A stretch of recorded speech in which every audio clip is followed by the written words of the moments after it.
Yeah. In the building. Another one. I don't even know if I'm going to do Freaky Friday soon. It might just be WTF Monday. What's up, What's man? happening, man? What's going on? I'm okay, man. How are you, man? Oh, I'm cool. I'm cool. Good, good. Another Yeah, just a little show. tired, but I'm cool. I was just about to say, I don't know if I'm able to do Freaky Friday. I know I'm able to do Sunday and probably WTF Monday once my schedule change. Mm-hmm. But I don't know about Freaky Friday. But Sundays and Mondays for sure. Sunday game day, then Monday following the game. Yep. Not sure about Fridays. Charlene, what's up? Jay, what's What's up? up, Charlie? What's up, Jay? What up? What up? What's good? You good? You tired, man? What's up? Yeah, no, man. I'm okay. I can't complain. Uh, just same old. Just preparing for the movie that I'm shooting, later this year. So things are moving along well with it, which is good. It's just and when you're preparing for a movie, just million things are going on, man. Million fires to put out. You know what I mean? So like, just just I'm developing 6 movies at the same time. So like, it's different stages of different movies. So like, it's constantly like some shit is happening, but I can't complain. I'm okay. It's How a about you? horror movie. What type of film is it? Yeah, this one is a horror movie. Then I'm producing another a murder mystery next year, and then the superhero movie that I told you about, I'm directing at the end of next year. And then there's other movies and stuff like that that I'm developing and early in stages for and all kinds of different things. So yeah, no, I can't complain though, man. It's you know most people in this line don't even are scrambling to search for work, so you can't really go wrong with. I would prefer to be busy, to be honest with you. But what's happening with you, man? How are you? Same old, same old. Just chilling. Finally go back to work Monday. My Have you been truck. traveling or what? No, I've been home all week. My truck. My truck got messed up last week, and I've been at Oh, home. that's right. Yeah. Right. Yeah. So Yeah. finally get to do that. Richard, what's up? What's up? What's up, guys? But yeah, other than that, man, I just been sitting around chilling, man. Danny Savage in the building. What's up, brother? What's up, Savage? What's happening with you, man? Yo, what's up? Not good, man. Not good. I'll tell you in a second. Oh, Uh, I'm just streaming it to mine. Okay, gotcha. I went one better. Hold on.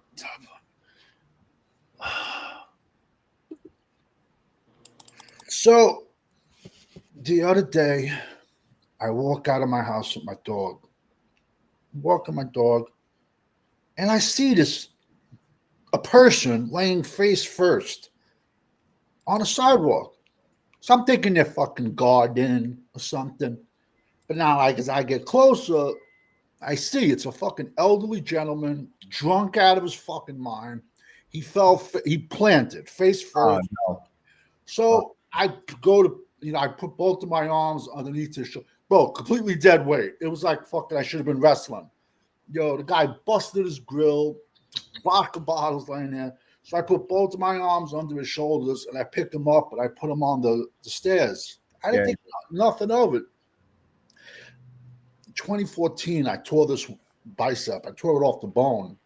It's still on the bone because the ligament is still attached, but I definitely have like a tear. I have to go to the doctor. But I mean, I got a patch on it, but I should have fucking see. That's why part of me is like, fuck it. I should have left him there. You know what I'm trying to say? But that's not that's not me. You know what I'm trying to say? Like, No, I mean, if someone's hurt, then I mean, yeah. there's nothing wrong with like. Well, that's the thing. Like, I mean, I put him on the stairs, and then I found who he lived with, and then they came and got him because I'm like, I didn't want him to walk because he was just going to fall again. You know what I'm trying to say? But Well, no, You re-aggravated. it's better to elevate them than. Oh, what was happening? You must have re-aggravated your shoulder. Yeah. I just No, that's the thing. I mean, it's if he's face planted like that, then I mean, you might have saved his life, man. So like, yeah, no, so I hear like, you. yeah. I mean, Oh, granted, Yeah, I don't. listen, I felt bad for him because he was older. You know what I'm trying to say? Like, but I would do that for anybody, man. You know what I'm Yeah, trying no, to that's say? for I sure, mean, for sure. Well, hey dog, what's up? What's up, Nate Dog? Who was this? Yo, Who's I don't what? want to jump the gun because I know it's still early, but I've been seeing these highlights, and who is this Abuka kid? From Ohio. That's who I said we should.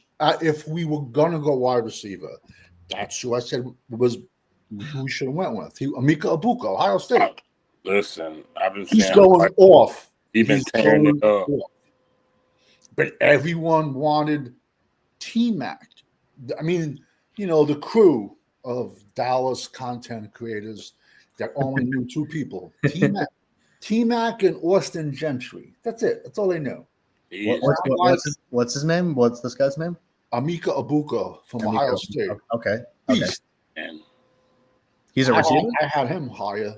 I've been seeing Cowboy fans on Twitter that who opinion I do respect. Even they've been saying they was like, man, if it turns out that this Booker pick is bad, I'm gonna be mad we didn't get a Booker. That's all everybody been saying. All you got to do is check my rankings, but I'm the bad guy. I'm the bad I've been seeing content creators say that they like, man, this. They were like, I hope. Yeah, saying he's. I mean, listen, it's only mini camp. It's just helmets, but but look what he did at Ohio State. He went off at Ohio State, and our fan base didn't want him. I mean, I saw that, Brando. I did not know that info until just now. Hey, make more money and more power to them, I guess. Hey, yeah, who cares? I'm sure there's someone that shit on the side too. You know what I'm saying? For sure. Yeah, but yeah, we gonna see, man. So who drafted him? The wide receiver? Arizona, I believe. I could be mistaken, but once draft passes, I go straight to the next year. But I'm pretty sure Arizona. So now Arizona has Marvin Harrison, Micah Parsons, and they just signed their tight end, Trey McBride, to an $18 million a year contract. Nate Dawes said Tampa Bay. Tampa Bay. So that's down there at Baker Mayfield. Eshan, is that a Center's Cup? Oh, my cup? Yeah. It's a Center's Cup. I thought it was Arizona, man. So he went to Tampa. No, that makes sense because Tampa lost what? All their wide receivers in one game last year. That makes sense. Oh, did that? I didn't watch Tampa, so I don't even know. Yeah, is Baker Mayfield still with the Bucs? Yeah. He didn't start. Yeah, he's a starter. Okay, I did not know that. This one. Yeah, so he did the Bucs because they, Dacaroni saying Dak retired Brady. Yeah. So, oh boy. So they say he retired. So they got Godwin, Evans, Abuka. Dang. Oh damn. Okay. Wow. Yeah. Okay. I like that. Yeah. I had Abuka too. And guess what? They don't got Ibuka for a 1-year rental. You got him 5 years. See, that's the thing. It's only the Cowboys who get these 1-year rental fucking things, man. It's stupid, man. If you really want to get technical, if they were gonna trade for Pickens, they would have been better off trading back and getting Abuka for 5 years, and now you have your 3 and your 5 in 2026. See, trading for Pickens, it doesn't make sense. I like getting Pickens, man. My only thing is the fan base is reacting like all of a sudden because the Cowboys got George Pickens. All of a sudden, the wheels have completely turned on the team to where we're now making Super Bowl and stuff. I'm like, come on, man. It's not. Our fan. I said it on the last show, man. The Cowboy fan base is so reactionary. It's always like 1 minute we lose to the Packers, I'm going to boycott the team. The next we pick up anybody, all of a sudden we're the greatest thing ever. So it's I don't know, man. If you question it, you're labeled a hater. Yeah, I'm past. If being honest is being labeled a hater, so be it. Yeah, he said they got it. He said they got it booked for 5 years. They just extended Godwin. Smart team making smart moves. Yeah. He said Giants signed 4th round running back Cams. Oh, they signed. Oh, I didn't know that's who got Cam. Savage don't like him. Well, he's had 10 fumbles in the last 2 years. Plus, he's white. Well, so what are the odds? Let's just be honest. What are the? I'm a betting man, so like I'm just betting the odds.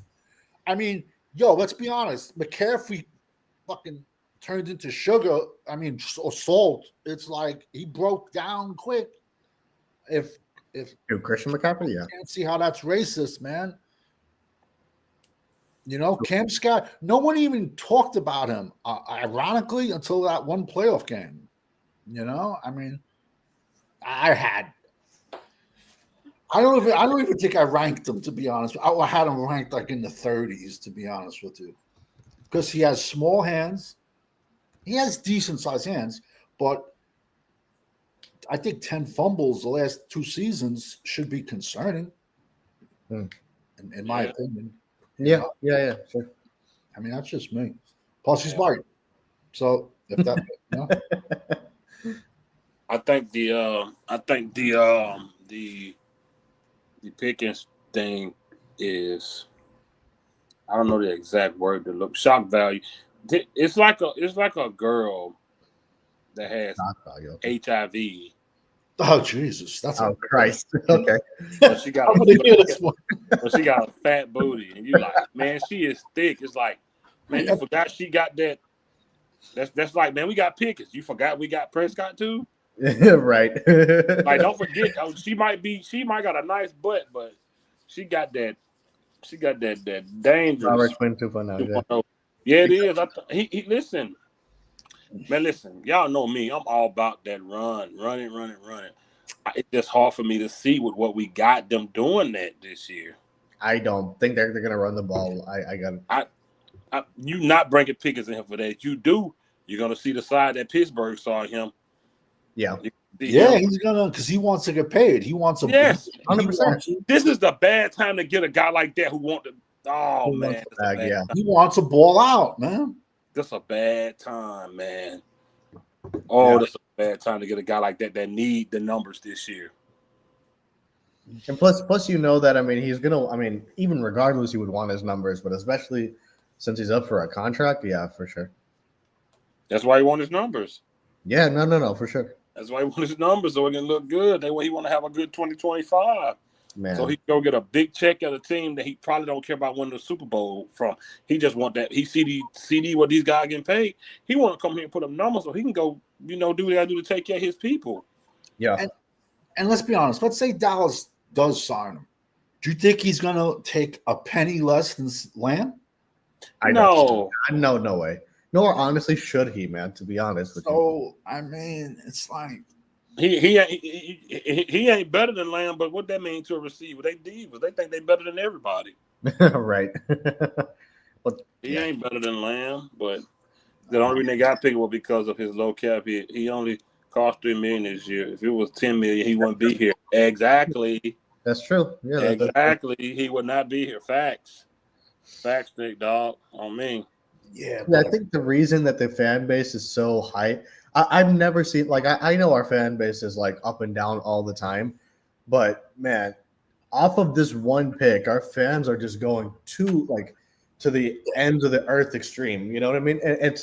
I've never seen it to this extent, with the fan base, man. But let's be honest, we could have signed Rocky Dennis from that movie Mask, and our fan base would be like, yeah, he's going to catch you for 120 balls this year. It's 2,000 yards. That's what our fan base does. I still have nightmares over Nathan Vasher. People talking about him like he was the next coming of Randy Moss. Like, right. Yeah. No, I mean, I definitely agree, and I get it. It's just, I don't know. For some reason, this offseason is the craziest offseason I've seen in a while. Like, no matter how stupid and idiotic the fan base has been, they're just taking it to another level this year. I don't know what it is, man. Well, I don't, man. If you weren't deep in the trenches on social media over the past 6 years, then you wouldn't have saw. But it was like that then. Yeah, they was like that. That's probably why I haven't seen it. They did it when we brought in Bryce Butler in 2015. To this extent? To this extent? Yeah, they do it with anybody we bring in. They get on the internet, they act like this. Yeah. It don't matter who we bring in. Just certain creators are going to get on YouTube and Twitter and act like we just brought in our savior. It can be It can be a guy that was under. It don't matter. This is how they act. They act. This is wrong with this fan base, bro. The Cowboy Nation act like we're one person away every year. Drives me nuts. Every time we bring in somebody, they act like, yes, that was the missing piece. They did it with Dante Cole. They did it with the big boy from Texas. What was his name? Gerald McCoy. Gerald McCoy, the guy from Texas. What is his name? Connor Williams, I think was his name. They thought Jonathan Hankin was going to be the one piece defensively. We was away. They did it with Greg Hardy in 15. They do it all the time. It don't matter who we bring in. They did it with Tavon Austin. You know what I'm saying? I was excited about the coup, but go watch my footage. I still got it up. I said, Dak, man, I don't know. I still got Amari Cooper. I was still a Dakaroni, man.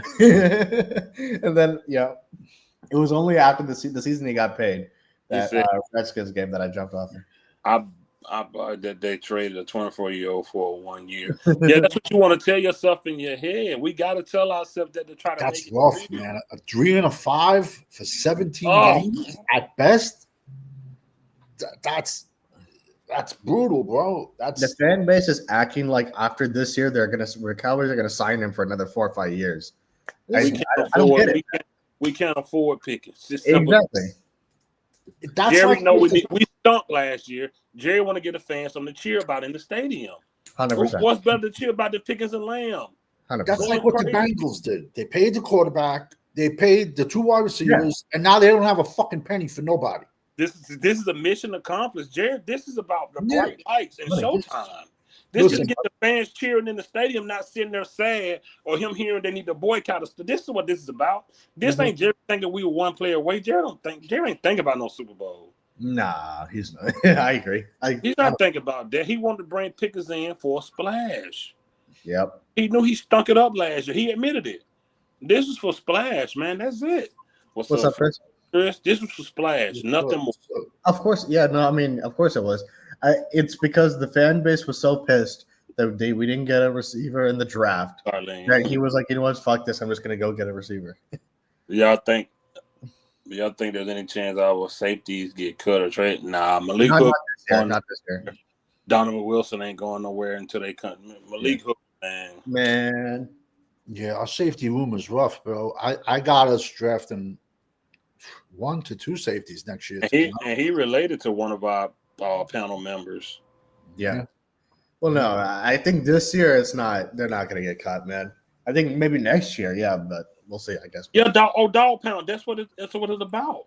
When you look at the roster, you see George Pickens and CD Lamb, you're ready to go to the game and see those two in action. Well, this is always the Cowboys always are like the on paper team. You know what I mean? It's always been that way. Because that's all that matters.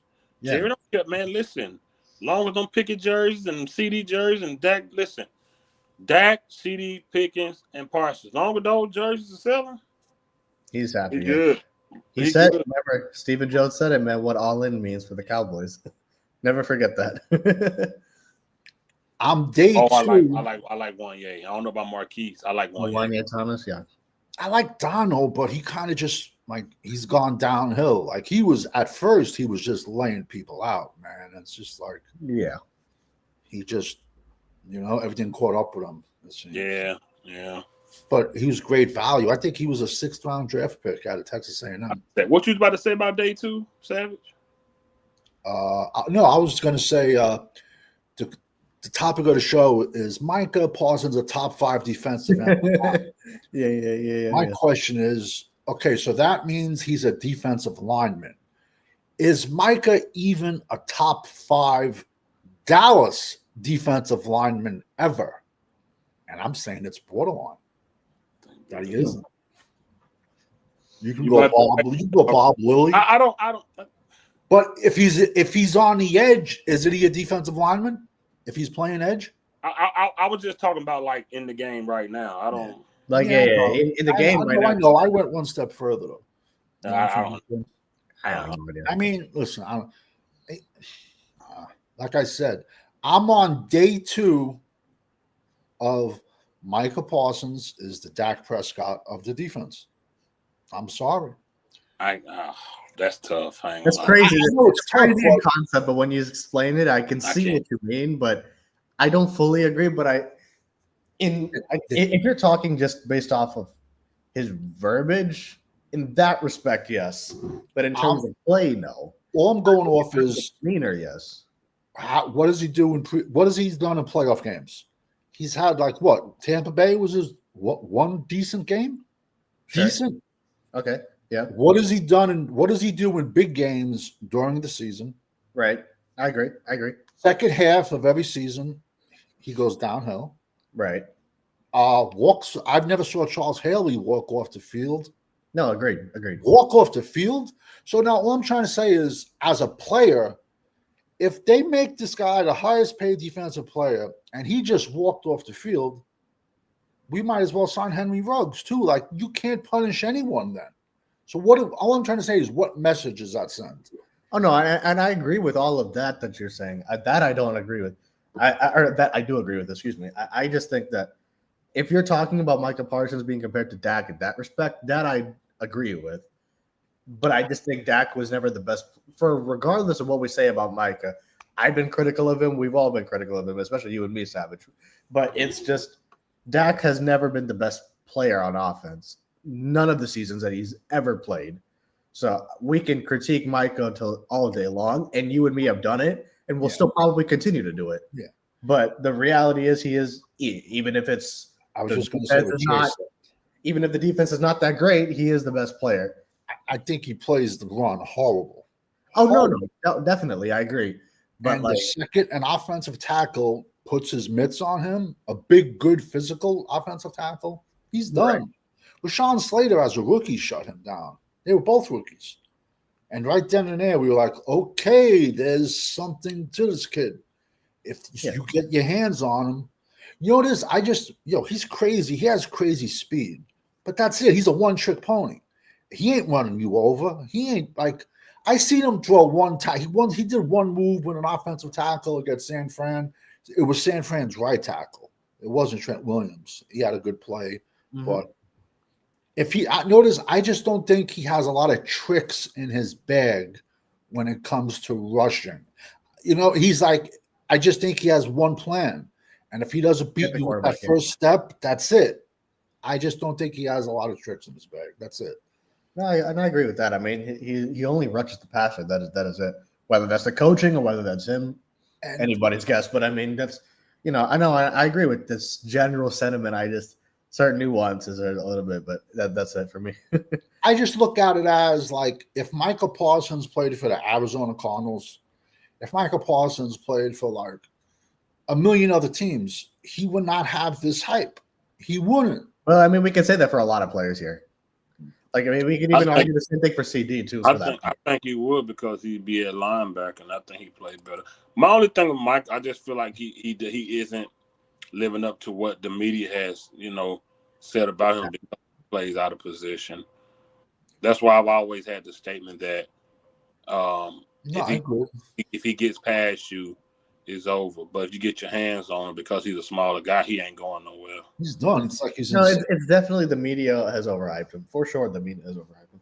Yeah, he ain't going nowhere. I got my things about him I don't like, but I do believe that he's a very skilled football player, but he plays position.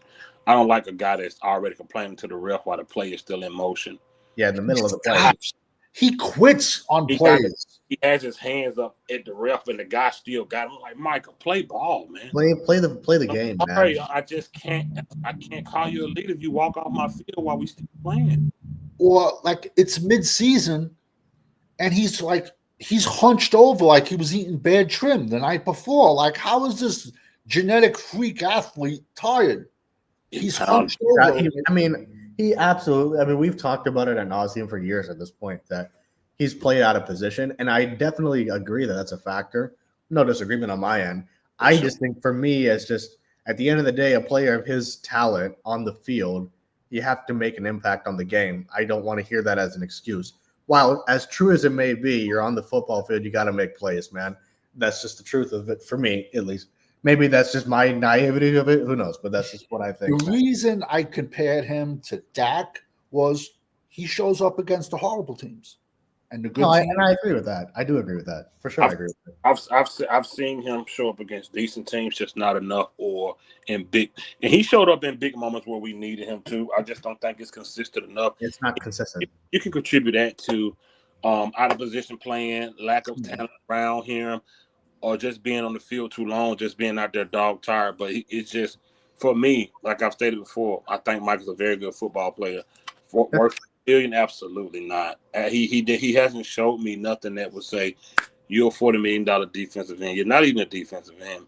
But I can't say he's the Dak Prescott of defense. I can't go that far. That's tough. I ain't gonna lie. Now let's be honest though. Once we pay him, it's going to go off. No, what I'm trying to say is he's never going to go to linebacker.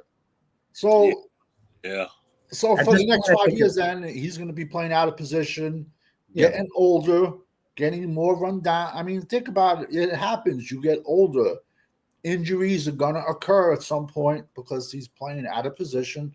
Yeah. Me personally, I would just line him up at a linebacker, and I would just tell him every single play you blitz from a different gap. Every single play. Yeah. Nate Dowell said Moses Sack come against non-mobile QBs. That is true. One good thing come out the game, he starts pounding. I hate that about him, man. I hate that about him, man. Not a dog. Dogs don't do that. He ain't a dog. I'm sorry. I said this from day one. Micah has the mentality of a running back. Nick Saban was 1,000%. When he goes, yo, you want to come here? No problem. You're a running back. And he doesn't. And Charles Haley said the same thing. Charles Haley said he's not a dog and he's not a leader. He's small. He's such a small guy. He's not. How big is he? 240, 245? 6'2", 240. Yeah, 240 on a good day with Nichols in his pocket. On a good off season after eating a good meal. Right. In season, after a few games, he'll probably be around 236. Yeah, did he lose weight in season? After OTAs, he ain't gonna be 240. I mean, after training camp, he ain't gonna be 240 up there in the Oxnard heat. Oh, what's up, 80? What's up, Eddie? I said that the other night. He would be a great 3-4. He's not. He won't be 240 after training camp. No, I don't think so. I actually did a mock the other day thinking of how we would have to go to a 3-4. Mm-hmm. And honestly, the sad part was it was drafting linebackers with our first round pick, and it would be drafting 2 middle linebackers with our first round pick and our second round pick. I saw this Nate dog. He said once. Did he really? I did not know that. It wasn't a serious, but it was more like, man, come on, I ain't even gonna answer that. Yeah. He did. Sapp, at least, Sapp's gonna tell you the truth, bro. He's not like it, but he's gonna tell you the truth. I'm not saying Nate dog. Micah Parsons he's a good athlete. He's a good football player. They hurting him. He hurting his career by wanting to stay at that position. Yeah, but can you blame him? Door number 1, linebacker, $20 million. Door number 2, edge, $45 million. If I play for the Dallas Cowboys, I take every perk. Exactly. I take it. It's not like I'm saying, no, Jerry, I want you to keep that money in your fucking right. Pocket. I wish you kept on the fucking guy. That's why I'm not mad at Prescott. Get that money. You know, I'm not mad at Dak. Get your money, bro. I'm not mad at him. Yeah, no, without question. I'm not mad at him. Like I say for Parsons, it's just that I said it before, your main DN shouldn't be there. So I just hate. Listen, I've always been. Osa is a mediocre rotational player. Just think him getting paid gonna elevate anything. You're out of your mind. These guys money and they disappear. Yo, I had us coming. I had us drafting 2 middle linebackers with our first 2 picks, and then drafting a few D linemen because we had hope. I guess Hope, Mozzie, and Toya could play 3. Mozzie is going to be Mozzie, and we had to go out and get 2 5-techs. Mozzie is going to be Mozzie, man. Miss me with Mozzie. I think Golston would be a good 5-tech. Sure. In a 3-4. Now we're gonna find out how much coaching is because Golston signed with the Giants. Now, because the same thing happened with Chris Canty, bro. We had Chris Canty for years, like 4 years. He did nothing with us. He went to the Giants and the Ravens, and he was a better player with the Giants and the Ravens. Chris Canty. So now, if Golston goes to the Giants and he's better with the Giants, do we got to sit back and be like, yo, like, something's wrong with this pitcher? Mm-hmm. It's just I come off wrong sometimes, but it's just passion because I'm just so frustrated of 30 years. I get it. I get it. Yeah. It's just like I'm being honest with you. Like a lot of dudes my age, out of my friends, we're like, we just don't care, man. We checked out already. Whatever happens, happens. Because we know the Joneses, And See, what Savage Fifth can tell you, man. Like, even as recent as 2 years ago, I would be yelling at the screen and shit. I'm past it at this point. I don't give a fuck. Like, I'll watch as a fan, but like, I mean, I'm past trying to get emotional over a team that doesn't give a fuck. I'm just being honest. I used to be like almost like 80, man, straight up, but I'm past it, man. Yeah, I'm way past it. I just think that I haven't seen this team being set up for success as a complete unit that can make a long run in a long time. I just haven't had any confidence. I'm not even confident with this year. A lot of players are new. Your quarterback is who he is. But let me ask a question, and this was just a theory I was thinking about from the other night. So since 2014, when did who was the coach before Garrett? Campbell. Phillips, I think, right? So when was he fired? What year? Fuck, I don't know. When was Garrett hired? 2018, 19 he left. So 10 years. So probably 2008, I would think. Maybe I might be wrong. Okay, I don't know. You'd have to tell me. I don't know. I was trying to think like from whenever Wade Phillips until now, we've gone through Wade Phillips, then Jason Garrett, then Mike McCarthy, and now we're on Scotty Tuhati. But yet, supposedly, we had all these All-Pros, all these Pro Bowlers, and we all know the Pro Bowl is a joke. It's a popularity contest. So that's when I say the Dallas hype machine. Is it possible maybe, all of these guys are not as good as we thought they was if we've gone through 4 different head coaches and a million different, what I'm trying to say? I get what you're saying. I don't think that's necessary. I think they drink the Kool-Aid of the Cowboys. Once they get on the Cowboys and they spend a long time here, then I think it gets their brain, they get fucking infested with it, if you know what I mean. But like the problem is they're talented players. They just, for whatever reason on this team, they just don't show up. I don't know. So and it also seems once all players get paid, like they just check out. Yeah, it goes off the cliff. But that's why, listen, it's the whole NFL. I call it all friends football. I'm going to be honest with you. This is not the game I watched as a kid. It isn't. It's not. 2010, Jason Garrett. 2010. Okay. Yeah. No. So November 8th, 2010 is when Wade Phillips was fired. So there you go. So that was in the middle of the season at that point. Yeah. I even just after Wade Phillips, I just can't stress enough to people that Dak Prescott is on his 3rd head coach. Yeah, we kept Jason Garrett way too long. Man. In one tenure, Dak Prescott is on him way too long. And he was Mr. 8-8. In one tenure, Dak Prescott on his 3rd coach, man. 3rd head coach, let alone position coach. Oh, he's the legend killer when it comes to. He's Randy Orton. He's the legend killer when it comes to OCs. You can literally name any position on that team, any coach, they're all gone. Yeah. I ain't never seen that like this. No, Jerry, no. It's just like it's not about Super Bowls. No, it isn't. Sell jerseys. That's enough for Jerry. Why would I be mad if my restaurant still packed because a few people saying my food nasty? I don't care. Right. If my grand opening day, my restaurant is filled front to back, you think I care what you say? Look how many people Jerry had at that preseason game. Why would he care? Mm-hmm. Why would it don't matter? That's why I be on here shooting the crap with y'all and laugh. They be mad because we have fun on this. Yeah. Is that the reason that they're mad? Yeah, please. They mad because we don't take it as serious as them. We've seen enough. We on here having fun, and that's why when we say what we say about draft picks, like, that's okay. About Shotty, everybody be like, y'all not never satisfied. That's why they respond like that, because they want us to be so serious and so deep in it. Yeah. Oh, he took golf, and we took him to dinner. This is culture. This ain't nothing. Yo, this team should be running fucking gases right now. I don't Greek dancing. I don't give a fuck about Greek dancing or crawfish boils. Fuck that. That doesn't win Super Bowls, bro. It doesn't. This team See, should be the running Cowboys will make gases. news out of anything. This team should be running 110s, man. It's like I said, man. Put them on that school bus. High Put them school on the big yellow. Put them on the big yellow cheese. Take them to a real high school grass, a real high school football field, and let these guys. They don't remember what that crap feel. That's why when we go to these other stadiums where they still look like a football field, we lose bad. The heat coming off the grass, bro. Yeah. Oh, man, they're dying out there, dying. Man, take them to one of them Texas high schools down there, man. Let them remember what that feel like. Get them out of that dome. Oh, when it practice, oh, it's raining. Let's go in. Do you know when the Cowboys, when it rained, they go in the building to the other? Yeah. No, I remember. I was about to bring that up. The season we went 8-8 with Garrett before the season he got fired.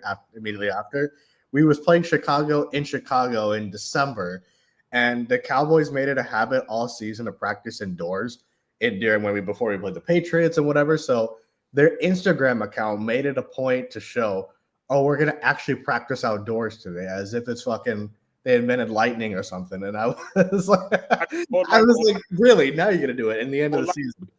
When we took the bench up to Washington. Up to Washington. But Jared took the heated benches up there. Yeah, that's weak. Players to stay warm. Could you imagine if Eminem had those in the 90s when they was out there playing in the snow? That's weak shit, man. Only thing Eminem had with them big old cowboy jackets. If you want to get technical, the heat is bad for you in the cold. With your muscles contracting from cold to hot, cold to hot, cold to hot. That's how you stiffen up. But I'm an idiot. So a few drops of rain, they running inside. I'm like, look at this weak team, man. Yeah, man. When Belichick was in New England, it didn't matter if it was a fucking monsoon, a blizzard. No matter what, they practiced outside because that's how you're gonna play, man. But that's how the good teams. I mean, it took them that season that Garrett was fired when we was playing the Patriots. What's up, George? No, it took Dak Prescott and Jason Garrett up until the second fucking quarter for them to realize that rain is wet, and I can't throw in wet, and Dak can't throw well in rain. I was like, you're gonna wait until this. So he had to get the glove on, if you remember. He didn't have it for like the first half of the game. I'm like, oh, so you don't even you're so stupid. You don't even know water's fucking wet. Really? What? Yo, what's the day? Thursday? Today's Friday, man. And why y'all playing me in the chat? Stop playing with me. You got so confused for a minute. Yeah, it's just been a disaster. I mean, just like I said, this is what I talk about when Jerry fails us because Marinelli was here too long. Scott Lanahan was here too long. Yeah. Marinelli thought. He was horrible. Listen to the stupidity in this. I know y'all don't remember this. I don't know how tuned in you were, Savage. I know Eshan probably remember. It was a year we was about to play Seattle. Marinelli thought it would be a good idea to let our quarterback, who we turned safety, Jamil Showers, run his QB to mimic Russell Wilson. A guy that couldn't make it his quarterback in Jamil Showers, who we turned into a safety. You're right. They let him practice as our quarterback as if that actually mimics Russell Wilson game. Right. I remember that. What does it matter? They're not going live. They're not hitting. So what does it even matter? Stupid. No, I remember at the time when I heard that, when I searched up Jamil Showers' name, he was listed as a quarterback, but I saw him playing at safety. I'm like, what the fuck? Because he stunk, and we put him at safety. He stunk. Yeah. He was team forever. He was like how long JTG was in WWE. Like he stunk, but he kept a job with us. Mm-hmm. Yeah. I remember that. It was crazy. The guy that couldn't make it a quarterback can mimic a Super Bowl quarterback in practice, and that's gonna help our defense. Man, what bothers me is that Marinelli thing killed me, man. If you question it, then you're labeled a hater. Let's be honest. I mean, it is what it is, man. It's a crutch that a lot of the fan base uses. Savages, you tell the truth, you're labeled a hater. It's a crutch. It's at this point, it's become a crutch for a lot of the fan base. They use it for everything. So you can only take it for what it is. But man, Marinelli would piss me off, man, with that damn Tampa 2 cover 2 defense that he would fucking run, man. And then we had JJ Wilcox and those cats. I'm like, man, that shit was crazy. Terrible. Yeah. Like it was just bad. And that goes to ownership. That goes to that's Jerry and them stinking it up with these coaching staffs, man. Yeah, no, and think about it. This is our third year in a row. We have just think about it. This is our third defensive coordinator in 3 years. So basically, we have three different DCs types of players on this team altogether. That's like making stew and you put some beef in it, potatoes, and then you got a guy comes in and throws some dog shit in it. You know what I'm trying to say? Like you're getting a little bit of everybody. Like how do you build a team that way? Right. How? If you're looking over your shoulder every draft and there's a new defensive coordinator in your draft room, how do you build a team? Right. What's up, Uncensored? How you doing, man? What's going on, fellas? Right. Good. How are you, man? Right. Put the kids to bed. Hide your wives. Yes. Since it is live. Oh boy. Yes, sir. So what's going on, fellas? I just finished work. Man, same here, man. That much, man. Just talking about old bear crawling Parsons or whatever he called his crawl. The Lions Den or whatever the fuck that retarded. Oh Jesus! He said that.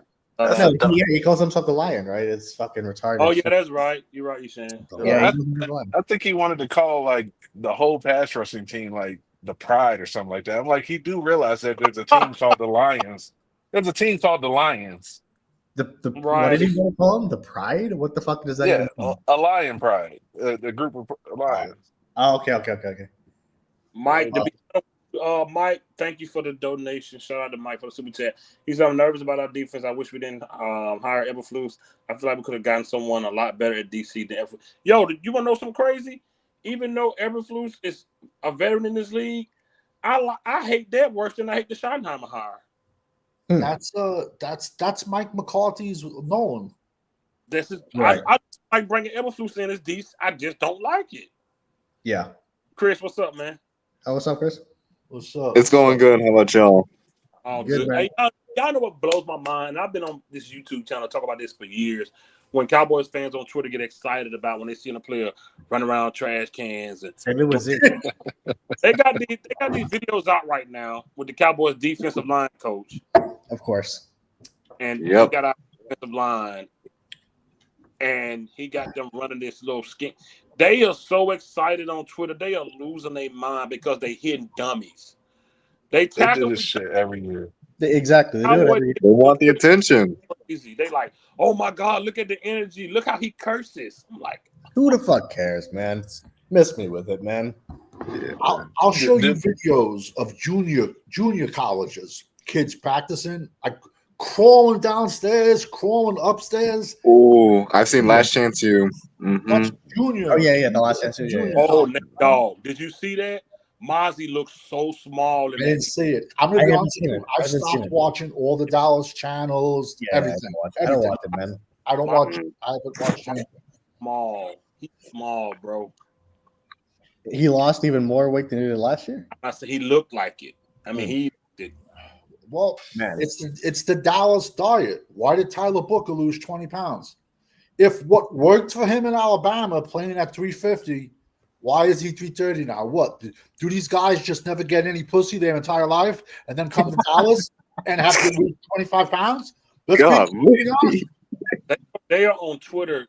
I'm talking about exploding because of these guys hitting the dummies. It's just they did it with Zeke, man, last year too, man. It was one video. It was Marshawn Nealon and somebody else. They did this little combo tackle, and Twitter just exploded, man. It was. Oh my! Of course they did, man. They did the same thing with Zeke last year when we brought his ass back, man. So they do it with every player every season, man. It's stupid at this point. Like, and the whole thing. I remember it was a talking point when Garrett would curse, and say fuck, like on hard. What was it? The Amazon Prime show, whatever that was. I'm like, man, please. I never saw it. Corner called me like, "Yo, bro, did you hear Garrett? Oh, I like this energy. Did you hear him curse? Like, he's a grown man. All he ever did was clap his hands." Meanwhile, that season we won 7 games. So I was like, man, please. Like Garrett was like, Your defensive guys, you got to step up. We can't depend on DeMarcus Lawrence every play. Right. The That most was disappointing part about Jason Garrett was he played under Jimmy Johnson. That's the most disappointing right. part. That was the Phillip Rivers Thanksgiving He game. did. No, he Season. did jumping outside. Micah had a game where he kept jumping outside too. Oh, that's right. Yeah. Bad trim, bro. He did it 3 times in one game. Yeah. Bad I trim. was like, yo, dude, that was I'd irking. have put his ass on the bench. Man, yeah. For sure. I look. In my OG voice, bitch. No, listen, I'm dead serious. After he walked off that field, you're not starting next game. You probably gonna see first quarter. Gregory used to jump off sides a lot too. Oh, yeah. My God, yeah. He's so Man, especially in indisciplined. that 49ers game. Ugh. Yeah. Mhm. You walk off my field, bro, while we still playing. You supposed to be a leader. You want $40 million, you leave the field. That's because he was on 1,000 milligram edible that day, probably. He was tough luck, so. No, yeah, it was that Cincy game, the Cincinnati game. We played them this past year. That I know. He's such a diva, man. Man, it's crazy, man. Shotty, That's a good point. That's a good point. Shotty has to implement something different as far as running game. That listen, this ain't 1995 through 99. What just them up the middle runs was just the thing to do. You can't do that no more, man. Man, they do that shit so much, man. Fucking drives me nuts. You just can't do that, man. And I just look. I like Cooper Beebe. I think he's gonna be a good guy in this league. He had a good rookie year. We know what Tyler Smith is. I just hope Tyler Booker, man. I just hope it works out, man. I hope he can get. They got to get. Alabama teaches a different style of football. Yeah. Yep. And like I said, I wasn't shitting on the kid at all. All I was trying to make a point was I think we've seen the best from Tyler Booker. That's all I was trying to say, because he went to a football factory in high school where you basically practice 23 hours a day football, and you go to school on an iPad, and you're not a regular kid. And then he went to Bama for 2 years, and then we got him, I mean, listen, it is what it is. I hope it's just when you take a guard at 12, he better be a Zach Martin for the next decade. I'm sorry. Alabama hasn't been predicated on a run since Derrick Henry left. They've been predicated because that's all they've been getting was good top dog receivers, and they teach their O-line to pass block. That's all they really teach. If you look at the quarterbacks and they stats, and receivers and they stats. That's why all them Bama receivers always come out early, because that's what Bama do. They throw the ball. Derrick Henry, Trent Richardson, Mark Ingram, Eddie Lacy, that whole little crew. After that crew, they was pretty much done. Yeah. They still ran the ball, but nothing like they did between 2009 and 2013. They hadn't ran like that since it became a receiver. Bama became a receiver. That's why quarterbacks started throwing, and that's why Tua had such good yards, and Jalen Hurts ended up leaving because he never had a big arm. And Bama had became a passing game, and I feel like they did Jalen Hurts wrong, but that he's Super Bowl champion, Tua ain't, so it don't matter. But and they teach a different style of blocking if you go and watch Bama, and I think that's why I don't translate in the NFL, because they stopped teaching run block. They stopped teaching. They teach pass block. They get up and they move backwards. That makes sense. Yeah. That's what they do. If you watch them, that's how they teach. That's how they block. They stress it. They stress it. It's different, man, and that's why I feel like they don't have success, because in the NFL it's pretty much run heavy, and a lot of their old line have been like, dang, it's hard to learn. Look at Trent Richardson. Failed after 2 years. Yeah. He fell off a fucking cliff. Yeah. Jim Brown destroyed him. He said, and it was like his rookie season. Jim Brown's like, oh, he's horrible. You know what took Trent Richardson out? When he did that kick return and they bent his ass backwards. he was never the same fucking player. When his shoulders touched his ankles, he never recovered from that shit. Wasn't he like playing football in Mexico or something, like in a Mexican league? That's what I heard about. Down here. That was the last I heard. Birmingham. I forgot the Birmingham, the USFL team about 5 years ago. He was down here playing again. Oh, okay. But I think he did go to Mexico playing with some weird team. It was a weird name. It was somewhere over there. It said Jerry Rice running routes after they beat the Chargers in the Super Bowl while everyone else was cleaning up. Yeah. Listen, bro, Different mindset, man. that's what a real football field feel like. Yo, Cowboy Twitter is going crazy because they tackling dummies. They was like, "Oh my God, did you see how Sam Williams folded that dumb?" Like, yo, y'all for real? Man, they do it every year, man. Iron, like that's who it was, Birmingham Iron. And I'm Yo, right you here. You want to laugh, and I'm not the brightest, bulb on the tree by far, but if you go to Sam Williams' rookie season when Dan Quinn was calling him Micah 2.0, I like. But before we drafted him, before the draft, like his pre-draft interviews, I was like, oh. First of all, bro, I love that picture of Dez and T. Will. That was my duo, boy. I'm telling you something. Yeah. Man, You ever get Cole Beasley in there too? He, not that 16 year. You're talking about 14. 2014. Yeah. Beasley caught fire that second year. Yeah. 17, Beasley caught fire. Yeah. Mm-hmm. He quit when we first got. He quit though. He had quit football completely, but he came back. Eberflus was. We got to remember the team he had. He had some dogs on that defense in Indianapolis. He had DeForest Buckner, I believe. He had that backer. He had Shaq Leonard. He had the old Malik Hooker when he was that dog. When Malik Hooker was really good. People keep saying that, but I want to know what their defense was ranked. I'm gonna look it up. Yeah, I'm not sure. They was decent, but you remember the numbers weren't too crazy. They just had good flashy players. They had a lot of that defensive front. That linebacker can never Leonard. Was it Leonard his name? Shaq Leonard. Yeah, Shaq Leonard, yeah. They had a good defense. Listen, man. Eberflus just never did it for me. He just was never that guy. He went to Chicago and stunk it up. They kicked him out of there. They say, "Here, take some Harold's chicken with you. Get out here. Slice Chicago pizza while you're on the way out the door. Here, Latin King told me to give you this 9mm. Take it with you. They don't need it. Got bodies on it." Well, no, he was awesome. He's on the old block hanging out. Go to old block in Chicago, man. He was pretty terrible. No, he was pretty terrible in Chicago from everything I've heard. Man, dude, like I said, I watch it all. I sit here on Sunday and watch all the games. Yeah. Thinking it up. The man, he called a game so bad. He had a time. They fired this man after he stunk it up. The week he got fired, bro. Yeah, that's pretty bad. Yeah, that was the worst thing I've ever seen in a Thanksgiving game. And I'm sitting there, I'm on the phone with my brother watching the game. Like, man, what is Eberflus doing? My brother, like, man, this dude suck, bro. Listen, I'm not saying he's not gonna do it. I'm just saying, based off what I've seen, I'm just not excited about it, and I don't have much faith in it. And he ain't got much to work with. You got Parsons, and who else? Overshawn won't be back until October. A lot of people that think it's hate, but they forget to look at the team. They get the name. Oh, we still got this. Man, listen, man. When we had that, what did we rank in the run stop? But what week did Overshawn have his name? It was in October, I believe. I don't know. It wasn't a Thanksgiving game. Yo, Matt Eberflus. You might be right.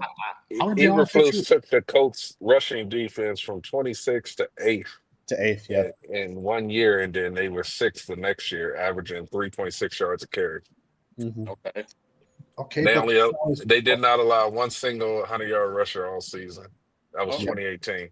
Had a good defense. They had the Colts gave up a first-round pick. It all changed when they got Shaq Leonard. Shaq Leonard changed the way that defense ran once they drafted him. I'm looking at the stats. I'm looking at the stats, and that's when Shaq came.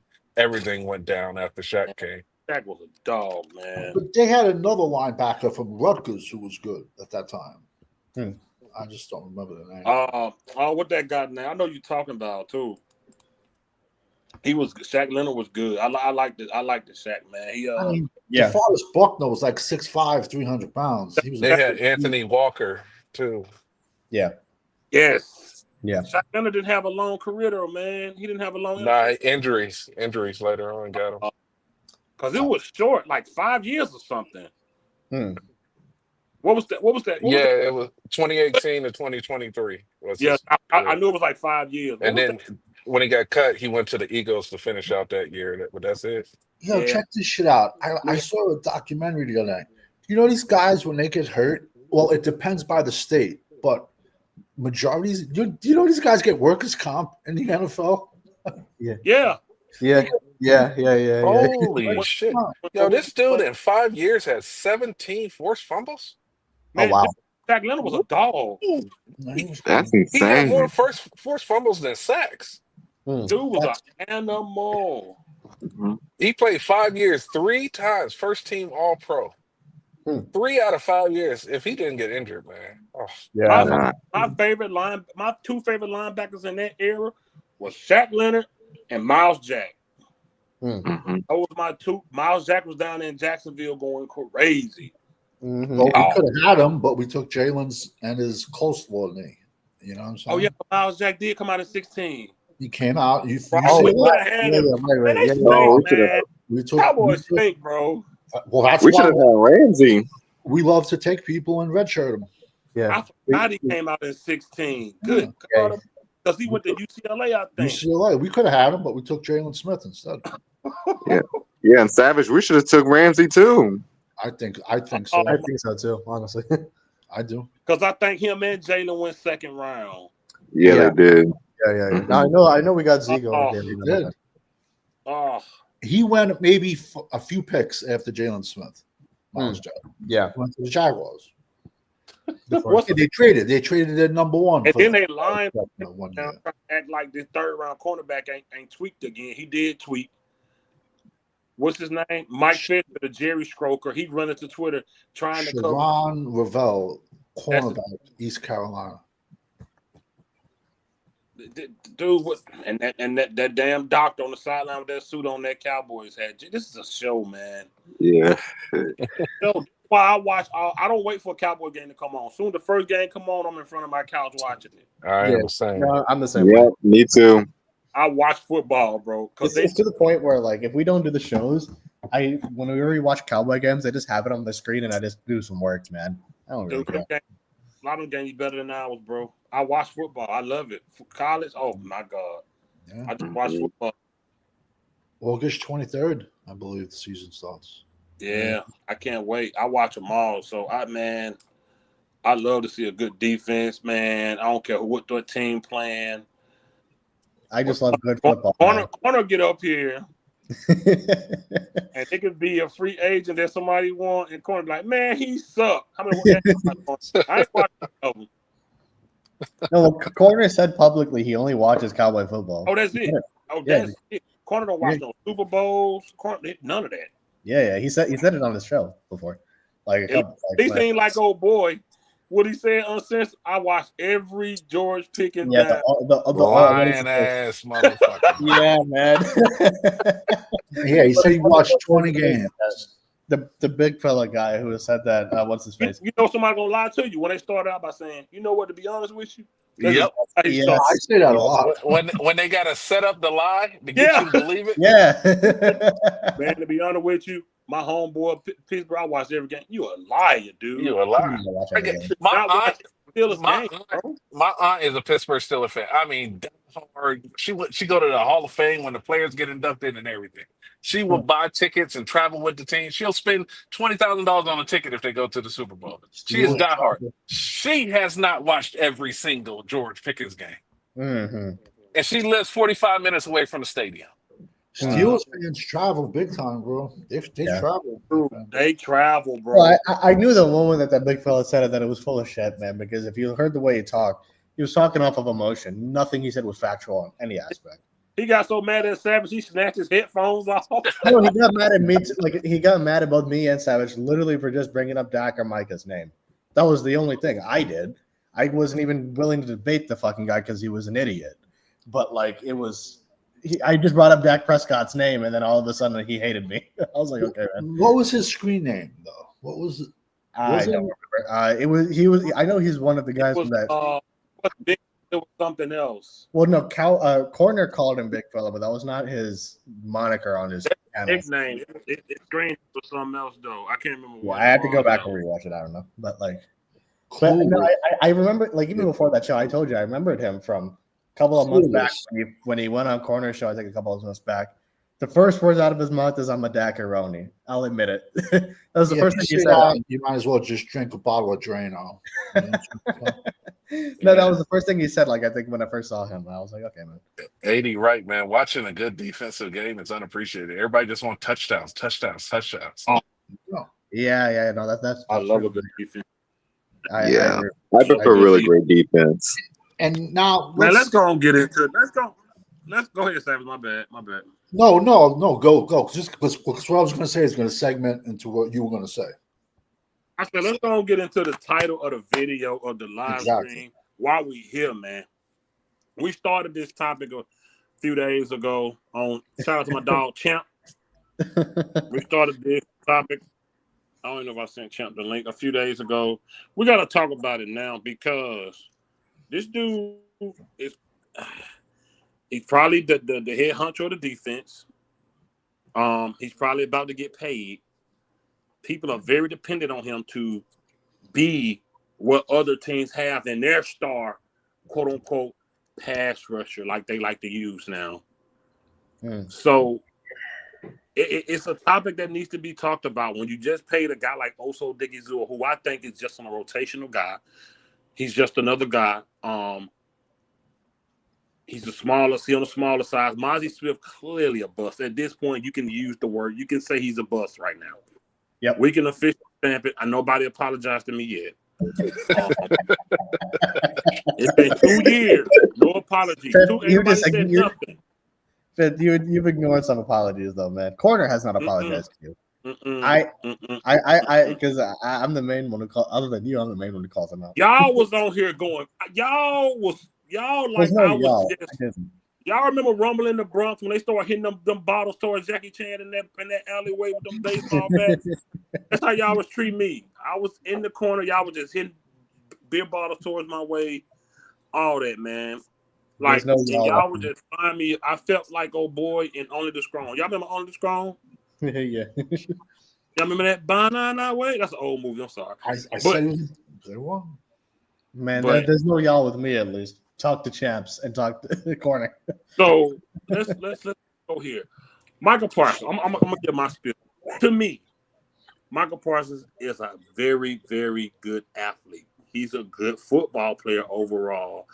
I think Micah's talent is held back and will be the remainder of his career, long as he's with the Dallas Cowboys, because he's out of position. He's too small for the position that he plays. And it shows. And I like I told Corner talked about his sacks. And I said, well, I think it's such a high number because he's quick enough. By the time the guys get up, he's past them. But if they get one of those big hands, just one hand, he's done. You ever notice, as soon as they touch him, he's already trying to find the ref and complain? So I'm not knocking him as I think he's a top 5 player on our team. And I think at that position, I myself don't see 5 other guys that play that position that's better than him or that's been more productive than him.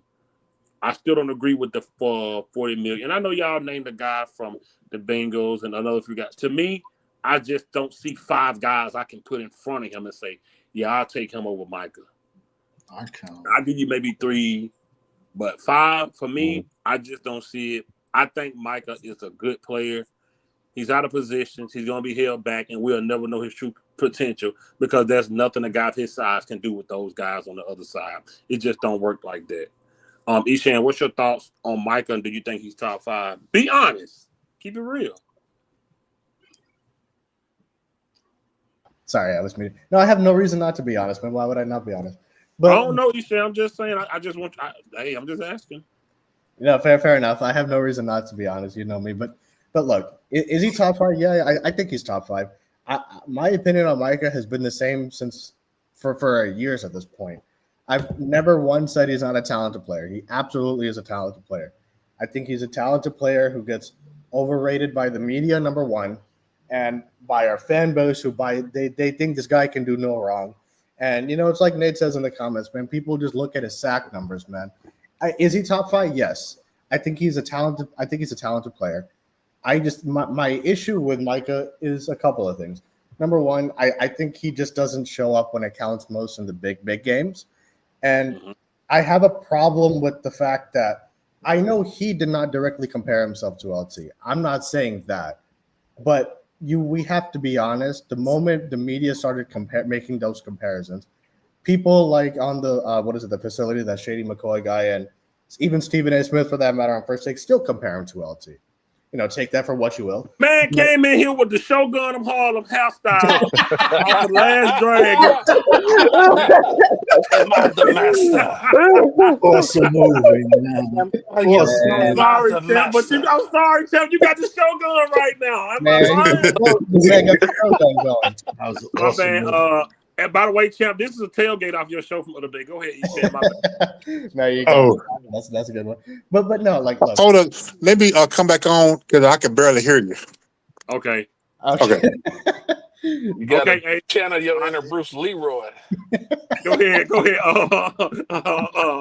He said, go ahead. Come on, man. Fuck, you got me all thrown off now. Fuck, but no. Look. I think. See, the point that I was making was that even if he did not make the direct comparisons to LT about himself, he absolutely has let that get to his head, and we cannot say otherwise because at least to me, what I see, I feel like he talks way more than he plays, man. And is he talented? Sure. And at this point, for me, when it comes to the out of position thing, we have been saying that for years at this point, right? About him being played out of position. At least the past 2-3 years, we've been saying that. But for a player of his talent, I'm sorry, you're on the field. I don't want that to be used as an excuse. I get it. It's a reality. But if you're someone who is as talented as he is, I need to see plays when it counts. I can't use that as an excuse when you're on the football field, man. At some point, you got to make plays. There's no excuse to not have one tackle against the Packers in a meaningful playoff game. There just is not an excuse. Now, he may be played wrong. That absolutely probably is a reason why he's tired. I fully get it. Fully agree. No disagreement on that side. I just can't use that as an excuse because when he plays well, the same people are going to be like, "Oh, but you see, he's this, he's that." But then we have to be fair. We can't say, we have to be fair about that. So anyway, but that's just my thought about that.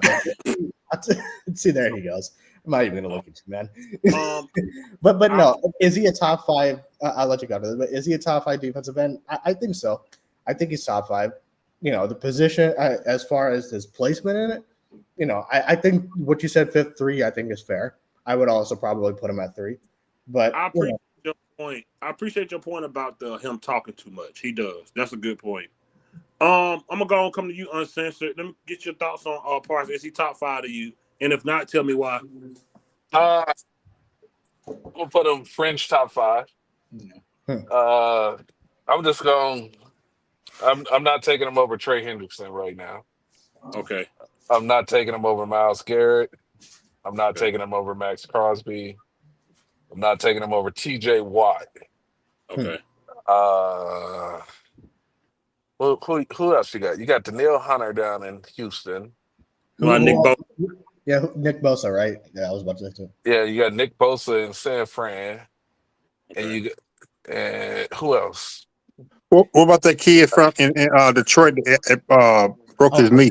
Hutchinson. Yeah, but I think he's actually a defensive tackle. I think he's listed as a defensive tackle. I might be wrong, but I think He's defensive end. he's a Hutchinson. Yeah, I don't know. I don't know if I'm taking Hutchinson though over Parsons. So I put Parsons 5-6.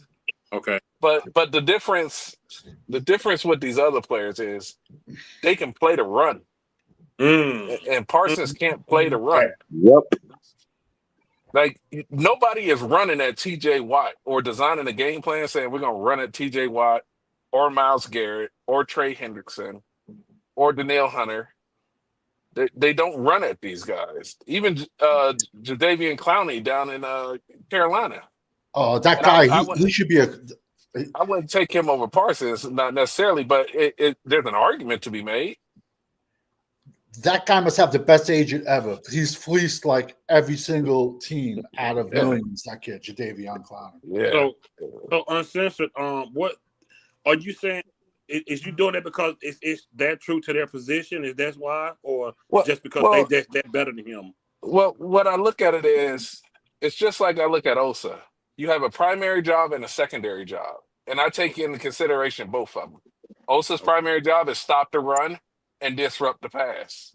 If after he's stopping the run, same thing with Parsons. If he's going to be on the edge, it's contained in the pocket, pursuing the quarterback, and stopping the run. And when I factor into all three of those, that knocks him down. If you go on pure pass rusher, he probably has a higher win rate than a lot of players as far as getting off, from the snap and putting pressure on the quarterback, as they like to say.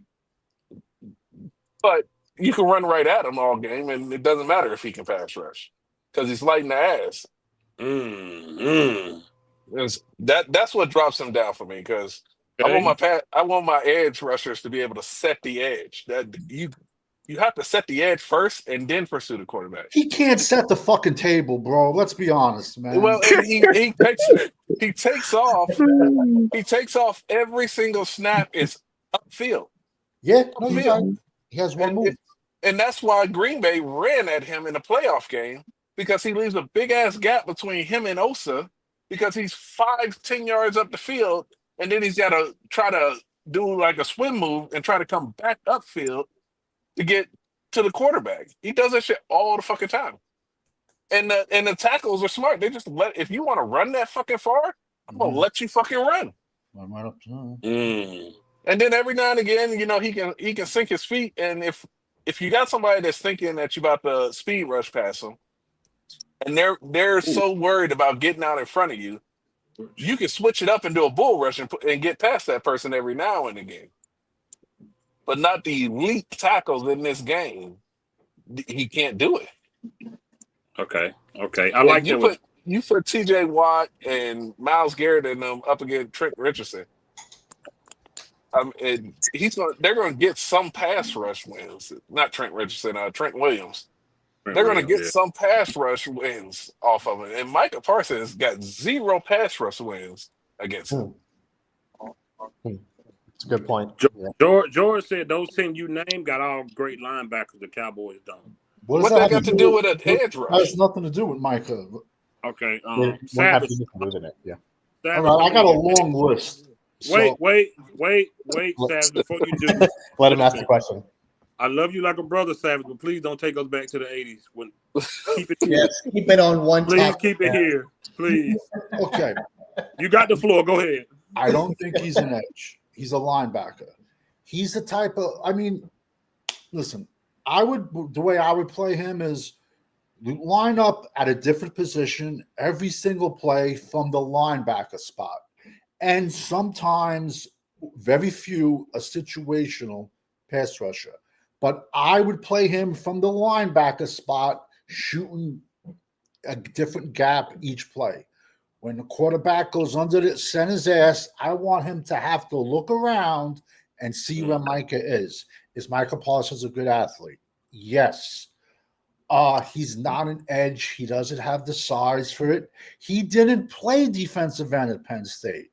He basically played linebacker, and they told him to attack.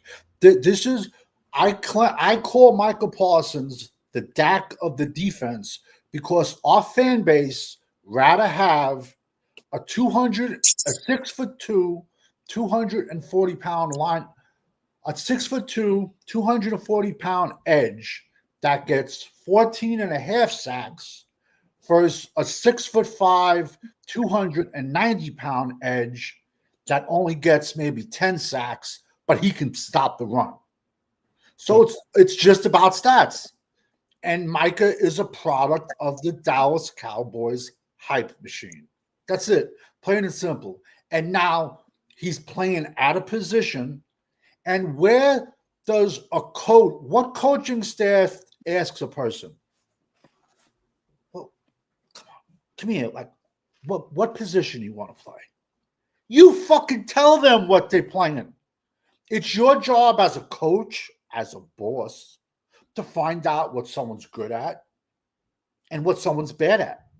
And you use someone towards their strengths and you avoid their weaknesses. That's what you do as a coach. You don't say, what position do you want to play?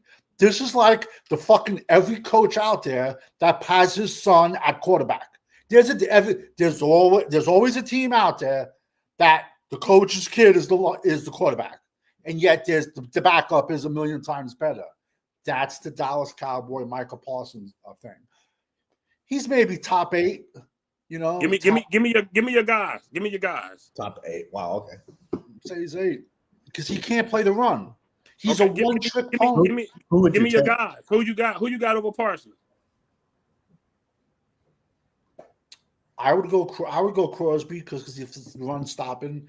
I would go Hendrickson for the run stopping. I would go Aiden Hutchinson for the run stopping. I would go Myles Garrett for the run stopping. Okay. Who else? TJ Watt. That's 5. I give him a Bosa from San Fran. That's 6. Okay. So what am I'm sure I can find another 2 if I look hard. Micah is a one-trick pony. I can't. Me personally, I mean, I can't respect you as a man. That's like you're a boxer. You got knocked the fuck out, and in the press conference, you were like, I played pretty good. Yeah. Yeah. That's what he did against Green Bay the next day. Well, I was happy with the way I played. Fuck you, bro. Fuck you, man. Agreed. Nah, bro. Nah. Yeah. Walking off the field during a game. Come on. Is he a leader? No. Is he a dog? No. No. Dang. Man. It's true though. Product of the Dallas Cowboys, product of the Jerry Jones hype machine. Like I said, Alabama said you can come here. You're a running back. And I said that since day one. He has the temperament of a running back. He doesn't have that killer instinct. Lion, get the fuck out of here. A kitten. I'm just wondering if your opinion has changed from Champ's stream. Who, mine? My Parsons? Nah, yeah. No. All right. No, he said he was top 5. No, I still think I still put him in my top 5. I thought you had him at number 3 or something like that. Oh, he gets pummeled first. I just got him as 5. I thought you said number 2, Fifth. Yeah, I thought you had him up in the top 3. I thought that's what you said, but I don't know. Yeah, I think you said top 2. No, I didn't put him over Garrett. Hell no. I didn't put him over Garrett or TJ Watt. I might have said 3. I probably did say 3. You said 3. But I didn't put him over Garrett or TJ Watt. No way. Well, I got him at 6 as a pass rusher. Let me give your intro. I was about to say, I'm sorry. Go ahead, Tim. Yeah, you took over my show, so I'll take over your show. Talk to him. That's right. Yeah. So now, actually, I got him at 6 strictly as a pass rusher. But as far as him as a defensive end, he's not. We always say this. Like what Savage said, and I did a video of this about a year ago from pulling Penn State footage. They moved him around at the linebacker position, let him hit the gaps, go for the ball player. But hey, that's nothing gonna change. I ain't gonna lie, y'all did kind of make me pushing back a little bit though. I ain't gonna lie. I still got him. I'm just glad you opened the change. Y'all might have made me slide him back from 3 to 5. I ain't gonna lie. Yeah, like I said, as a pass rusher, yes. I didn't factor in how the run stop. I didn't factor that in. Yeah, that's what I said. I was like, he's fringe 5. You can 5, 6. And then when y'all always make out, people run towards him. Yeah. Chris, what you got for Parsons, man? Oh man. Well, to answer your question, Finn, I would say in terms of pass rush, I would say he's at best in the top 6. Like I can't put him over Garrett. Let me see, Garrett, Hutchinson, who else? TJ Watt, and a couple other guys too. I I think my main issue with Micah Parsons is that it's what Eshawn and Savage been saying. Like, he talks too much, especially with his podcast. Like, I used to be a huge Micah Parsons fan until the podcast came up, and I was just so irritated. Like, especially when we lose badly, and he's always claiming about, oh, we good, we the best, and he's intentionally letting people get into his podcast. And I don't know if you remember this, Smith. You remember when we lost to the Packers, and he brought in Jar Alexander in the day after we lost that game. Yeah, Yeah. I remember. That was the moment I was done with him. Yeah. He even beefed with Skip Bayless after that game, too, I remember. Yeah. Oh man.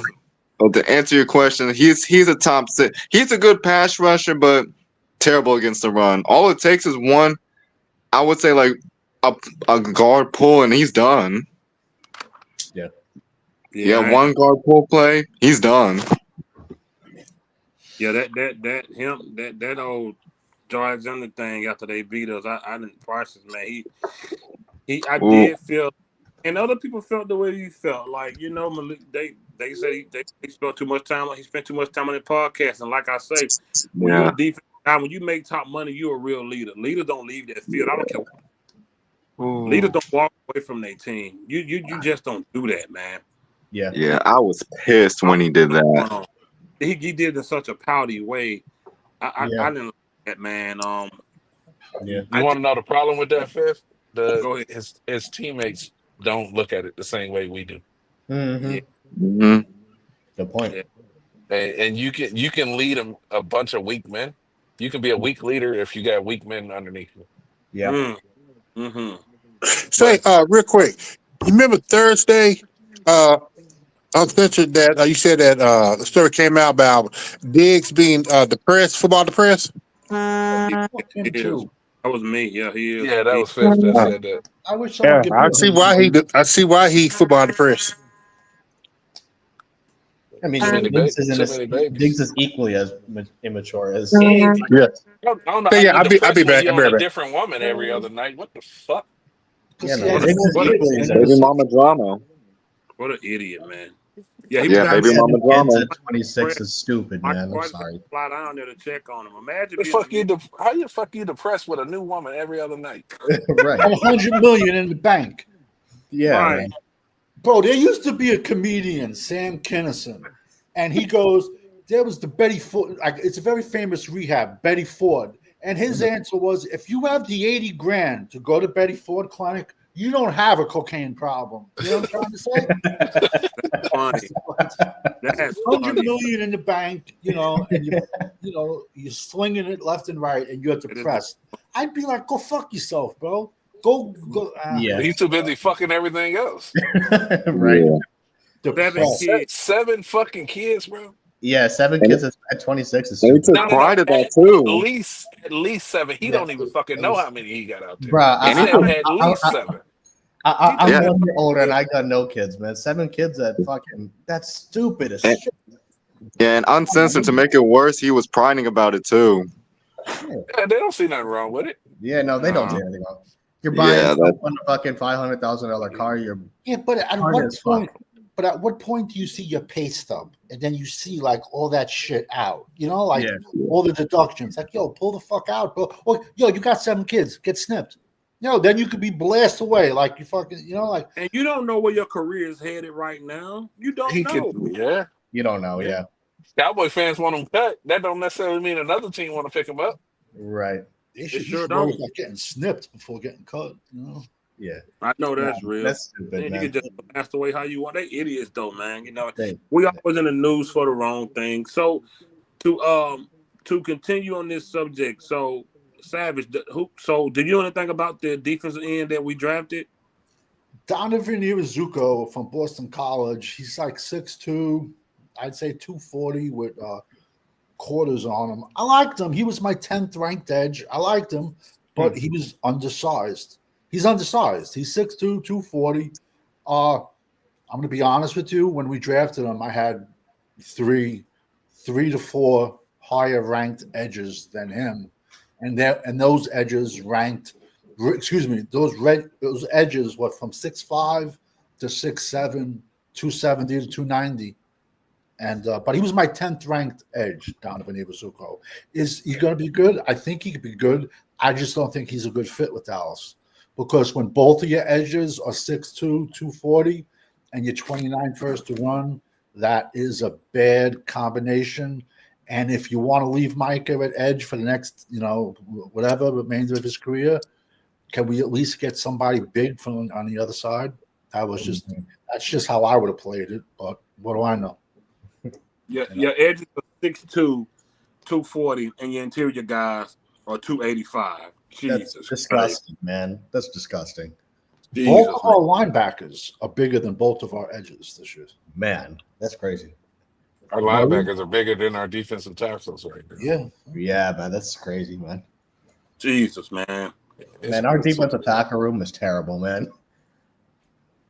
And this is the thing that we talk about now on this channel. This is what we talk about. This is the stuff that other people don't talk. I've never seen him get out of that chair. I know he had a body. Always. Have you never seen it? He did it when he got the fucking cone hat. I didn't know he had a lower half. I thought he was like, just before I did. You missed it. No, yeah, you missed it. He didn't even. What's the man? You thought he was like a quadriplegic or something like that? What's the man name on Sonic? Doctor what? Fuck, what's his name?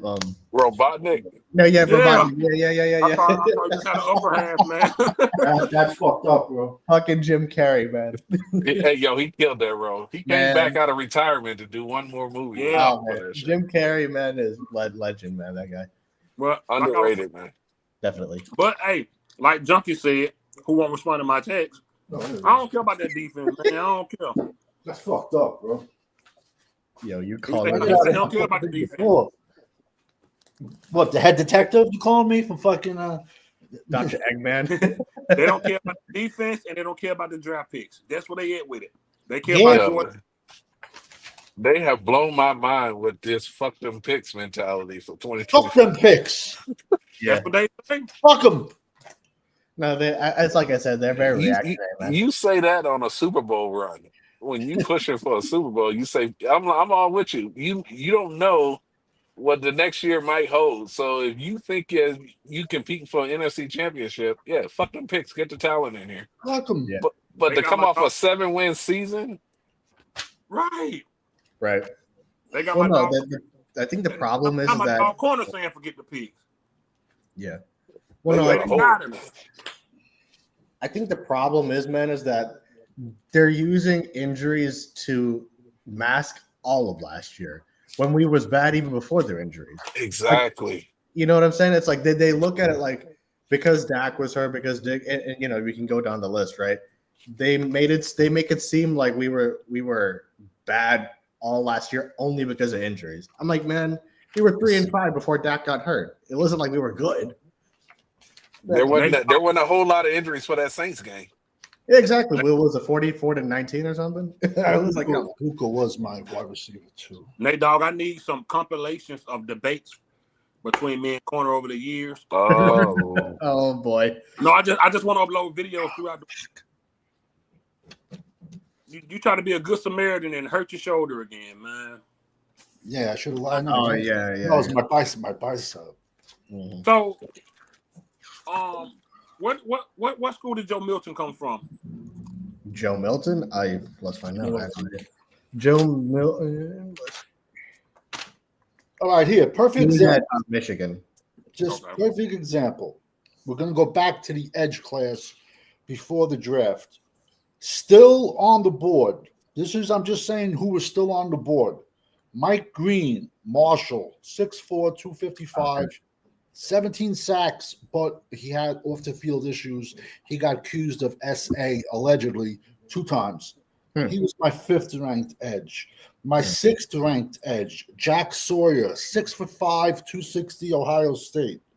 My 7th-ranked edge, JT Tuimoloau, Ohio State, 6'5", 270. Then I had Josiah Stewart. He was on the small. Now we started getting to smaller ones. 6'1", 250. Then I got a big guy at 9, Princely Humanera. He was 6'4", 260. Then at 10, Donovan Irazuko, 6'2", 240. He was my 10th ranked edge. So all I'm trying to say is I had bigger edges still on the board, but we went with a little short guy. Yeah. You know? Dang, man. Yeah, man. They said F6, man. They said they don't care. Yep. Who was your offensive lineman that you had over Booker? You had anybody before him? Yeah. Hold on. It was he's from Arizona. Right here. Boom. Hold on. Give me 1 second. Yeah, right here. I just hit guards. What's his name? Tyler Booker's 2. He played. He might be in my offensive tackle list, but he was being switched inside to guard. I forgot who took him. Jonas Salavia out of Arizona. 6'5", 340. He played offensive tackle in college, but he's going inside in the NFL. Who picked him? Up? He went like in round 2. I don't know. He went in round 2. Got him. Dang. Yeah. He was my number 1 guard. Tyler Booker, 6'5", 350. So you did have Tyler Booker ranked pretty high. I had him ranked, but you see, I had him ranked number 2, but he's strictly a guard. But see, strictly a guard. Then Donovan Jackson, Ohio State, 3.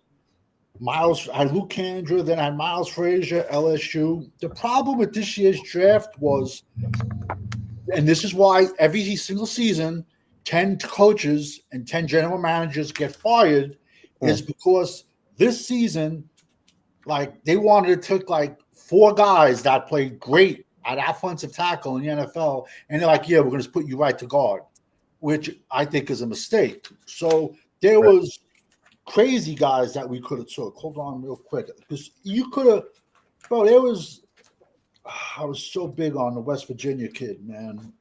Wyatt Mullen. He went in round 3, bro. Just because the guy hasn't given up a sack in 3 years. And he's played Abdul Carter, yet, his arm is an inch short.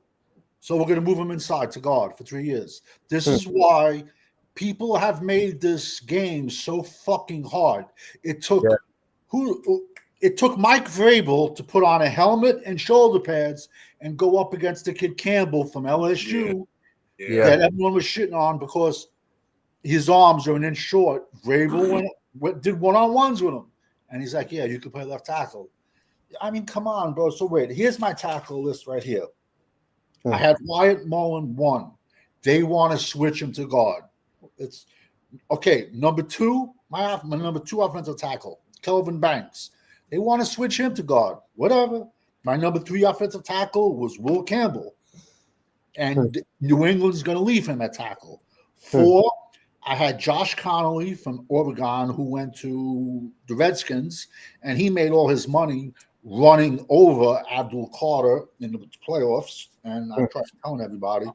5, I had Arante Isare, 6'6", 340, Minnesota. 6, Anthony Dalton, NC State. Bro, I had Johnny Cornelius 7. I thought I had him at 9, bro. I had him at 7. We got him in late. I don't know who this is.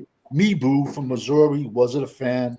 Gray Zabel, I had him at 9 just because who knew where they wanted to play him. Then Josh Simmons, 10 around. And then you know who this is? This name on the screen, Savage. You know who this is? Jonas Salavia. Yeah, that's who I had in my guard 1. Oh, okay. You did. Okay, got it. Oh, okay. Yeah. Actually, they took him. Miami picked right after us. So right after we picked Donovan Irazuko, Jonas Salavia went to Miami. Nate Dogg, this is what we talk about on this show every week. What we be saying. We are too. This why we not jumping and cheering like everybody else because of a golf game or a paintball game or Greek dancing or whatever else they doing. This why we not jumping up and down. We're worried too because we're looking at everything, and you got guys that got a respectable crowd on their YouTube live streams saying screw them picks. I don't care about the defense, man. We give up the real picks. I want to score points, man. We need to score points, man. Fuck them. I am not worried about this year, not one bit. Nah. I I am worried about next year because they are fucking over next year for this year. Yeah, man, they are, and we're not ready this year. And I was telling OG on his stream earlier today. Right. We gotta change the way we're watching the Dallas Cowboys play football this year. Right. Do not watch for wins. Just Right. watch to evaluate players and see what talent you have on this team. Agreed. Wow. It doesn't matter if they win or lose because they're not gonna do it. I'm gonna ask y'all all a question and just say yes or no. If the Cowboys go 17-0 this year, do you think they can win a playoff game?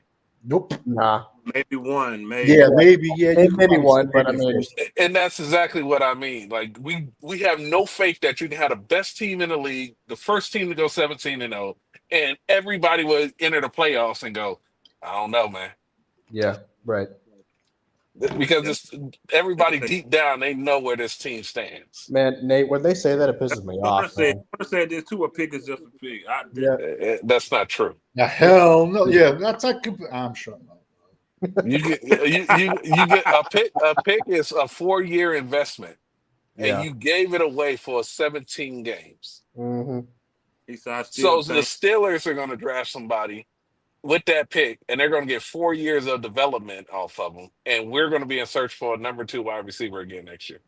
Yep. Hey, 1995. I'm not doubting that they can't win more games than they won last year. We're just saying it's not going to go nowhere, and they putting so much emphasis on this year, and they're pretending that George Pickens is our savior.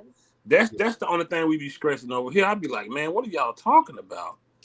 Like you said, the first round. I've never seen a fan base coming off of 7-10, Right. with this much fucking confidence. It's Right. and a new head Right. and a new head coach, first time head coach, a quarterback that just came off a season-ending injury, a wide receiver that had a shoulder fucking surgery. All your corners are fucking hurt. All your linebackers are hurt. You got a bust at a fucking defensive tackle. Your offensive line is trash on the ends. But everybody's like, fuck these picks. Like, we don't need to continue to build this team year after year. Right. Well, Question marks at both offensive tackles. Let's be honest. The only side of the ball that you don't have, you got an all-pro punter and an all-pro kicker. That is it. Every other position is a question mark. Right. Well, yeah. People get this. They have this, like I said on the last show, they have this misconception around the word rebuild. You know, you say rebuild, the fan base thinks that means you're going to go 0-17, and it's just not true. We've been rebuilding for 30 years. Yeah, there you go. What's up, 80? 80 in the house. What's happening with you, man? What's going on, guys? How you doing, man? I hate to hit you with such a tough question as soon as you get on here. But I gotta know, do you think Micah top 5? If no, tell me why. Hey, be careful. Nah, he's not in my view. Still got a lot of work to do. Thank you. That's pretty much sums it up right there. I ain't gotta say no more.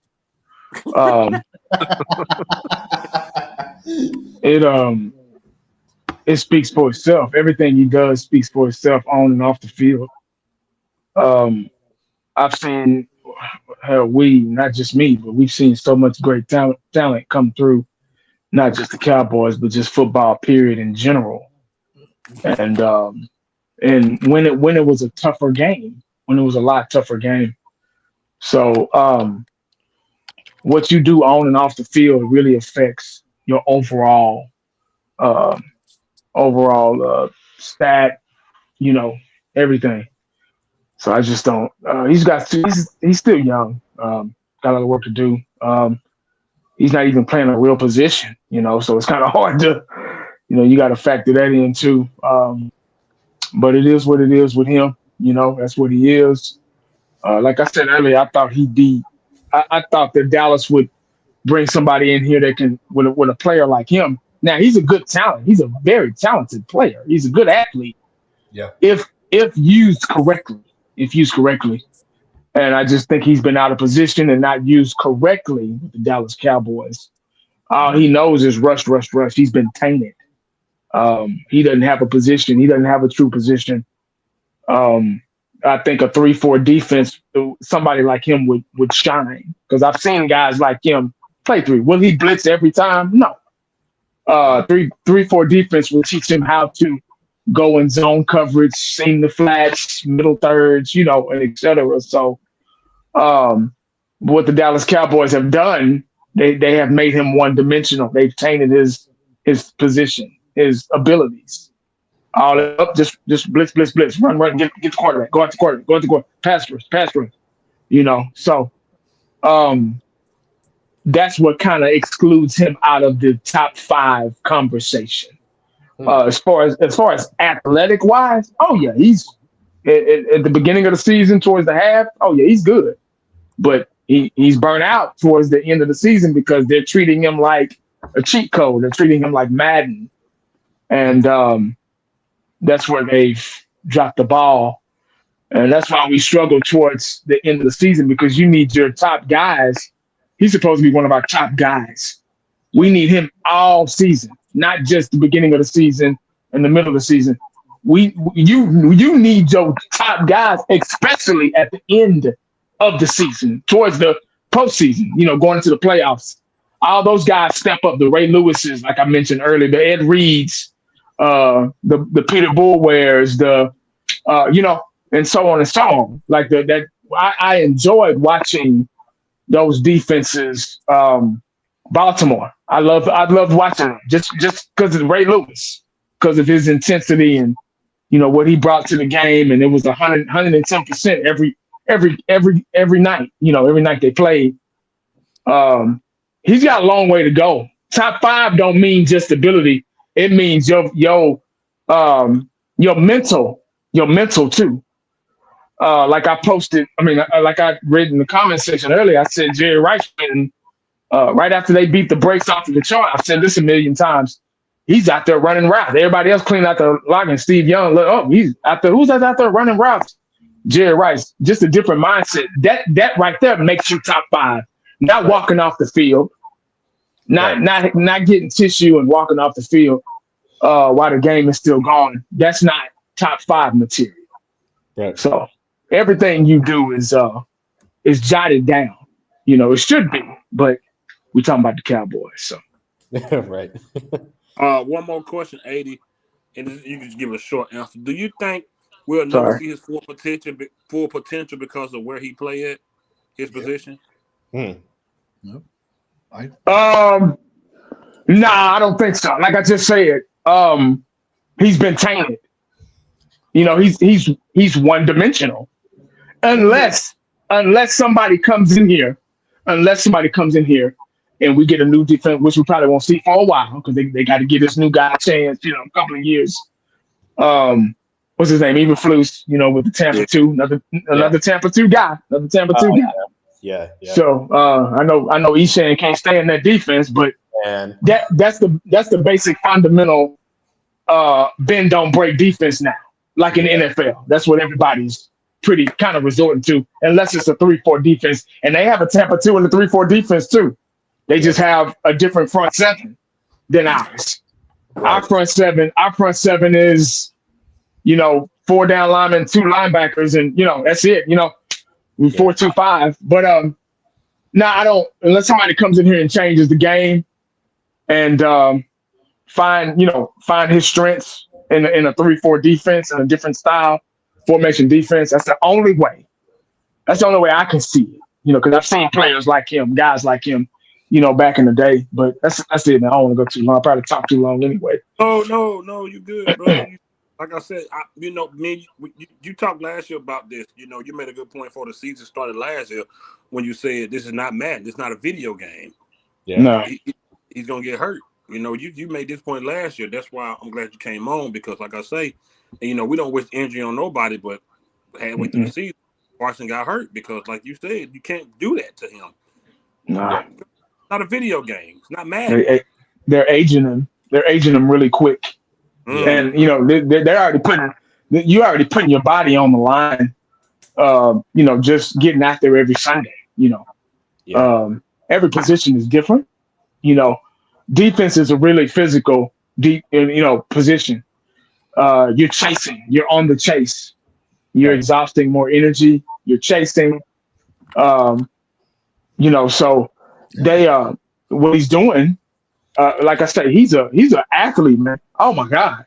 If they could use him, properly, oh man, oh my God, he'd be something.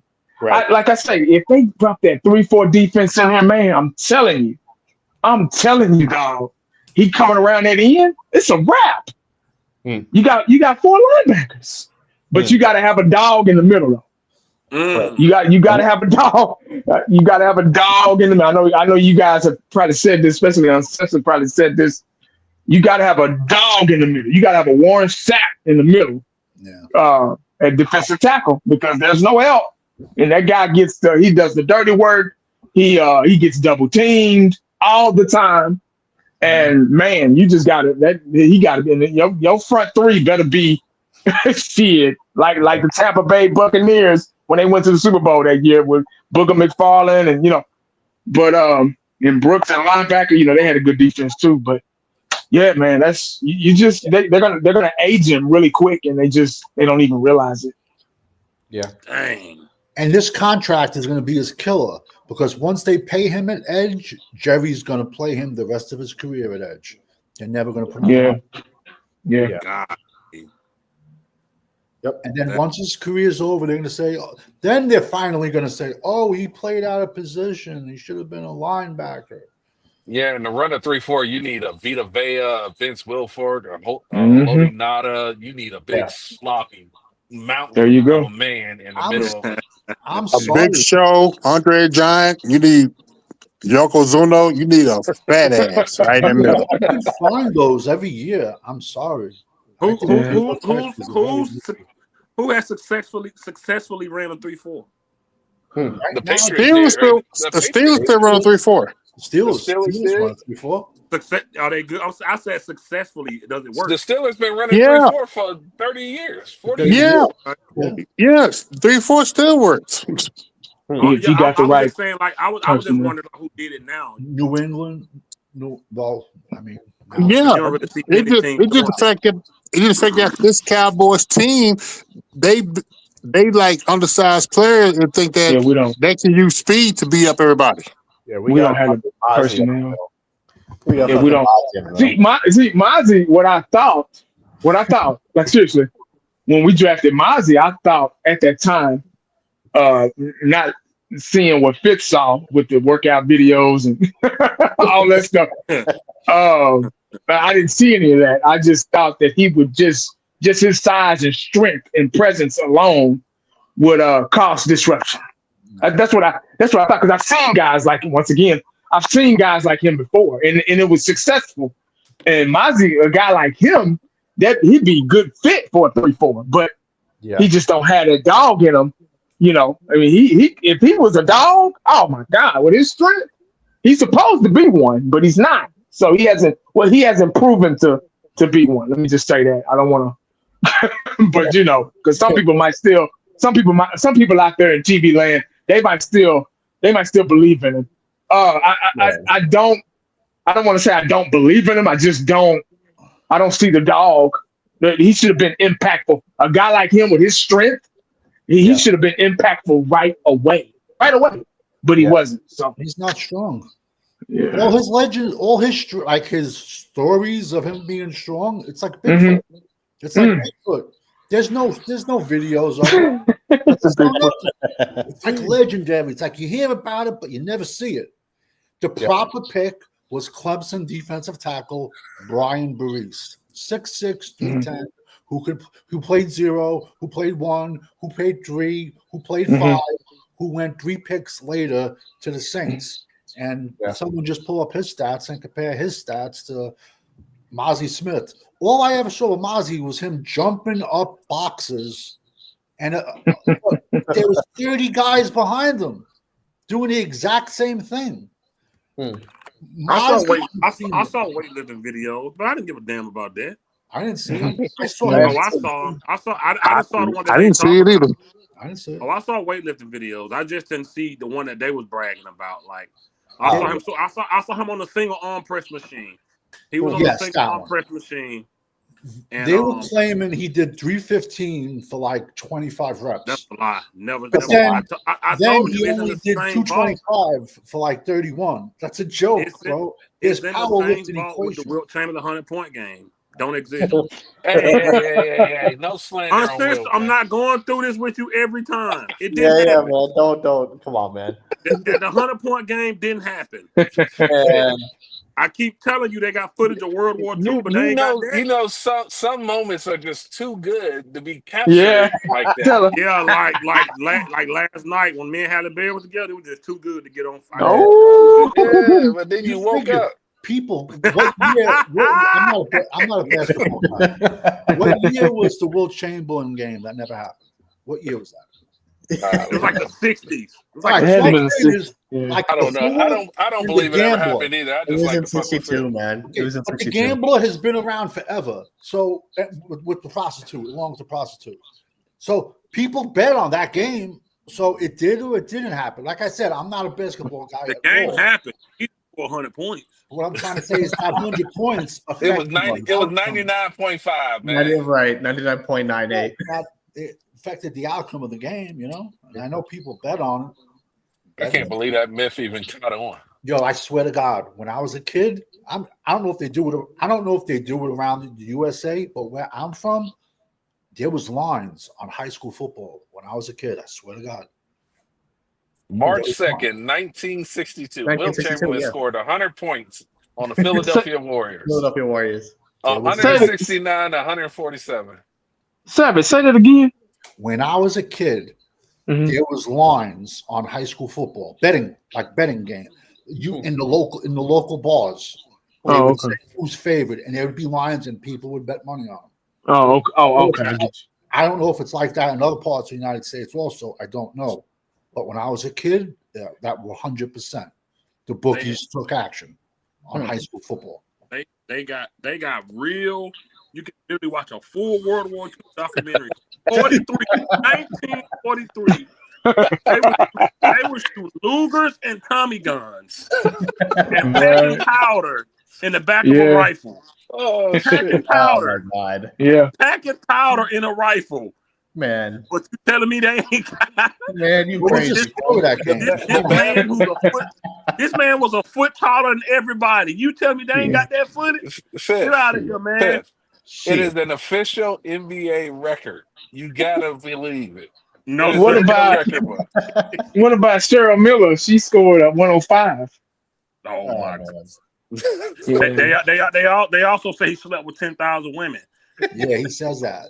and So that's been Hey, disapproved. I'm glad he did the number. Diggs is trying to take down that record real fast. Yes, man. Ric Flair Yeah, says the same thing. Oh, y'all, I don't know if you heard. AD Diggs got 7 kids, man. That's 7 At kids. least, What? at least At seven. least Yes, it could He be don't, more. he don't know how many. He don't know how many. In the past 3 years, he done had at least 7 kids.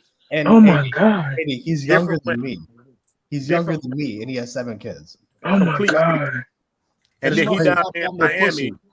He down there in Miami, depressed. Micah Parsons had to go down there and check on him. 100 Man. million in the bank, and he down there depressed. Yeah, but he saw what he's paying in child support. That's why he's fucking depressed. Man, Oh my Dumbass. God. course, Micah, man. That guy is. Didn't Dog, want to it's train. not- Didn't want to rehab with the team doctors. I can see that.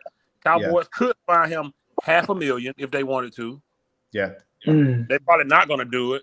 He down there depressed, sitting in the dark every day about his career. Boy, Man. are you Bless out his your heart. mind? How about the guy that has to get up how about the guy that has to go to work 11 o'clock at night to 7 because works on a garbage truck? Oh man, And this right, motherfucker is depressed. Got the fuck out. right, Yeah. right. I didn't know that, man. Yeah, no, he can't. Yes, When I saw that, I was yes. like, that's crazy. No, I mean, I knew he was stupider than a box of sticks when he bought that fucking $500,000 car. There you But, go, like- Lil D. I like Let that. me ask you something. Go ahead, Aiden. Diggs, what's his background? Like, how'd he grow up? Him and his brother, him and his 2 brothers, they was raised by a single mom. Okay. Is this him and Stefan, or what? No, they got another brother. As soon as you said single mom, he's You like, okay. you can stop. You can stop right there. Yeah. Single mom. You Uncensored knew I was coming from. you can tell people that didn't have strong male presence growing up. They act different. They move different. They do this stupid shit because there ain't a male presence to tell them, yo, you fucking up. Yeah. This is not Yeah. how I raised you. This is not how we act in this family. You can be a grown ass man. You can be 35, and your grandfather can pull you to the side and say, "What the fuck is wrong with you? This is not how I raised you," and snap your ass back in. But when you don't have those male role models, those strong ones There you go. in your family, you move like this based off emotions and shit like that. That's the Yeah. problem They with a all- lot of our inner cities. Is that Yeah. these kids they resort to violence and they lash out because they don't know how to control their fucking emotions. There you They go. all Not saying men can't have emotions. You don't move off of your emotions as a man. Well, no, you have to learn. You have to control yourself. You have to know how to control your yeah, emotions. man. Stephon ain't no better. Nah, he's not. He ain't no better. Yeah, they Yo, it's three. They was raised by their mom. I'm a still a savage. Quote, these dudes must not have got trimmed growing up. They couldn't have because boys that get girls at a young age, especially a decent caliber looking, they don't move like this shit throughout their life. They're used to it by the time they get these motherfuckers got money and fame, and it got them access to things that they couldn't get before. Right. They don't know how to fucking act. And anyone that says money can't buy happiness never been fucking poor a day in their life, man. There you go. Yeah. No, money buys you access to a lot of different things, of course. Well, hell, a lot of baby mamas, they'll be broke real fast. I don't think money by happiness, but it's a start. Yeah, I knew something was up with Diggs when after that game he had went and looked at his phone or something like that and got into it with that. I was like, come on, dog. You a grown ass man. Look bro. at that culture, though. Look at the culture where you run to this is how you know you had a bad game. When you run to your phone to see what they saying about you. Right. What the That was his still got his pants on. That was his brother. So Stephon Diggs tore his ACL in Houston, and he was at home. And while his brother is on the field for the Cowboys, he's texting him Twitter links to his phone. So when Diggs go back into the locker room, he opened his phone to see these messages from his brother, and he starts clicking on the fucking links, and that's when he came out of the locker room. Stephon Diggs is just as fucking bad. Look what the big brother did. Sending him text. Your brother just had a bad game, and you send him stuff. You want him to act out. Yep. That's why I just said he's just worse. And I knew it then. Hey, them like you. I knew it then that he was different. You come out there, you being respectful, you cussing, you come on, bro. I knew it then, man. And now, oh my God. I just spent the last 9 months in Miami. I'm depressed. Yeah. And know what? And think about this. Some of these other countries wanted the Cowboys trade for the older brother come here. Oh yeah, I mean, yeah. Can you imagine them two together? His brother, the wide receiver, he's a great Pickens comp. Great Pickens. You can comp him to Pickens because he'll have a great game and then he'll vanish for 5. He'll have a great game. Yeah, because you get emotional. This is what we've been talking about, but this won't happen. He's taking them to golf and paintball. You think he's gonna be a disciplinarian? No. He's not. These players he's not gonna be none of that, bro. Shotty being a disciplinarian is sailed. He's gotten way too close to these players.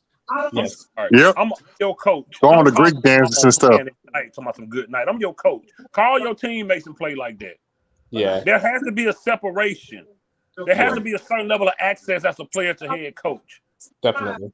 If a player is calling me as a coach, as a head coach in the NFL, players calling me 10, 11 o'clock at night, the first thing I'm thinking is they'd have fucked up and gotten into some trouble. Yeah. Something's wrong. Yeah. Mm-hmm. And for him to be pranking a head coach, that healthy boundary, that healthy respect level is not there between them two. No, for sure, it's not. When I was a kid, gonna run through it, man. When I was a kid, I used to tell my friends, "Yo, you call me at 4 o'clock in the morning, somebody better fucking have died." You know, don't just call me at 4 o'clock in the morning because you want to talk. There better be like a definitely. I mean, there has to be a healthy, separation, a healthy these guys they're friends with each other, man. It's not the way a coach-player relationship should be, man. It's all friends football. Yeah, that's why I knew the fact that Greek dancing is posted on Twitter is where have we? That's the fact. That's the Cowboys, man. Where have we gone, man? It's crazy. Damn, where have It's we a gone? crazy But God. crazy time, man. But Eddie, man, we've said this for a while. All of us have said it for a while. This has Oh, been the Cowboys. God. It's just that this offseason is the most stupid our fan base has been. It's been this way. Nate Dogg is. See, Nate Dogg, Nate Dogg, bro. I don't know where y'all grew up at, but in the South, your parents will tell you, I ain't your friend. Yeah. Yeah, right. They created them boundaries to let you know what you could say and what you couldn't say. I'm not your friend. You play like that with your little friends outside. As a grown ass man, you still couldn't do that. Still. Still, listen, boy. Hey, man, I don't see how other people curse around their mom. I can't curse around my mom. Man, Absolutely my not. mom- I would never in my life. Man, I be seeing my friend how they cuss around it. I said, man, how do y'all do that, man? Yo, my mom was strapped on a hospital bed with wires and tubes hanging all over her. And I'll tell you right now, if I would have cussed in front of her, she would have found the strength to get out of that bed and smack the shit out of me. I'm telling you. Absolutely not. And that's Shotty Cross. He's too close to these guys. And that's how they're going to act. They're going to act just like you don't allow them to. If you create, like when y'all, it blows my mind that y'all say that Jimmy Johnson was leaving star players when they won their own time. He'd leave them. Yeah, because no one was bigger than the team. Right. Yeah. Right. It's Supposed to be. Supposed to be. Like, no one asks, let's just say, like last year, Philly won. Does anyone give a fuck how many whoever it was on their defense? Does anyone really care who had the most sacks on Philly's defense? No, they won the Super Bowl. Does anyone care who had the most sacks on the Chiefs' fucking defense? No. But yet we do. Because it's the Dallas Cowboys. Stats are for losers. Stats are for losers. It's the Dallas Cowboy hype machine. Yeah, that's why when we talked about running back, Savage, when you was asking them when they was like Dak to have a running back, when you told them name Kansas City running back, they couldn't. Right. And the truth is, we've had running backs. They just want to. With Dak, they pick and choose shit, man. You saw me text you last night too, junkie. You saw me text you last night. Oh boy. We talk about you, how you said F them picks. I ain't starting with you tonight. Oh boy. No, for the people that say a pick is a pick, that's like saying Dan Marino and Jamarcus Russell. I mean, they're both picks. Right. That's true. I didn't think about it that way. That's true. I said to my dad once, "Hello, McFly." He gave me a rap on the phone. Oh man. Maybe so. Because I text you. I said, "Was you? I saw you on live with Caps." I was asking you, "How did you know Caps?" I saw you on live with Caps last night. Man. But like he's too close to them, and it's gonna bite them, bro. They not gonna. And when he act out as a coach, how he should have been in the first place, they're gonna be surprised, and they're gonna run a Jerry like, man, what's up with your boy? First of all, they'll see it as fake, and then they're not gonna respect it. There you go. There you go. They're gonna see it as fake because he's ingratiated himself too closely. Like, man, if I prank called my parents, man, fucking hell, they would smack the shit out of me, man. Yeah. I know, Junkie. That's why I was asking you. I know. Text me. That's why I didn't know you knew Caps. I know Caps. That's why I was text me, bro. Man, that's crazy, man. The fact but that's the problem, man. Yeah. That's the problem right there, man. Yeah. Man. We in for a rough ride this year, y'all. Oh yeah. This season is gonna be people will get a kick in their ass this season, man. I'm telling you. This fan base is gonna no matter how the season goes. The fan base, when we lose our first game, just watch. They'll get a kick in their ass, man. It'll just these people actually think that we have done enough to close the gap. That's crazy. With the Eagles. We lost 41-6 and like 37-6 or something like that. We scored 13 total points in 2 games against the Eagles. Yeah. And they think that Dak Prescott coming back closes that gap. They done lost their fucking mind. Yeah. Well, they look at Dak, it's like you said, the stats shit. They look at his record against other Eagles teams, not this Eagles team. You know what I mean? So I was just in here. Who was just? That was Champ. That was Show Nuff. Shogun at home. That was a good movie. Yeah. I want to eat crow so bad, but I don't see it, man. But the problem is, Nate, dog, when we come off that type of season and you got fans automatically saying we're going to be better and we ain't seen nothing. We ain't seen nothing. You got Dak, who before he got hurt played bad. came out and said after that terrible season, we're right there with the Eagles. Yep. What are you talking about, bro? You don't Keep like in it? mind- Jump off. Your Let's quarterback ain't even clear for contact yet. Yeah, and keep in mind, people again, like I said earlier, like I mean, they use the fact that Dak was hurt as an excuse when he was bad before he got hurt. He had 11 touchdowns, 8 picks halfway through the season. That's on pace for 17 picks. Like he was terrible last year, even before he got hurt. Come on, man, we're not close to the Eagles. Give me a break. And if you want to get technical, he was 30 pounds overweight last year too. Well, if you want to just get saying, really right? All these content creators are all happy that he lost weight, 30 pounds. So then what you're telling me then, he was 30 pounds overweight then in the year he got his this is the whole losing weight thing is super funny to me because that has dick to do with this decision making. And they act like, oh, all of a sudden he loses.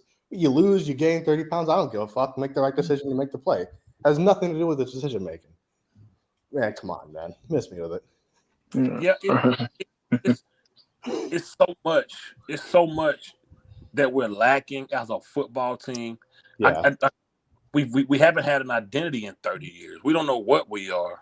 Yeah. No, we do. We have a it's a joke. It's like Yeah. a brand. Dallas is a brand. The identity is show brand. business. The identity It's show business. It's fucking this is the land of make believe. Dallas Cowboys. It's the land of make believe. But but whatever Jerry's doing, it's successful because he's a billionaire, and everything he touches turns to gold, except the football team. Yo, Jerry Jones has an IMDb account, man. This is an owner for a football team who has an IMDb account. That is stupid shit.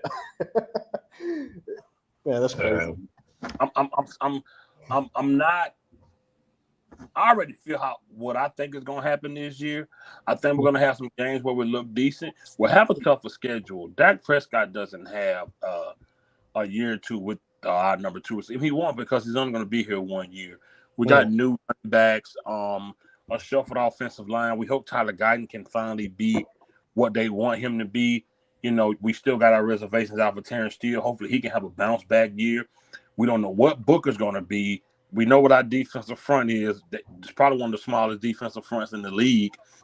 Right. You know, it's this team, man. It's just like I don't know, bro. It's like just like a bunch of puzzle pieces in a box, and none of them fitting, man. Yeah.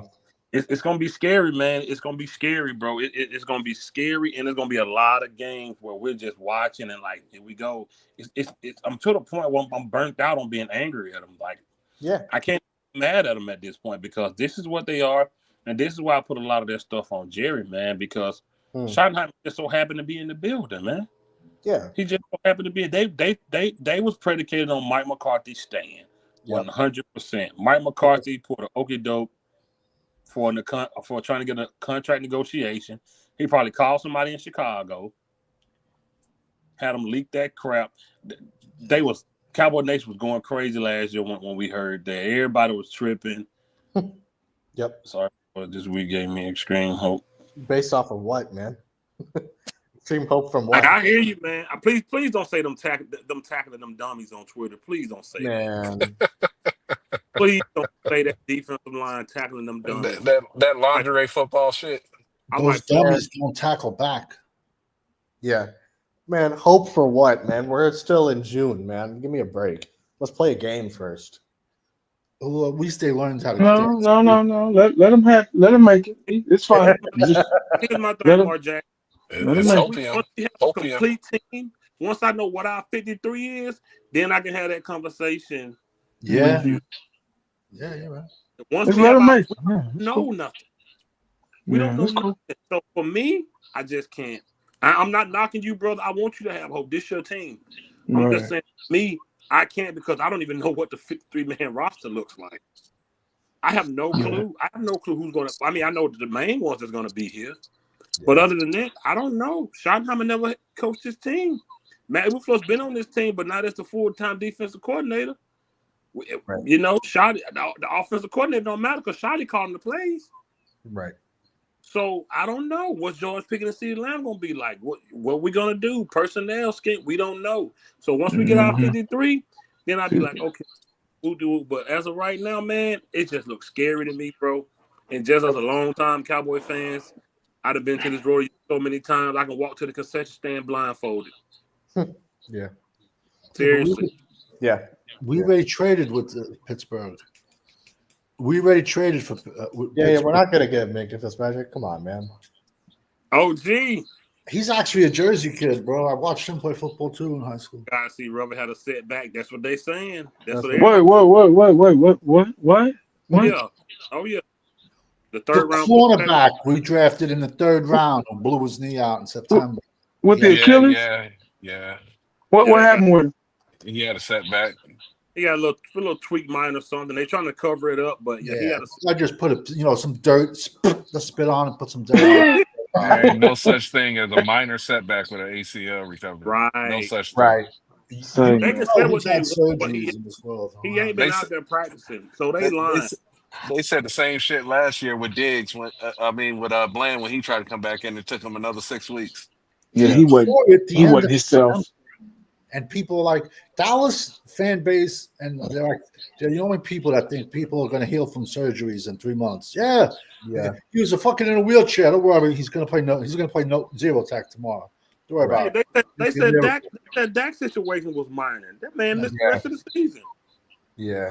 I still don't think the injury was as severe as they made it out to be. Yeah, it was a tear. He was hurt, I'm sure, but I mean, not to the degree that I think the season was over, man. Yeah, Exactly. His timing was strained. Trey Lance had a chance to not get Dak signed and take over. Yeah, They were stuck on that preseason. Just crap the bed. Yeah. You know, you say Trey Lance 3 times. OG, come on, right? He already. He better Bloody Mary. better have his Aldo Montoya mask on. Bloody Mary. Another Cooper. I heard that in a while. Bloody Mary. Holy shit. Shout out to Blog. Another Cooper special. Exactly, bro. Oh, that is right. That is right. The same. Their doctor did a surgery. Right. Oh, Cowboys Blog in the house. What's up, dog? What's up, Blog? Hey, my boy. Rockin' since 03. Salute the Blog, man. OG, real OG. Yeah.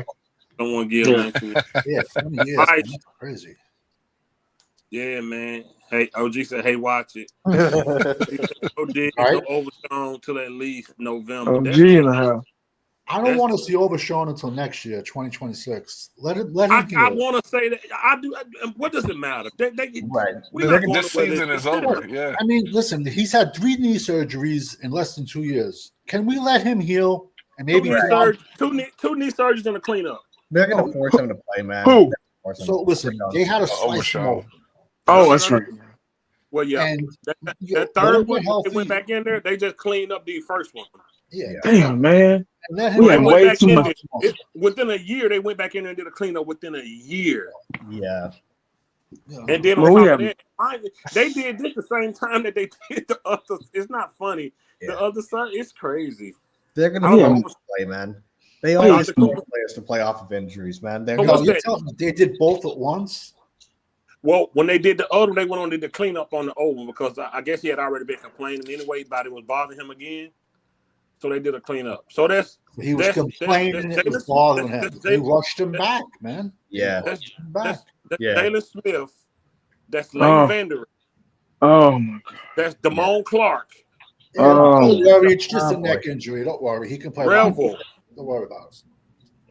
What is it with this team? Hey, listen, I got videos up right now. We've drafted Van Der Esch. I said, y'all, he got neck issues. The neck injuries. Oh. There's content as soon as we drafted him, I did a video saying we shouldn't have got him because my whole comments, you don't know what you're talking about. Right. Okay. Oh. There's content creators that put doctors on their shows trying to say Damone Clark's surgery was no big deal. What? Put doctors on their show. Like both of you never played fucking football in your life. If you think, bro. And then I said, bro, if that was your son, would you want your son playing linebacker after getting his neck operated on? Get the fuck out of here, bro. You want to see this young man in a wheelchair, God forbid, the rest of his life? His spine. Exactly. Man. In a position that's a car crash every play. Don't worry about it. We're going to operate on you and put a Band-Aid. He said, how is the 2025 season over? hasn't God. started yet. I'm not following this argument. There's no argument. There's no argument, man. God. There's no. We're just saying with this. Okay, based off what I've seen, right? Last year we didn't do too good. We didn't do too high. Wow. Have never been able to stop the run. We haven't made any improvements on that front line. We drafted one guy. We hope he works out. Other than that, you got Osa rotational, Mozzie a bust, Parsons undersized, other defensive end undersized. Safeties ain't changed. Diggs is not going to be there. Overshown is not going to be there. You hope the run Blaine have a better year than he finished off last year. Your defense is in pieces. Yeah. Your defense. Hawks at offensive tackle. So all this you just named, Fit, everything you just went over is our fault. Yeah, exactly. We have And then nothing if you to do with it. And then See if what I'm you talking say about? that, you're a hater. If you say This is how you know 80, you when got to get rid of that voodoo doll that you got that's been it's, cursing the Cowboys for 30 years. you know what I mean? Yeah, man. fuck that Hey, guy 80, too. none of our fault, 80. What you were saying, though?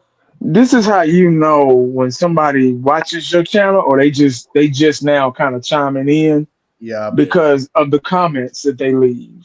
They're very ignorant, they're very immature, they're very premature. Um, the Cowboys have been bad for a long time. We've all been watching the same thing. It's not our fault. We're doing when we have to get up here and say the same thing over and over again, all we doing is talking about what we see. Yeah. How many times we done said that? All Right. we're doing when you come on this channel, all we do is talk about what we see. If you don't like it, get in your car, take a bus, a Uber, get on a plane, go knock on them regular ass doors at Frisco at the Star, because that's where they at now. Go over there Yeah. and let them know all your issues. Don't get mad at us for talking about what we see, man. This ain't smoke and mirrors and the rainbows. We ain't just making up stuff for our health. We ain't just making up stuff to make us sound. Now them other cats, they probably do that shit. They babysit all these Cowboy fans in the comment section. They babysit their feelings. We got grown kids in the comment section, and as soon as you say something offline, they pissed off at you by the way they performed. How you gonna get mad at me by the way they performed? Right. They miss tackles. They jump off sides. They get hurt. They call the wrong plays. They become the Dallas magicians in the postseason. Yep. They. All I'm doing is talking about rough draft, final copy, whatever. What I just seen, what we just seen for almost 30 years. 30 years, man. You can retire in 30 years. Mm-hmm. So we're not the ones to get upset with. We're not arguing with each other. All we're doing is talking about what we see, what could possibly happen again and again if the Dallas Cowboys keep the same rotation of bullshit every I think season. Yep. This is a new team, new teachers in the classroom. Everything's new and fresh. You got a couple of guys, left over, but guys, we're not to blame. We're not the bad guys that you want us to be. Yeah. Trust me, we want to win just like everybody else. It just so happens as that we get people that get real sissified about the truth. all we do is talk about what we see. We don't just make up shit, man. I'm sorry, but we don't. Nah, So if you feel like you're wasting your time, there are other channels. Trust me, there are other channels out there that will say exactly what you want to hear. Yeah. Go Cowboys. We're gonna do good. We're going to the Super Bowl. Yeah. Yeah. No. You want to know something that's crazy? The last stream that Fifth did, there was a gentleman on here that literally said hardware don't matter anymore. Yeah. That wasn't my screen. That was Champ's screen. That was Champ. That was Oh, Champ. my bad, Fifth, That was for Champ. putting that. Repeat that. Repeat The that. man out his mouth said that hardware does not matter anymore. Yep. Yeah. Trying to justify these sorry ass fucking players' individual stats. Yep.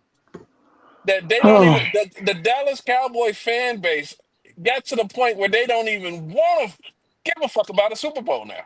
Yeah. I have never in my life heard somebody say that hardware does not fucking. That was Cam Newton. Cam Newton said he would not trade an MVP for a For the Super Bowl. Yeah. Because the fan base and these younger players and this generation of fans, they look. It's all about individualism. It's not about winning, coming together as a team. 53 individual people from 53 different backgrounds, 53 different skill sets, figuring it out and getting to the top. Travis, what's his name? Kelsey, yeah. said that he would only come back and play if he thought that they could compete for a championship. Yep. Not for money or stats or anything like that. Yeah. That man got multiple rings, and his sole focus on coming back is only if I think the team can compete for a championship. Yeah. But Dallas Cowboy fans are like, man, Micah Parsons got so many sacks and pressures, man. Yep. I don't give a fuck about that. We gonna debate who's the better loser? Is that what we doing now? Yeah. Yeah. No, that's the way the fan base does. They want to put Dak in the same conversation as Lamar Jackson, Josh Allen, and Burrow. They're all fucking losers. They're all better versions of losers. That's it.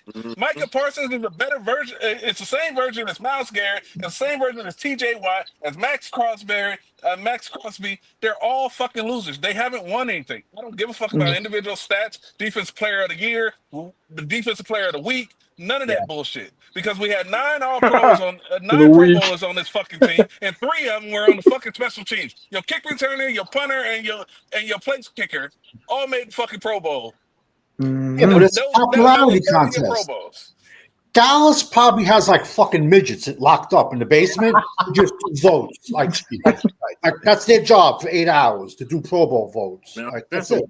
Why you cut him off? I needed to take a breath anyway because I'm about to lose my shit, bro. It's just they get attached to the names behind the jerseys, man. We've said it all. We said it all the time, man.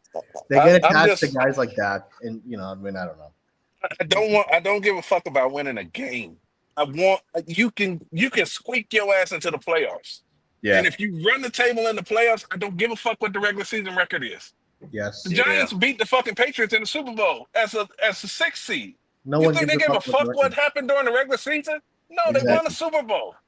Yes. Get off this individual bullshit that don't fucking matter. Talking about the season hasn't started when we all know that this team isn't going to win anything this year. So yes, the goal is a Super Bowl. If not, you fucking failed. If you got teammates or you root for your team just to win a game or just to make the playoffs, then you're rooting for a fucking loser because nobody gives a fuck about second place. Yeah. Right. No, man, the fan base is crazy, man. And we ain't trying to, we've been doing this for too long, too many years, man. And we got up here, we only talked about what has already happened. Every time up here, listen, man, you got to know as a fan, if you really saw this team last year, then you shouldn't have any problem with how we feel right now as of today. Exactly. September when kickoff start to January when it ends, we might have a whole different take. As I said, January Cowboys, we might have a whole different take. But as of right now, we're going off last year. We stunk it up. This team we can go off of. They're still lacking a lot. If you look around, we didn't improve in many places. Yeah. We didn't improve. Our biggest thing was getting Pickens, and to most of y'all was signing Osa. Mm-hmm. They moved the needle for me. He was middle of the pack rotational guy. He's a jag, man. Moved the needle for me. He's a jag. It didn't move the needle for me. I'm sorry, man. Signing Osa just didn't do it for me. I don't know why people was excited. Cowboy fans have to stop thinking that my opinion is the law. Yes. Thank you. My opinion does not determine a win or loss, so don't get mad. Keep your opinion. If you feel like you're going to have a winning record, keep that. I feel like we're not. That's fine. It don't matter because they the ones that got to go play the game. Exactly. Fans, man, we work jobs. We talk about millionaires, bro. They still got to get on the field. So my opinion doesn't change the outcome of a Dallas Cowboy game. Don't think because the quarter say Dak going to throw 5 picks that might actually happen. That don't mean that's going to happen. You know, so everybody just have their own opinion, man. Look, I know how other content creators might make y'all think what they say is law. We don't do that over here. That's why 1980 never. That's why 80 never predicts seasons. That's why he said this. I think season. If you notice, every year we do predictions, he don't do them. Yep. He's literally been consistent on not doing it. Yep. No, And that's how you keep people from breathing down your neck like a dragon, as if what you say is the truth. Because why would 80 determine a season when we don't know what the team gonna look like? That's what I'm telling you now. I was mad at what Dak said, coming off a losing season, saying we're right there neck and neck with the Eagles when they smoked us last year. They Super Bowl champions, and we suck. We don't even know what the team at that. When Dak said that, we didn't know what this team was going to be. He said we're right there with them. Yep. Are you kidding me? That's my problem. That's my problem with the organization. That's my problem with the players. Yeah, but let's be honest. That's what Jerry preaches, though. For half a billion, I'll say anything. Jerry preaches that, man, and that's what bothers me when it comes to this team. As being a fan, for him to get up there and say we right there with a team that just won the Super Bowl with the NFL leading rusher, one of the best defenses and offenses, and we stunk at all those positions, but we're right there. Come on, man, go ahead, Savage. I forgot what I was going to say. To be honest. Hey, I done that shit. You was talking about for $500 million. You'll say anything. Oh yeah, exactly. We've given there you go. This guy $500 million since he's come to Texas. For fucking $500 million, I'll fucking say whatever you want me to say. No, man. The fact that people get validation from another grown man is crazy to me. $500 million. But I'll say whatever the fuck you want me to. Say, man. I went to go do something. I was like, man, let me go in here. And when I went in there, I said, what the hell was I coming in here for? Say, I do that shit. The older I get, man, I do that shit all the time. Hey, one time I walked back into the other room just to try to get my memory flowing so I can remember No, OG, my turbo and my actuator blew, man. I've been home for a week, man. Oh shit, it did. I'm getting so old, man. I was holding my phone looking for it at the same time. I'm like, where the fuck is my phone? It's in my It blew on me in Shreveport. I was stuck in Shreveport, man. Shreveport, Louisiana. They paying you? Blew on me. Turbo and the actuator, man. Both of them. They paying you? Oh yeah, they paying me to be at the house. Yeah. What you doing out there, Fifth? You drag racing in your fucking truck or something? Hell yeah. Put a blow a turbo and actuator? Yeah, you drag racing? No, that ain't how it works. Them things can go out, man, on a new truck. Yeah. Hell yeah. Bro, it don't matter. When they go, they go. And I was in a Pete with a cat in it. It had like you gotta think about it. I'm car hauling, so it putting a lot of weight. It put strain on them things. So, oh, you car hauling again? Okay, that's what's up. That's some money right there, man. I worked for a car hauling company, man. We got bought out. Yeah. Yeah, that was a long time ago. Shit, that was about 10, 15 years ago. I was making some good money too, bro. Woo! And they got another company came and bought us out and they brought their own drivers and everything. I said, God, dog. Oh man. Yeah. Hey man, make as much money as you can, man. More power to everyone who does it. Get as much as you can make, man. That's good.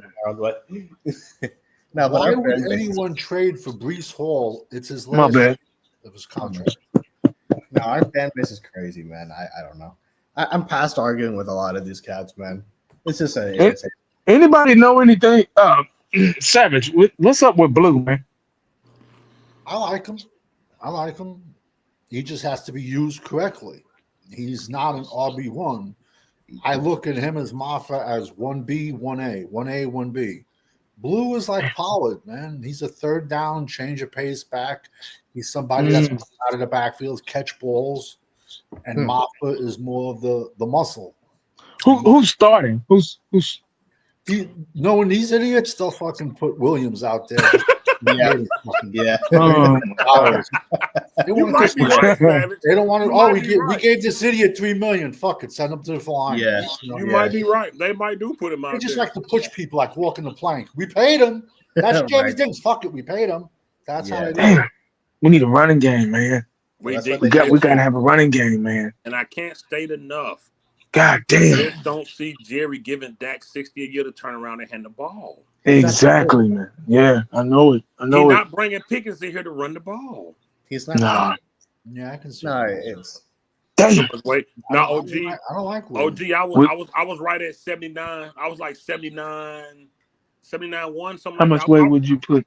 I was right there. I was right there, 70. OG. I wasn't overweight or nothing. I think it because I don't know. I had our Mercedes SUVs this time, but I don't know what it was, man. I don't know what it was, OG. The guy that had that truck before me, see, he ran a lot of Colorado and stuff, so he did a lot of pulling mounds in that truck. That's what it was, then, dog. Yeah, he did a lot of pulling mounds in that truck. That same truck. Yeah, that's what it was. I think I just got it when it finally gave in. Yep, that's what it was, dog. That's what it was. He was out in Montana and all that crazy stuff. Woo! That turbo was like our players' knees.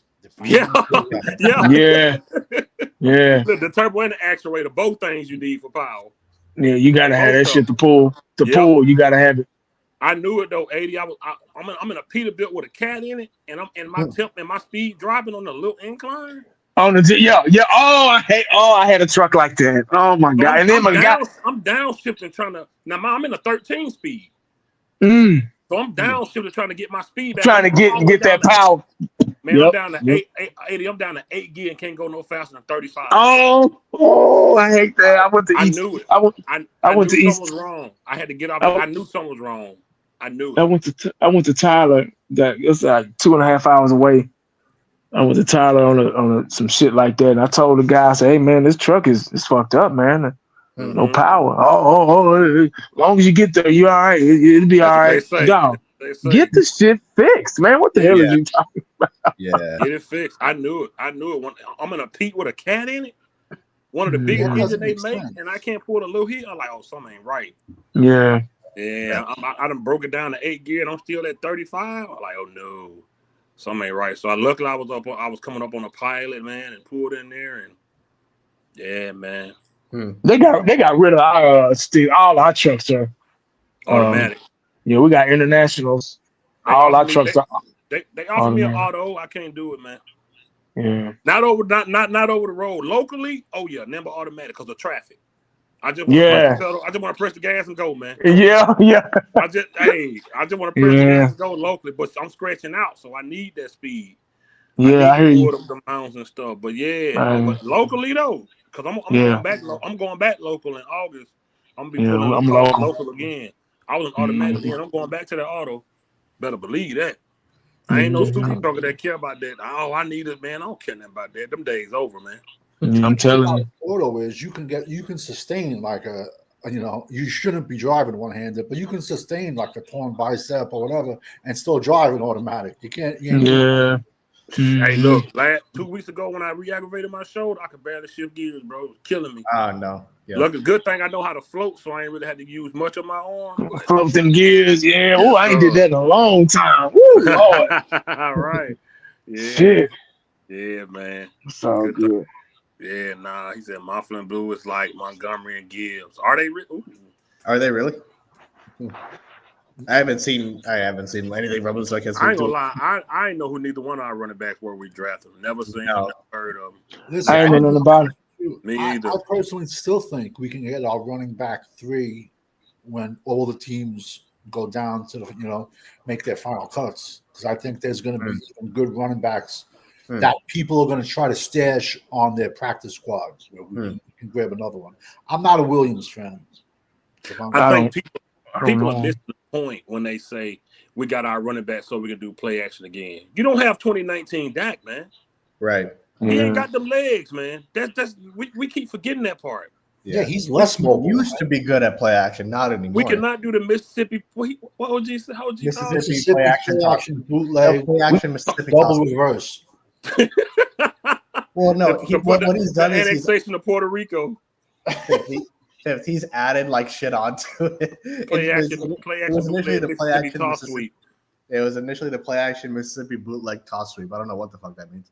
But I ain't never seen him, dog. I had to check him out, man. I don't know him. That's why I say. That's why I can't talk how they talk. I said I don't know the 53.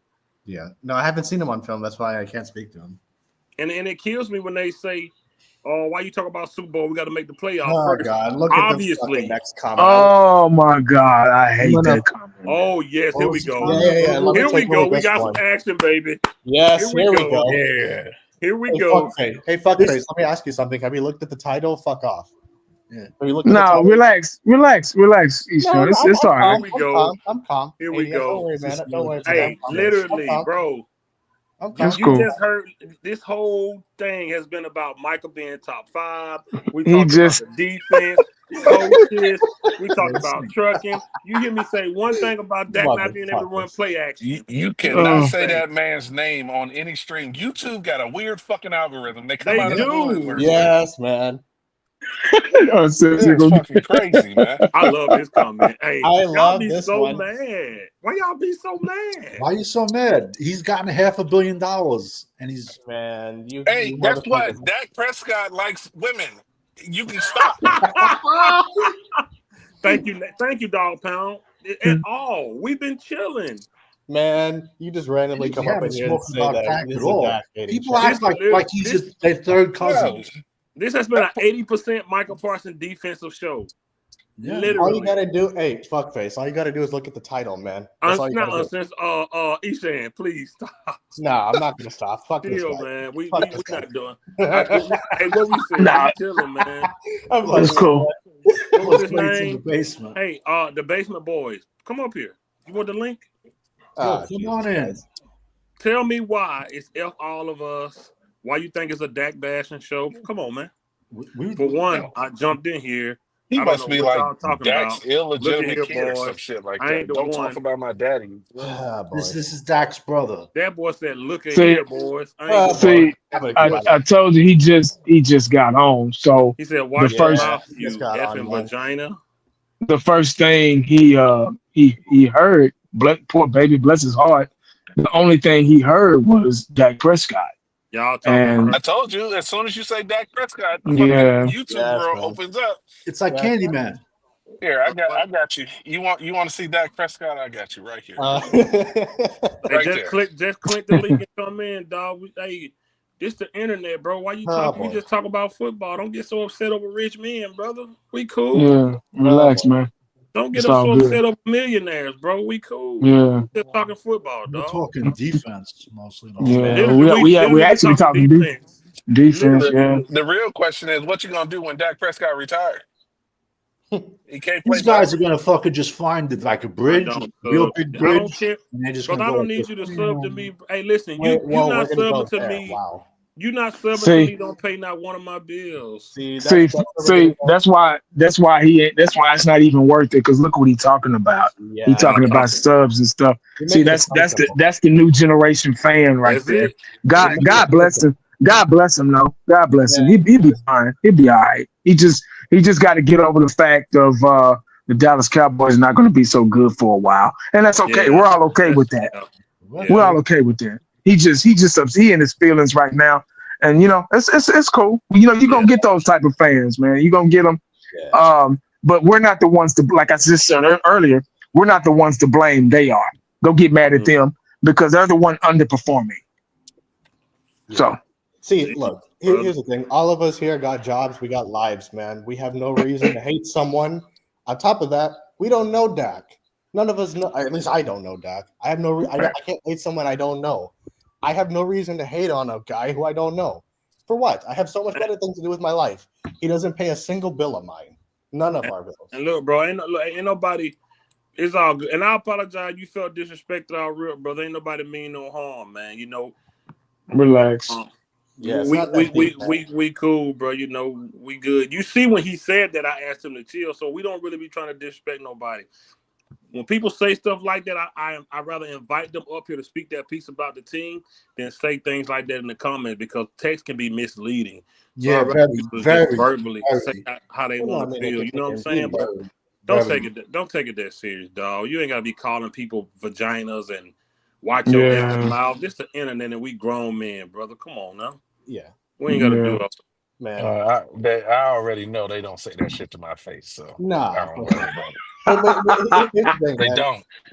A lot of people talk tough. I have people on the phone, and then when I see them in person, they're like, "Oh man, it's Well, all you're big good." as shit, man. That's why. Exactly, little D. Exactly, little D. Exactly. No, it's just look. Yes, stuff can get misconstrued on the internet, but you gotta have It's this all good. to know what. Exactly, to say. Dan. You know this channel. We ain't never ran away from no smoke. We always invite anybody up here to say what they wanted to say. You can always speak Yeah. on here. Yeah. Let's not do the other stuff, man. That's grown men don't do that on the internet, brother. Come on. Can't You we all gotta know just what to say, man. You can't calling us pussies. They got LA streets for that. You can go to any store, buy your red flag, blue one, black, dog. They got different colors. Go join whatever gang you want, and you can talk to them like that. We There ain't you part go. of that, man. We ain't doing that See. over here. Yep. We're not thugs up here, man. Relax, man. You all that. We not doing that, brother. No, I'm a gangster, man. Y'all, man. Okay, speak for yourself. I'm not a thug. You disrespect that crazy and finish it with continue being a cowboy. Come on, man. Yeah, man. Yeah, these guys are crazy. Playmaker stunt dog. I'm telling you cannot say those 3 letters together. Yes, man. I mean, we literally haven't even been talking about Prescott at all. Only thing he can't really play action. It makes me laugh so hard. But let's just take a step back and look at it. He's older, a lot of injuries, and he's less mobile. That's why we said that. That's just taking an analytical look at it. Yes. Back. Yeah. This is what gets me. This is what makes me laugh. That's like you expect a 31-year-old running back to run as good as when he was 21. Eshan, you did kind of set that off, though. I did. Yeah, that's why I said. That's why I said chill out. That's why I said it's all right. Don't let him make it. I'm laughing. I'm not mad at all. I just said it just to fuck with him because I know. Yeah, I know. And if he knew your character, if he knew you, he wouldn't. That's what I'm saying. Yeah, he don't know us. But it show you the culture though, because he said, "I'm not sub to you anyway." What does that mean? What does that mean, though? See what I'm talking about? That's 80. That's exactly 80. Exactly. He gonna hang that sub over your head. That's a child, man. That's a child. That's the new culture. He not sub to me. Oh my God. Yeah. How would I pay my light bill? Right, my car note, my mortgage. Exactly, Nate. Dog. Everybody, when Fifth signs off today, make sure we check on him because he's missing a sub, and we don't want him to fall into a state of depression. Right. Hey, he said gonna get us shot up calling motherfucker. I mean, just off real. Fifth, I'm unsubscribing he gonna get us. Fifth. I'm unsubscribing right now, damn it. Oh fuck! You say that man's name one more time, I'm gonna unsubscribe. Man. Dude said one word. Eshan come out of nowhere. Listen here, fuckface. Yeah, leave. Eshan gonna get us shot up. He gonna get all us killed. We'll be the first ever YouTube drive-by. Hey, we're gonna be at a game. They're gonna be, you know what he's saying? Oh, that's all I need to know. Yeah. He always cussing people out. I'm telling you, man. You know what's funny? Nate, dog, I'm gonna take him a donation. I need a donation. I can't pay my bills. He not no sub to me. He said it like a child. I'm not sub to you anyway. Yo, I don't know what it is about this YouTube algorithm with Dak. Yeah. But every time. Unsensitive. You let him break it down for you. I didn't even notice it until Fifth had a Tom chats. You know what I mean? People will put some stuff in there, and then one day he put Dak Prescott name in the title. Yeah, man. And that was the craziest show. Oh my God! I have never been part of. That scream did numbers. It was crazy. Boy, it was so crazy. They was losing their minds. Oh my God. This scream ain't even been like that. Like this is what they at though. No, it's about it show you the new culture. His insult to me is I'm not sub to you. Oh my God. However will I live? No, yeah, right. It makes me laugh. Like I know when people say, "Oh, you're hating on Dak," literally the title is about Micah. It's not even about Dak. That's what makes me laugh. That's what gets me every time. You're saying you're looking on the video. But see, the people that follow us, they know. The people that follow us notice an extension of Champ Show we did Tuesday about this. We Yeah. did Champ Show Tuesday, and Figured it out, had Fifth. G Hampton on. That's when G Hampton said he didn't care. It's not about Super Bowl. Yeah, that's right. He did say that. I figured it out, Fifth. If you hit a certain number of subs, we gonna win the There you fucking go. Super Bowl. No, you get the secret decoder ring, like in fucking Christmas Story. You know, you got the kid. It'd be your fault, Charlene. It'd be your fault, Charlene. Yes, Charlene, I know you do. 5,000 more subs, Fifth, and we can win the Super Bowl. Hey, look, I've been here. Drink I've your been on Ovaltine. YouTube a decade, and in a decade, I cashed out $100. So I guess I ain't got enough subs.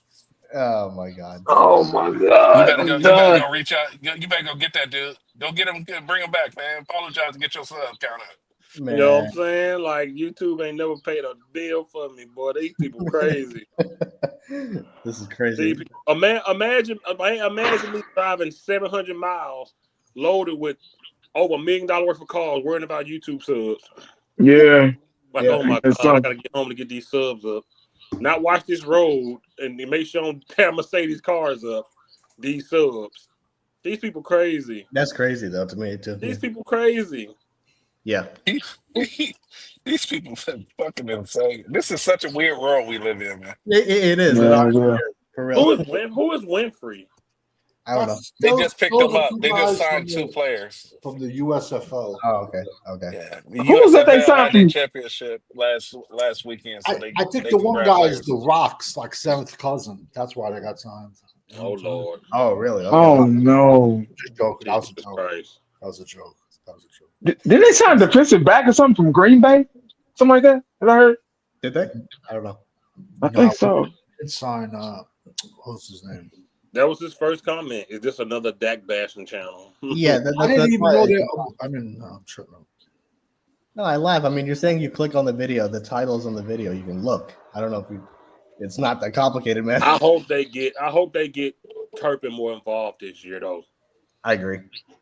Is he supposed to primarily play slot or The what? dude can fly, man. The dude can Yeah. fly. Yeah. I I think just if don't you see put him him in the getting many offense, looks. if you put him in the offense a lot across that middle, he gonna get hurt. Yeah, he's gonna get Is he going to be playing slot though?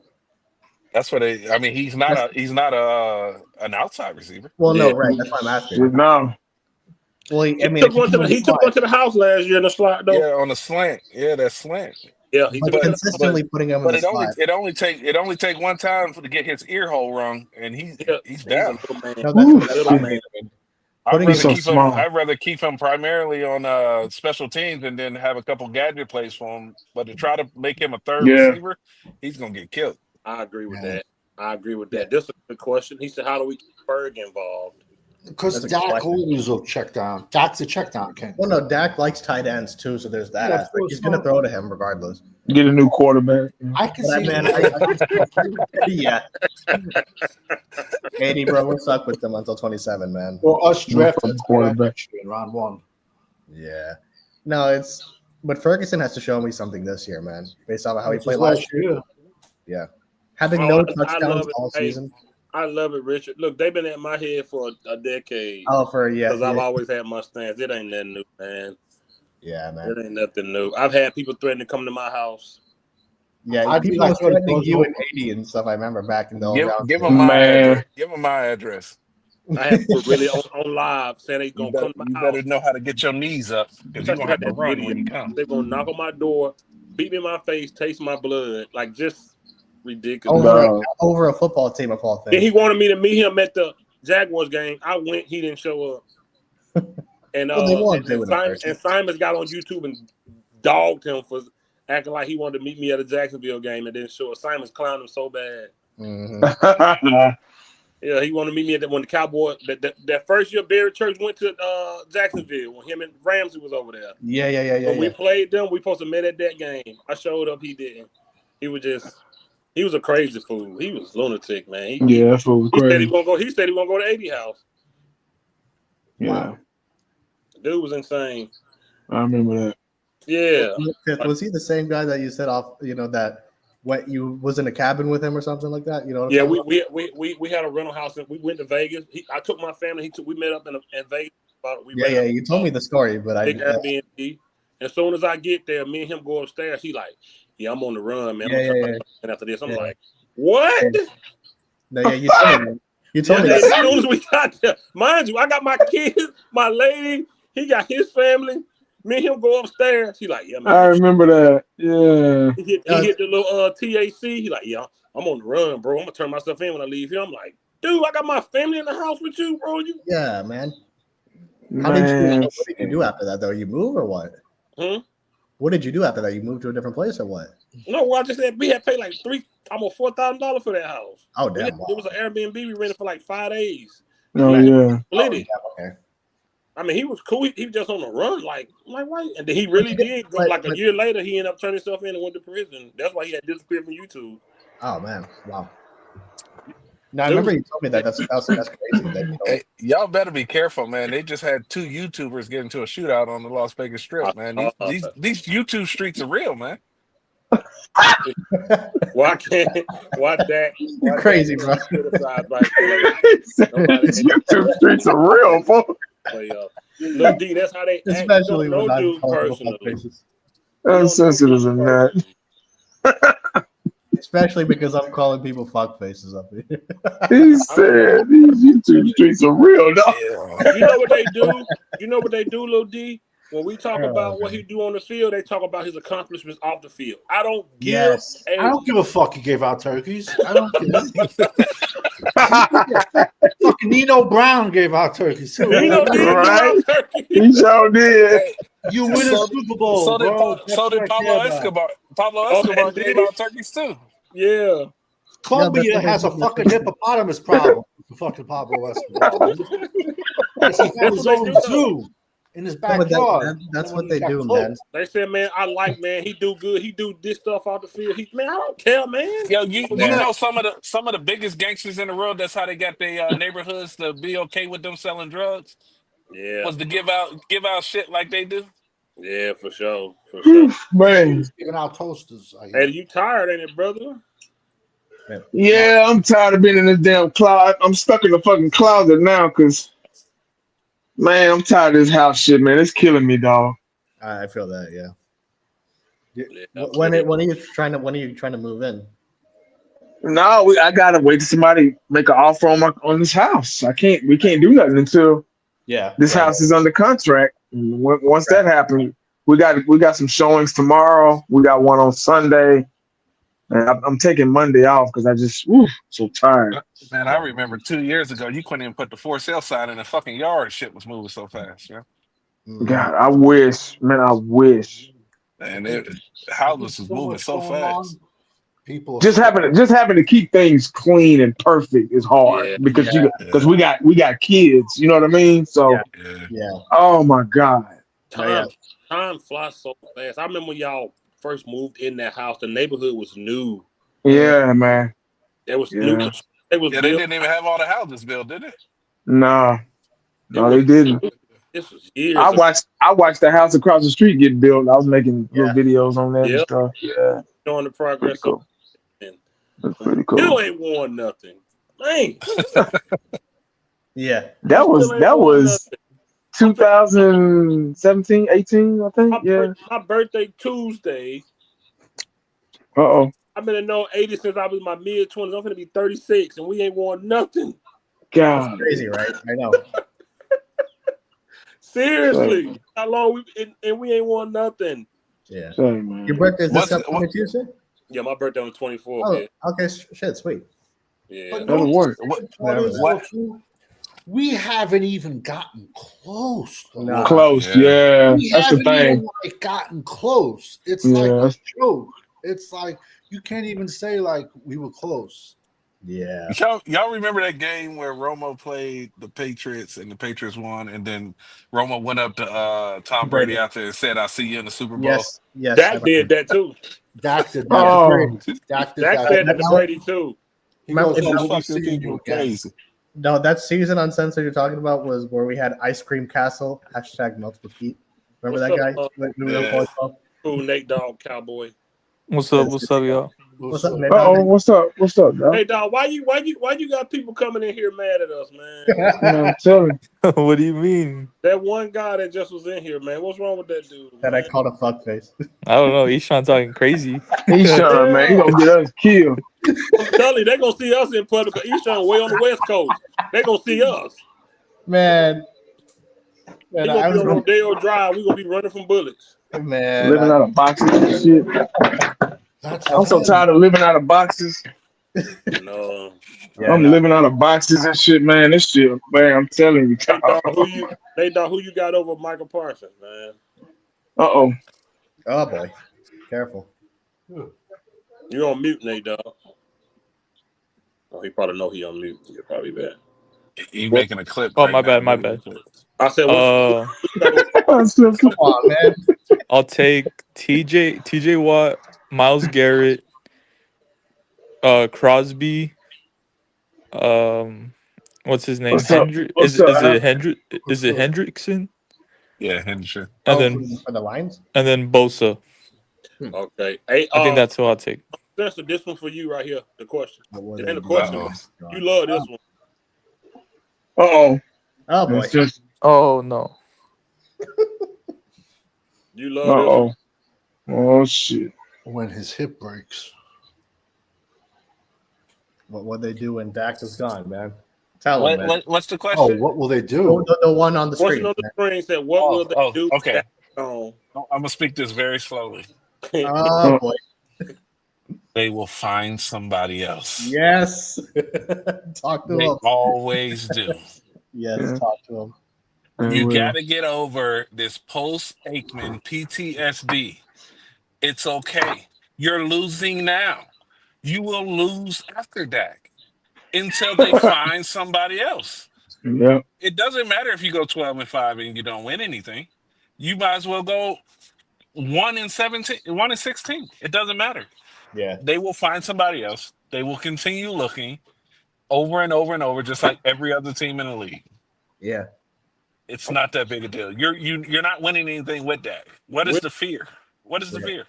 Yo, man, watch. The moment that Dak is off this team and we struggle a little bit, watch. The fan base is going to be like, see, we should have kept I'm Dak. starting to believe. I just want them to trade for Sanders so that we can show how fucking phony these fans are.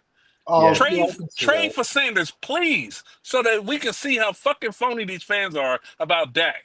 They latch on to these fucking players and they don't really give a fuck.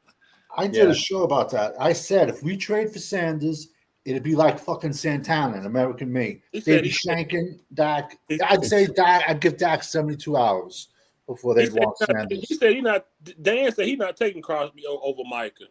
You ain't watched football, bro. You ain't watched him play, man. Would you rather have a guy that has a few less sacks but can stop the run? That's the Dallas Cowboy fans. Right? For sure. I'm starting to believe this post Aikman PTSD thing, man. Oh no, it's true. It's very true. He's right about that. Because I don't understand what they always say. Y'all think Dak gonna play till he's in his grave? What do y'all think? Exactly. He's gonna move on at some point in time. They'll get another quarterback. That's what they're gonna question. Is he still going to give out turkeys when he's retired? No. He's going to be in that new house he built. Exactly. He's going to be like, fuck these kids. Slam the door on them and shit. Man. No, not trying to be funny, with his blonde wife and his babies, and he's going to raise his family. Cat Williams tried to tell y'all. His wife's not blonde. Brunette, blonde, red, white girl. See, there you go. No, he got a Salinas. See, I was trying not to say it, Nate, dog. There you go. This guy. He's gonna be with his family. No more turkeys. No more fundraiser. No more sleep number commercial. We won't see Dak. No more. Dak gonna be living off. He's gonna be fishing because he like to fish. He gonna be raising his family. We're not gonna see him no more. He'll show up to games and be up in the box with Jerry if he's still alive. And man, I forgot about them damn bitch ass sleep number commercials. He'll be up there. He'll be up there in the box. He said, "That's right." He'll be up there, but we won't see him like he used to. All the little he won't do that, man. No. Not gonna see how much money Dak Prescott done made with this organization. You think that man that man finna go home? He's happy, man. Dude get $500 million when he go home, bro. One of the and ain't one jack. He ain't won jack shit. $500 million. He's That's my other problem. But And I don't blame him. Yo, get I it. don't blame him either. If your money. fucking idiots want to pay you, because I'm going to be honest, I don't see any other organization giving him $500 million. no, way. but he will finish his career similar to what Russell Wilson is doing. 1-2 year contract, bouncing around 2 or 3 teams on the way out. I guarantee you, there's going to be teams that go, maybe we can get a little bit more out of him or something like that. He'll get skull fucked. He'll get like destroyed on that team. I don't think he's gonna make it. Because Russell Wilson ain't have injuries like this. I don't think Dak gonna make it. There's some bad quarterbacks that have bounced around this league.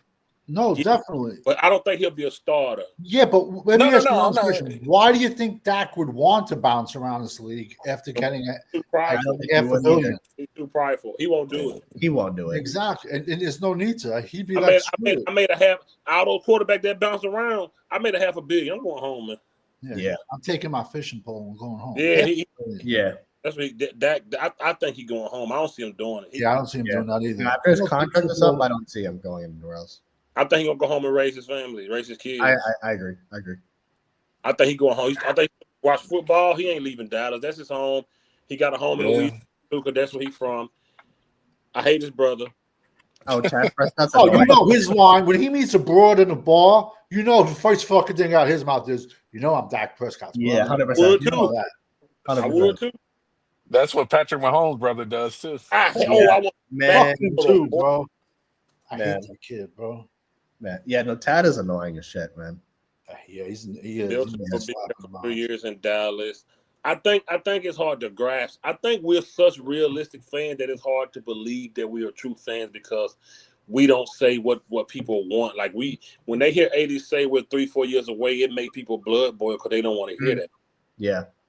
They need hopium, man. Yeah. They don't want to hear that because that's like, why would you say that? We got Pickens. Dak is still here. So for 80 to say that, it makes people. If 80 said we're going to win it this year, they probably send $1,000 in super chat. Man, Jerry Jones might. Man, if you say we're going to go to the Super Bowl, Jerry Jones might invite you to the Star himself. Shotty just said Dak going to win a Super Bowl. Yeah, exactly. That's what I mean. Not even knowing what his 53-man roster going to be. Shotty just said him and Dak is going to win a Super Bowl. As if every other team ain't good and don't feel the same way. There's teams out there that's better than us that aren't going to win a Super Bowl. And that too, we haven't even made an NFC Championship game in 29, 30 years. So this team ain't ready, man. They just not ready. I'm sorry. That's why I always use. Wait, what you said, 80? You didn't say rebuild. What you said? Development. I think. Development. Yeah, developmental process. Development. They are. Yeah. And here's the thing: rebuild is true, though, man. You've been saying rebuild for like I don't even know how long. Yeah, I stopped saying it. We went through this before them 3-12-5s. Yep. Dan Quinn and Mike McCarthy was on the tail end and started rebuilding that team. They was getting us better. San Fran had their window with a rebuild with Kittle and all the other guys. Debo, what the little dude name that just got paid over there? The wide receiver. Oh, the receiver. Debo Samuel. No, he the one. Ayuk. Ayuk. Brandon Ayuk. Yeah. Brandon Ayuk. That rebuild, that defense. It started that year Richard Sherman went there, and they rebuild now. And Jimmy G. And they started building. And then for the last 3 years they've been winning. I think they windowed and closed. I think they're rebuilding now too. If you look at it, because they threw a lot of picks at defense. Yeah, you know what I mean. Cowboys, we had them 3-12-5. We had our team. That was our window. We had our team. That was our window. Yep. That's why Uncensored on the Tuesday when like Mike McCarthy defense is outdated and Uncensored like 3-12-5, but it's outdated. You're right. I don't understand that shit. That as soon as Dak Prescott have a bad year, they always got a scapegoat for something. Somebody is the reason why Dak Prescott comes up short. It's always an excuse. Your boy was in the MVP race until he fucking flamed out at the end of the season. But Mike McCarthy is the reason why the Dallas Cowboys suck, apparently. I was trying to help him. And I was one of the first ones after that Green Bay game, like, get rid of fucking Mike McCarthy because he didn't have a team prepared. Not that his offense was outdated. That was unacceptable the way that team came out playing. That's what Yeah. should have got him fired. Yeah. Yeah, No, they that came out Packers like game they was were a out. bad game. They came out like they were out to 7 a.m. partying. They were flat, bro. But But they already everyone, had the victory parties done. Yeah, there was no energy. There was no light. I mean, from the jump, the game was done from the jump, man. yeah, that first drive, the game was over. Yeah, it was damn near. Because they all slept at home. They all slept at home instead of in the team hotel. Who Oh, knows what They were yeah. fucking So all stupid, out. man. They were all out. Not that people don't care. Just Well, no, win. that's stupid though, man. I mean, there's a reason that the teams do that, even at home. It's been a long time since the game bothered me. That Green Bay game bothered me. Yeah, So that shit had my Man. boiled blood. My Nah, blood boiled. I knew we were going to lose that game. it Which bothered one? The Green Packers Bay. after the playoff game. good. That playing so good, man. That Dude was the gotta first make it game over. that my He dad. was. Oh, Dak was playing good that season. Yeah, he was. No, Dak he was, played yeah, he was good. really good that year. Oh man, Okay, Man. yes. Did he have stats? Yes, he had good stats that year. Yes, but we didn't beat one good team that year. I know, but you only. I'm saying from the You can only play who's in front of you, but every good team we played, could have been every worse. good team we played fucking destroyed us. Yeah. Not Who we didn't lose beat to? us. We lost to KC, Buffalo, Miami. We didn't play KC that year. We We lost Can I get to a word in Buffalo, the edgewise? Dolphins, yeah, we lost Buffalo to, had like 300 yards rushing against yeah, us. we lost to Eagles. Buffalo 31-10. Me too, And Rob. they rushed the ball for 250 yards on us, I remember. Yeah, I mean, like, I was done with the that. Lions went for 2-point conversion 17 times. Yeah. If they don't, 15. I was. I'm like Spencer. They slept at home. That's stupid, man. I'm sorry. I don't know the environment they create for these boys, man. Yeah. That's why we get pushed around and bullied by real football teams. And I Yeah. think that was based off of Mike McCarthy wanting to sleep in his home bed. So Yep. he made Definitely. instead of him having to stay in the hotel because the whole team stayed in the hotel, he'd Yeah. rather everybody just stay at home so he can sleep in his own fucking bed. Yeah. It's a small window. You got a small window to win championships. It is so hard to do. I got you. I see what you're saying. No, yeah, that year when we went 12-5, we lost. I know we split with the Eagles. I remember. Who else we did? We lost to the Bills. We lost to the Dolphins. Who else was there that we played? Man, I'm trying to think. But I know that Packers game was rough for me too, man. I mean, that was the only game my dad has ever called me pissed. Like, he never gets pissed. He was fucking livid. He was like, "What the fuck is this shit?" 2024 was not a rebuild. 2024 was not a rebuild season. No, it wasn't. No, it wasn't. You Come can't on. rebuild with a lame duck coach. That's not possible. Nah, that wasn't Right. I don't think he ever should have been hired. Bro, he had Aaron Rodgers. McCarthy, yeah. McCarthy, yeah. I don't think he ever should Yeah, have been but hired. I think Aaron Rodgers is a big part of the problem why he didn't get the championship. Aaron It- Rodgers his is ego. not And now we know he's fucking nuts. Well, his ego was always, but I mean, McCarthy was made by Rodgers. But that game right there, man. I ain't gonna lie, y'all. no, that was a rough one. It was a slap in the face. there are stories coming out from Packer players that Mike McCarthy would call a play and Aaron Rodgers would be like, "Fuck that, we running this." Yeah. Yeah. I know. I heard that. I've heard that too. Yeah. But I mean, yeah. McCarthy was made by Rodgers, but Rodgers' ego for sure was. That like he never played a game of football in that Green Bay game, bro. But then Sweating you got before the content game. creators that stick up for him and say, "But he had 400 yards." Oh, they've been on my channel doing Yeah. They in came the up last 5 that minutes game. of the game You know what you tell him? against. You know what you tell him? He threw 5 passes to And get then to a had pick 6. Playmaker, whatever his name. And then he threw 5 more and got another interception. He said that game wasn't Dak's fault. Playmaker, whatever his name. No, Yeah. it was the opposite. He had first a pick, then a pick six. Smoke He was, detector. All right. Said that one. He said Green Bay wasn't Dak's fault. he was justifying his interceptions.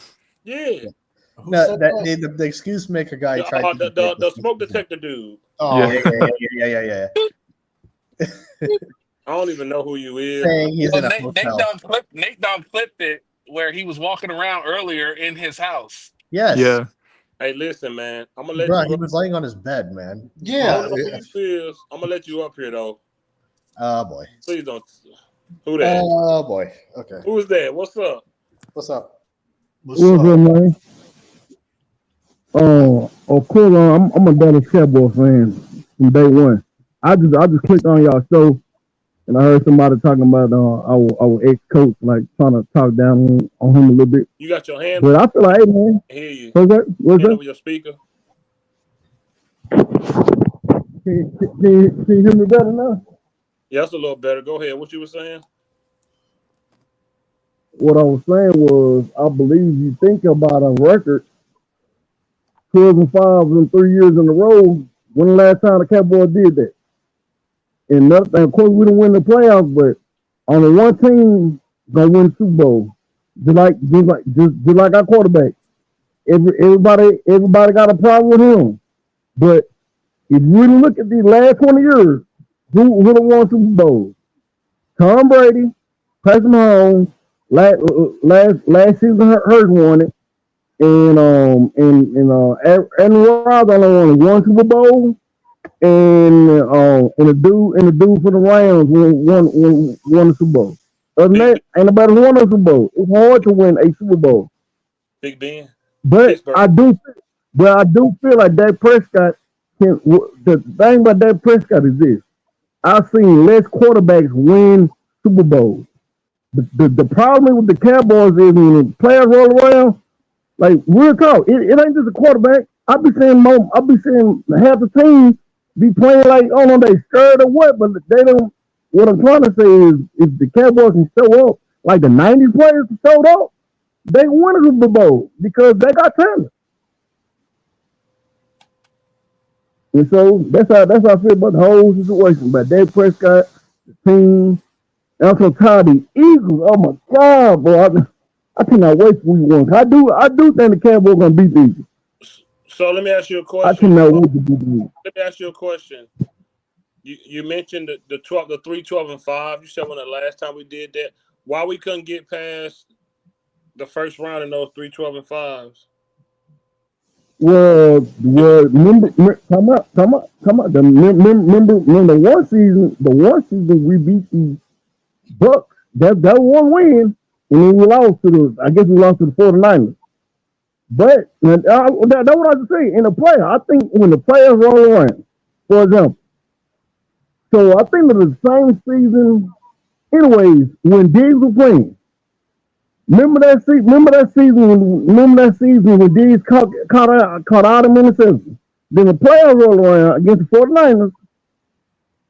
Like one play against a tight end called the tight end Kittle. Diggs had an interception and dropped it. I'm telling myself, whoa. What I'm trying to say is this: everybody got to step in. Everybody got to in the playoffs. For example, back in the '90s, when I watched back in the '90s when I watched NBA basketball, most dudes in the playoffs were average more than they did in the regular season. So the playoffs, only thing I'm trying to say is this: in the playoffs, you got to step your game up even more. And the Cowboy players be like for the last 10 years, or the last 15, 20 years. Like I really don't understand, because I swear to God. Now I do think Jerry Jones, he do want to win, but Jerry Jones want to win his way. But thing about it is this though: Jerry Jones had been signing players, and for example, like what year was that? So one of them years when Tony Romo, I think in the 2000 and can't remember the season. Anyway, what I'm trying to make was we had at least about 10, 11 Pro Bowls on that team. And we lost the first game in the playoffs. What's going on, man? So I don't know. Now it could be what everybody be telling me. Of course, people be like kidding around. But Jerry Jones must have sold his soul for the ring, because at the end of the day, the Cowboy organization had been snake bitten for a long time. Look, bro, the Washington Commanders just got in one season with our defensive coordinator. Now I swear to God, the last 3-4 years, I have been telling everybody that listens to me. I said, hey man, keep Dan Quinn in the building. I said, and I was trying, mean. I didn't care the head coach, defensive coordinator. I don't care what your name is, but he need bro. Dan Quinn. Oh my lord.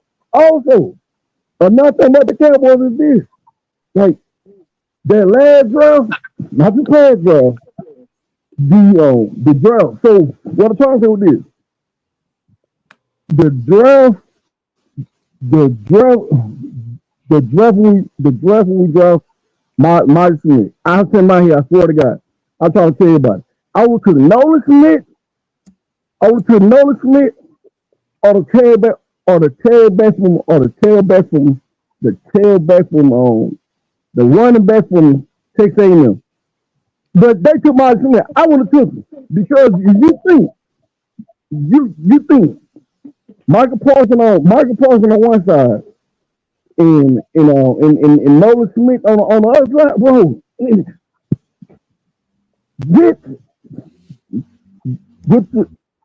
With the mastermind or what name on what I fuck on with the defensive coordinator we had at the time, bro. Yo, this dude gotta be They related missed to the boat. Champ, They bro. missed the boat. He gotta be fucking related to Champ. I'm sorry. Right, I mean, they man. talk just alike. Yeah. So Who so that? I think Who we talked about that. Matter of fact, Tuesday we talked about that playoff game where Diggs was on Kittle. We just talked about that and how he went into business for himself on that play. So yeah, we place blame all around the team when it comes to those playoffs games. We place blames all around the team, but as a quarterback, you got to be better. You know. You're right on that. You're right. You did right. But see, also now, the last playoff game, we'll talk. Now, that pick 62, like, of course, now I swear to God, when I first seen it, I said, oh my Lord. Because I knew everybody, my Cowboys fans and the Cowboy haters, was going to let them have it. But you really think about it, if you really think before that pick, the game was already over with. We were down by 20 points at that time. Now, the defense did not show up that game. But that first guy, he did play bad. But no, man, I was telling my homeboy this the other day. How about I don't know people remember this, but didn't CD Lamb drop a ball his first play of the game? I said to myself, that's what I'm talking about. The Cowboys in the playoffs, they come out and play like they just, and I'll be so upset when I tell you I'm a diehard Cowboy fan, dude, bro.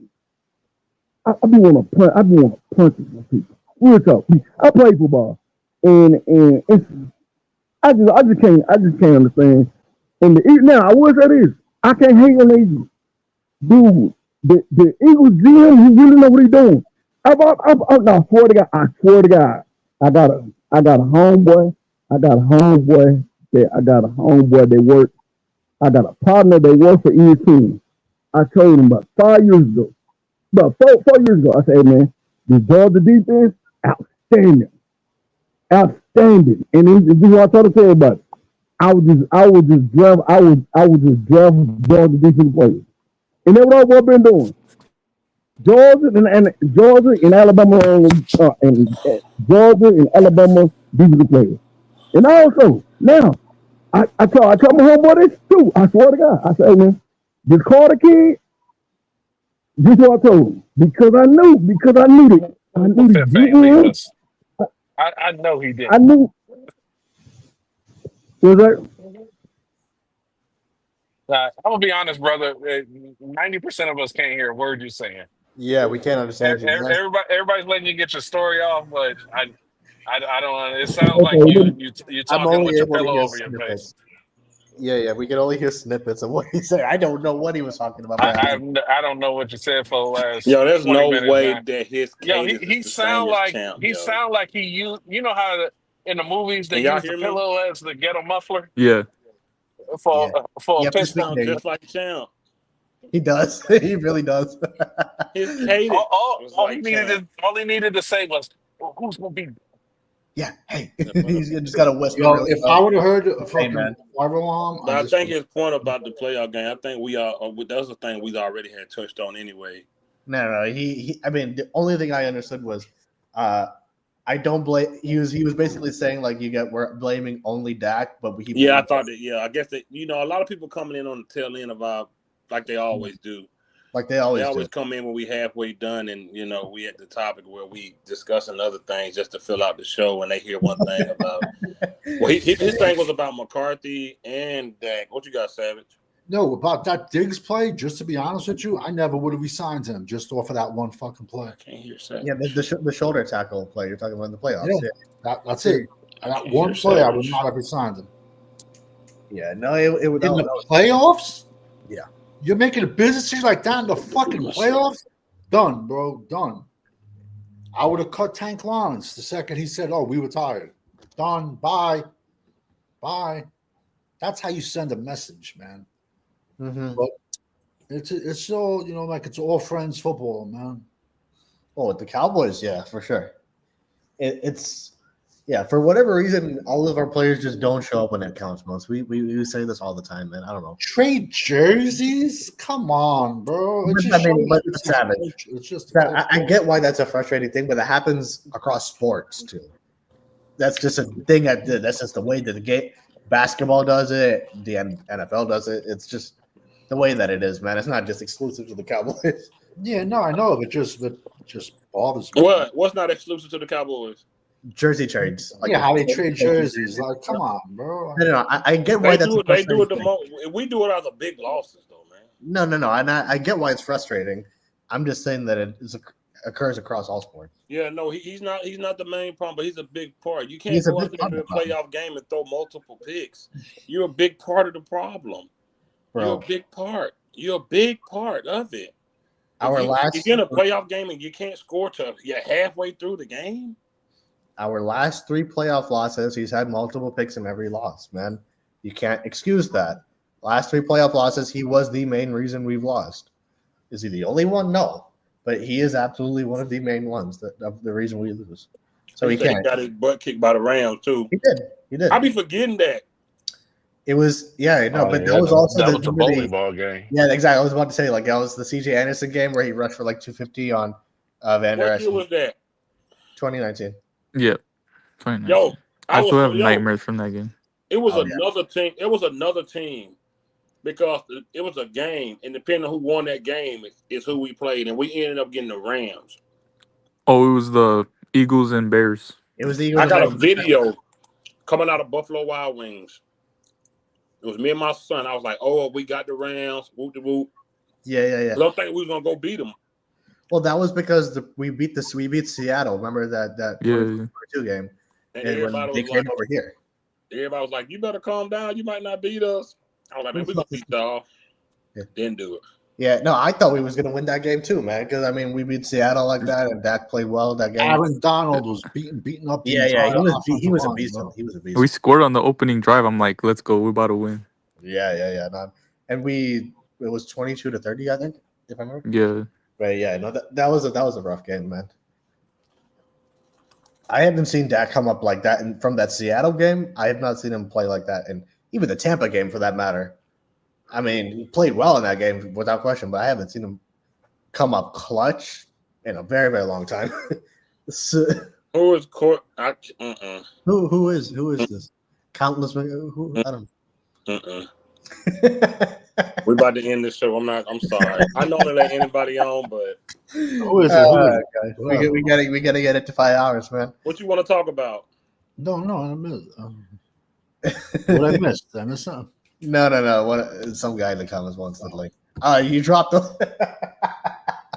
Here we go. This is comedic value, bro. No, exactly. That's why I'm laughing. Come on, Hannah. We barely won the Seattle game too. But Dak, see that's the thing. Dak played well in that game, man. That was the last game. I mean, he did it really well in that game. But then these last 3 playoff losses, he fucking sucks. I remember like he didn't even have 230 yards that Seattle playoff game, but he would make key plays down the stretch. He's throwing 60 attempts versus the Packers, man. Over 400 yards in that game. I'm like, come on, man. That's just no. Man, yeah, that Packers game is so rough for me, man. I get it. Though that game wrecked me. Oh no, for sure, for me as well. I remember like we were live and we were like you were extremely confident in that game. Dude, I was arguing with Corner. I was like, bro, Jordan Love ain't finna come in here and do that. I was hyped. Because we did it when we were live and you were like, man, he's not gonna come up in here and beat us. I was going crazy. I was supporting Dak that whole season because he was playing ball. Yeah. And I said, man, you think Jordan Love gonna come in here and beat us in our home? Dak a veteran. Dak finna show him. Man, that game messed me up, boy. Don't you remember like the year earlier when they had one wide receiver, like he only had like 3 touchdowns all year, or five touchdowns all year, but he scored 3 TDs on us. They have Romeo Doubs is their one wide receiver, and the other kid. Romeo Doubs, yeah. And 80. Yes, 80. Yeah, man, it's safe to come back, man. Yeah, he may be that trucker guy with the smoker lawn. That ain't him. Yeah. This like Champ doppelganger, bro. But Champs, at least I can understand what Champs is saying. I didn't know what the fuck. It's like he was talking on the pillow. I didn't know what the fuck he was saying.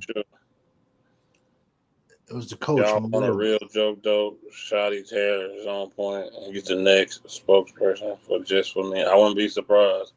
Right. I wouldn't be surprised either.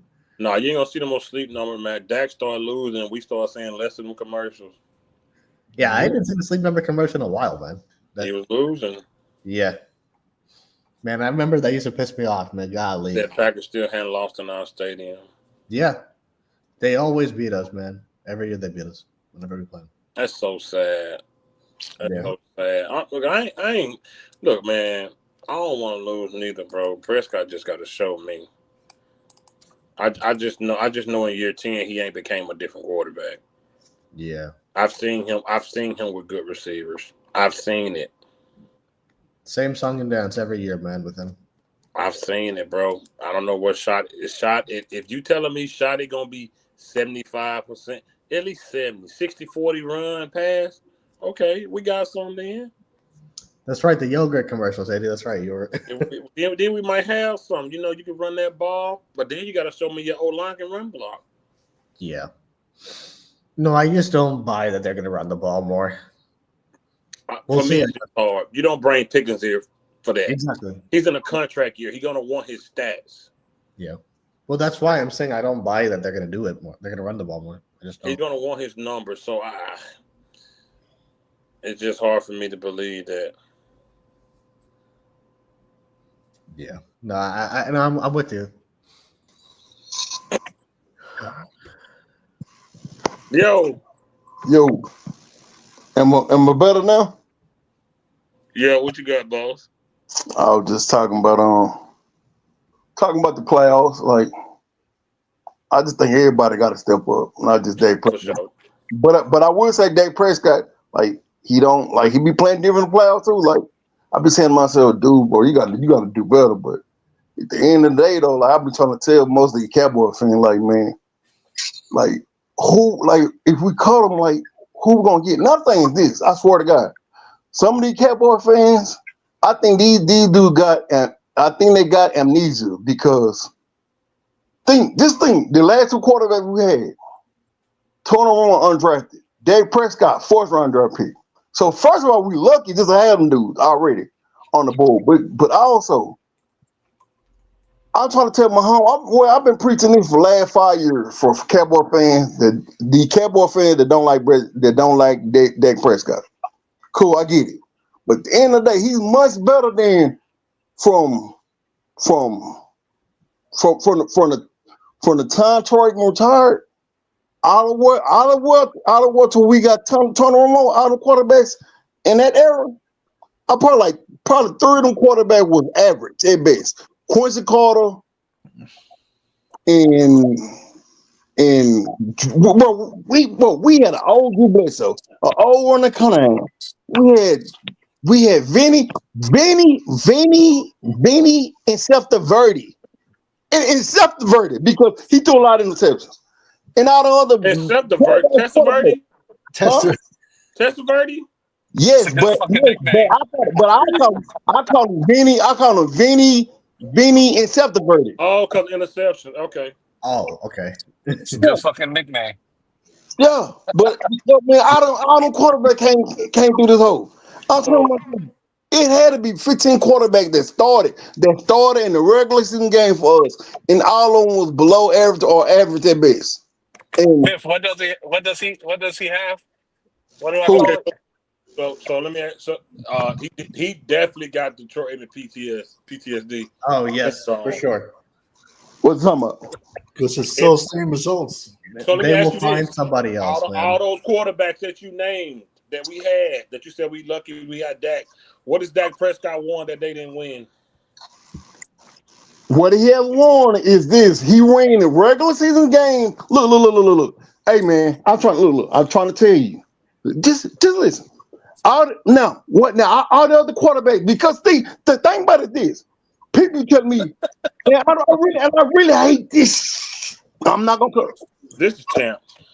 Because that is champs. Because hear me out.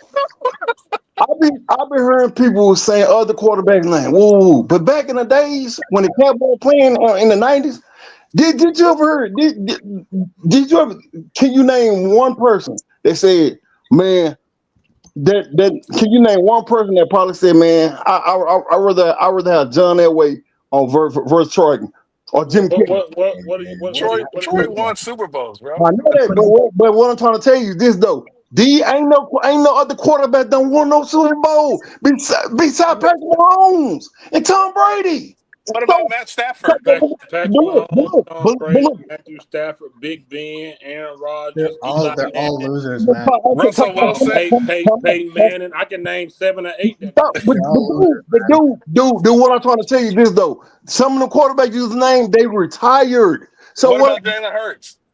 He's the wrong one. That's cool. That's great. So your point is, and I'm asking a question. So your point is, we should be okay with that because a lot of more quarterbacks ain't won now neither. No. What I'm saying is this: just let it play out. Just let it play out first. Because it played out. It's been 10 years. He's been here, but this is his cool. But look, okay, look. What's the boy name for the What about Lamar Jackson? I know this. What's that boy name? No way. That's No way. What's talking about? No. You sound like somebody else on our No, you just sound like a friend of ours. That's it. Go ahead. I'm going to say, so we're talking, man. What about your boy Lamar Jackson? He done won 2 MVP and one. That should have been Dak Prescott MVP. Get him on the string. Please. Wait. What should have been Dak Prescott MVP? The season before last season, because one MVP vote. Cool. But what I'm trying to tell you with this though, MVP is for regular season. That regular season, MVP. I know. But believe you me, I want the Cowboys to win a Super Bowl. I tell everybody, any Cowboys game they play, I just want to win. Like I swear to God, I just want the Cowboys to win. I don't care if we win 2-0. 48 to 46. I just want a dub. I want every game they play. Preseason game, practice game. Matter of fact, I want the Cowboys to win and they sleep. I want the Cardinals to win a Super Bowl. But what I'm trying to tell everybody is this: we got a Super Bowl quarterback. Thing is, he got to play like the thing about it is this: thing about it is this though. When it's time for the playoffs, he got to step up, and other players got to step up too. Okay. Man, okay. Okay, question. Right on. What up? I asked everybody the same question that come up here. When our defense held 49ers to 19, why didn't Dak step up? No, I don't know. He doesn't come up big. He's not a Super Bowl quarterback, man. He's honest though. It's very simple, man. The man ain't Really won a simple. divisional game, and you calling him a Super Bowl quarterback? He has to get. What I'm saying is this: if he can play, think about football is this. Of course, everybody knows it's a team game. So what I'm trying to tell you is this: if Dak Prescott can put it, like for example, the one player, the last playoff game he did win, he balled out. Now he's not. What's that? It was in the wild card. You're saying he's a Super Bowl champion, Super Bowl caliber quarterback. See, you're not letting me finish my point though. Go ahead. My point is this. Dak Prescott, the way he played in that game, Dak Prescott, he don't have to play that good for us to win in the playoffs. But he got to play better than what he been playing. But the point I'm trying to make is this though. So the last playoff game we played in, if Dak Prescott would have balled out, I still think we lose because the defense is not so up. They go for 40 points. Dak contributed 14 points to them. What's that? He had 2 picks. One was a pick 6. That's all. And the other one was at 11-yard line. Yeah, it was at the 11-yard line. So basically, look, Packers game was absolutely a team loss, man. But you cannot sit here and tell me that Dak is a Super Bowl caliber quarterback when man hasn't got out of the division. Meaning, when I say that shit, see, look. I swear to God, I just want see. No, I'm not fighting with you, man. I'm just keeping it a buck, man. He's not a Super Bowl caliber quarterback. I understand where y'all coming from, but see, think about it this though, because I remember Dak Prescott, not the past season, but season before then. I remember after one of the games, he said this. I remember it like yesterday. He said was he's still writing his poem, whatever, his book. So what I'm trying to tell y'all is this, because y'all gonna be looking real stupid if we gonna win. I'm not done. Let me cook. Y'all gonna be real stupid. Y'all gonna be real. That Cowboy fans. Y'all gonna be looking real stupid if this team go win the Super Bowl under him. Because think about it is this: his career is not over with. Now the other dude that won Super Bowls that you name, cool. But the point I'm trying to make is this: the quarterbacks in the NFL right now. Only dude that won the Super Bowl, Aaron Rodgers. He won that whole for fucking 12, 13 years ago. So, what does that have to do with Dak Prescott? So, what does that have to do with Dak Prescott? The point I'm trying to make is it must be hard to win a Super Bowl. It must be. So let me cook, bro. Go ahead. So you telling me that we should be happy with Dak Prescott choking in the playoffs because other teams have let him finish. Cook. I never let me cook. Let him cook. We let you get yours off. Let him cook. You burnt the kitchen down. I'm gonna rebuild it. Now you said we gotta be okay with Dak Prescott flaming out in the playoffs because other teams. I never said that. Yeah. What I'm telling you is this. I think you got it, man. You can finish being delusional for the rest of your life, man. No, I'm not open to a change. I'm not one of the things at all, dude. Look, what I'm trying to tell you. If I can't get two sentences across, then you worried about being proven wrong. No, I'm not. No. Otherwise, we can be adults and grown men and shut the hell up while somebody else is talking. Right on. You're right. You got the flow. You said that we should be okay because Dak Prescott is a better loser, basically, than other losers in this league. But I didn't say that. 2 sentences, bro. This is a sign of an immature individual. You gotta let him finish, bro. No. Bro, we stay quiet, bro. You gotta let you talk, right? You gotta say that. Bro, okay, but let him finish. You can rebuttal when he's done, but respect Man, him. Okay. Yo, the stream don't end once I get done talking. Right on. Yeah, you gonna get your chance back, bro. Let him finish. Right on. But the fact of the matter is that we've seen Dak Prescott ceiling. And no matter what, you can't call somebody a Super Bowl caliber quarterback unless they take a snap in the Super Bowl. Right on. Everybody has potential. But we've seen Dak's potential. 5 times he's been in the playoffs. 5 times he hasn't made it past the divisional round. 3 times it's been embarrassing fucking losses.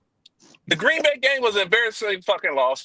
Ezekiel Elliott taking the snap to end the 49ers game because the game was so fucking out of hand is an embarrassing fucking loss. And Dak Prescott running the ball 20 yards down the field, the 49ers are laughing at him as the time rolls out, is another embarrassing fucking loss. This dude can't get it done in the playoffs. I don't give a fuck about regular season wins. I don't think anybody else on this panel gives a fuck about regular season wins. We want hardware. We want to we want trophies. We want fucking parade a week after the Super Bowl. And you guys are so content with just being a better loser than the rest of the league. No, I'm not. But go. Keep on going. I'm done because I'm listening.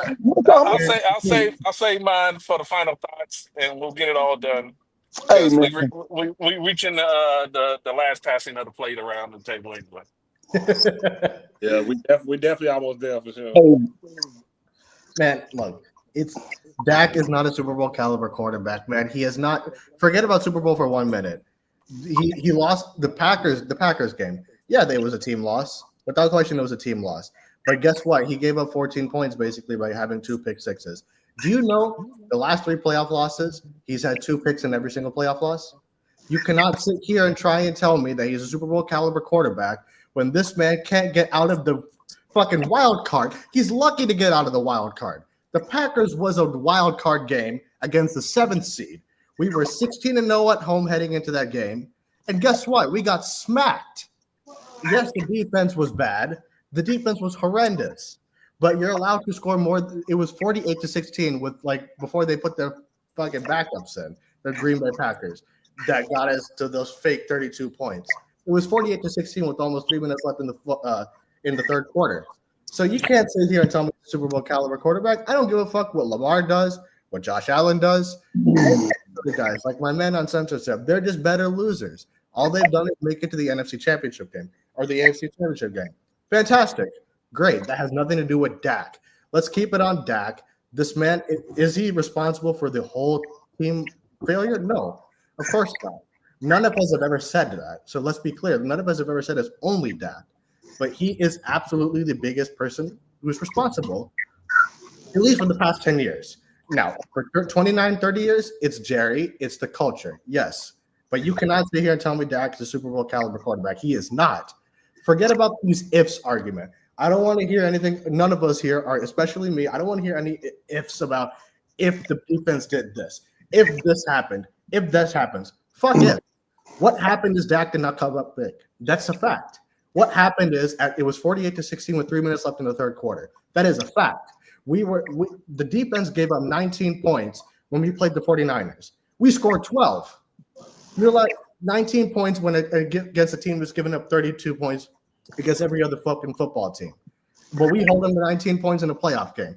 That is enough for an offense to score. That is low enough for us to be able to contribute for us to win that fucking playoff game and go to the NFC Championship game. And who knows what happens after that. Even the previous 49er playoff game, we hold him to 23 points. What happens? Dak has a 53% completion in that game. He had a pick and I think a fumble in that game. So he didn't. I'm not saying you're only blaming Dak, man, and none of us are only blaming Dak. No, we've gotten on Micah. This show, first of all, the show is about Micah. We talked about Micah. We talked about me and Fifth would go at Dan Quinn all the time. We talked about everybody. Yeah. We cannot sit here and about. We don't hate anybody. There's no reason to hate. I don't know Dak. I have no reason to hate the cat. I don't know him, nor do I give a fuck about him, to be honest with you. This way or that way, I don't care. You know, me neither. It doesn't bother. Like, we speak about what happens on the field, man. Yeah. On the field, he doesn't show up big. Bottom line, that's just my thing. It's probably a bad idea, but I'm gonna do it anyway. Oh boy. Snickers. Whoa. What is that? Bro, kick this dude out of here, bro. Oh my God. What niggers? This guy, bro. Oh my God. You should have done that. Jesus Christ. Hey, dude, stop playing all the time. Back to Google Mind. Yo, Google Mind, check this, bro. No, listen, bro. No, okay, cool. We literally critique everybody. It's not just about Dak. I just got a question for you. How is Dak Prescott in your? Before I go to you, let me ask you something, Savage. What has Dak done that any other quarterback in the past 15 years done? That hasn't done? Absolutely nothing. Oh my Lord! Hey, so can I answer that? Shoot, you cook. I'll let you cook. Go ahead.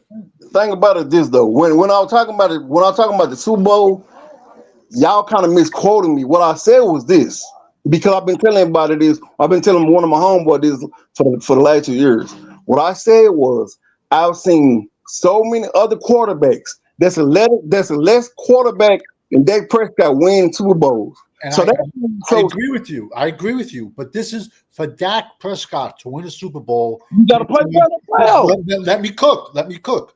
For Dak Prescott to win a Super Bowl, he needs, let me cook, the 1985 Bears defense. He needs the Great Wall of Dallas from the 90s.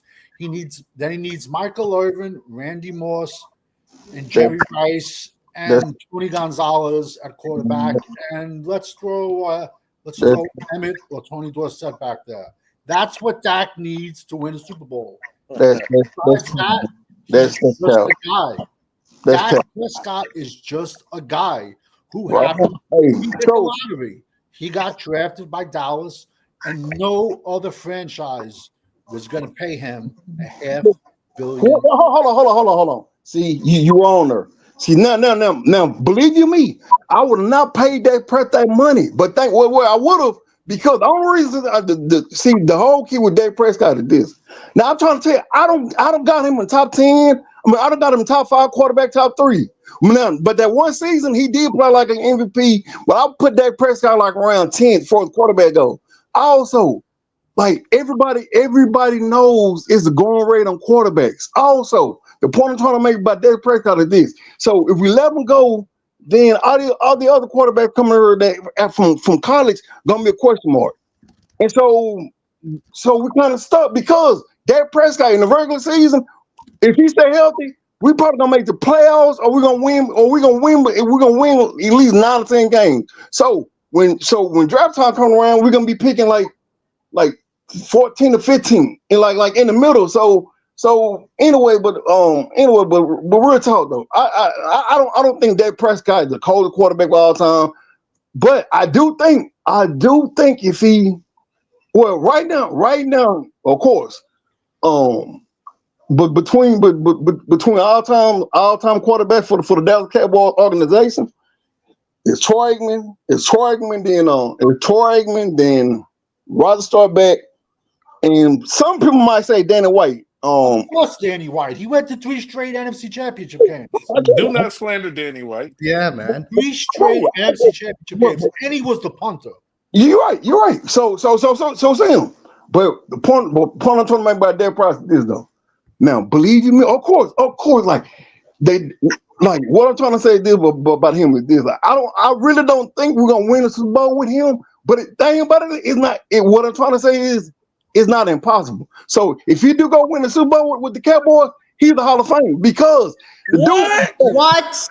Never. No, come on, man. No, real talk. Dak Prescott leads the Cowboys in passing yards all the time. That means nothing, bro. It's a passing league. I understand. Believe I told you already. I'm about Super Bowl. I'm not about stats. But we're talking about an individual. His stats show you that he's a top. Well, if he go win, if he won 1 Super Bowl, I'm thinking he's gonna be a Hall of Famer because He's not winning a Super Bowl, bro. He's not winning a damn Super Bowl. That's why. What is that happening? Let me ask you this. Hey, big dog, you think that Prescott better than Tony Romo? They about even. They about even. Yeah. They about even. They about even. Now, also, you think Dak's better than Eli Manning? What's that?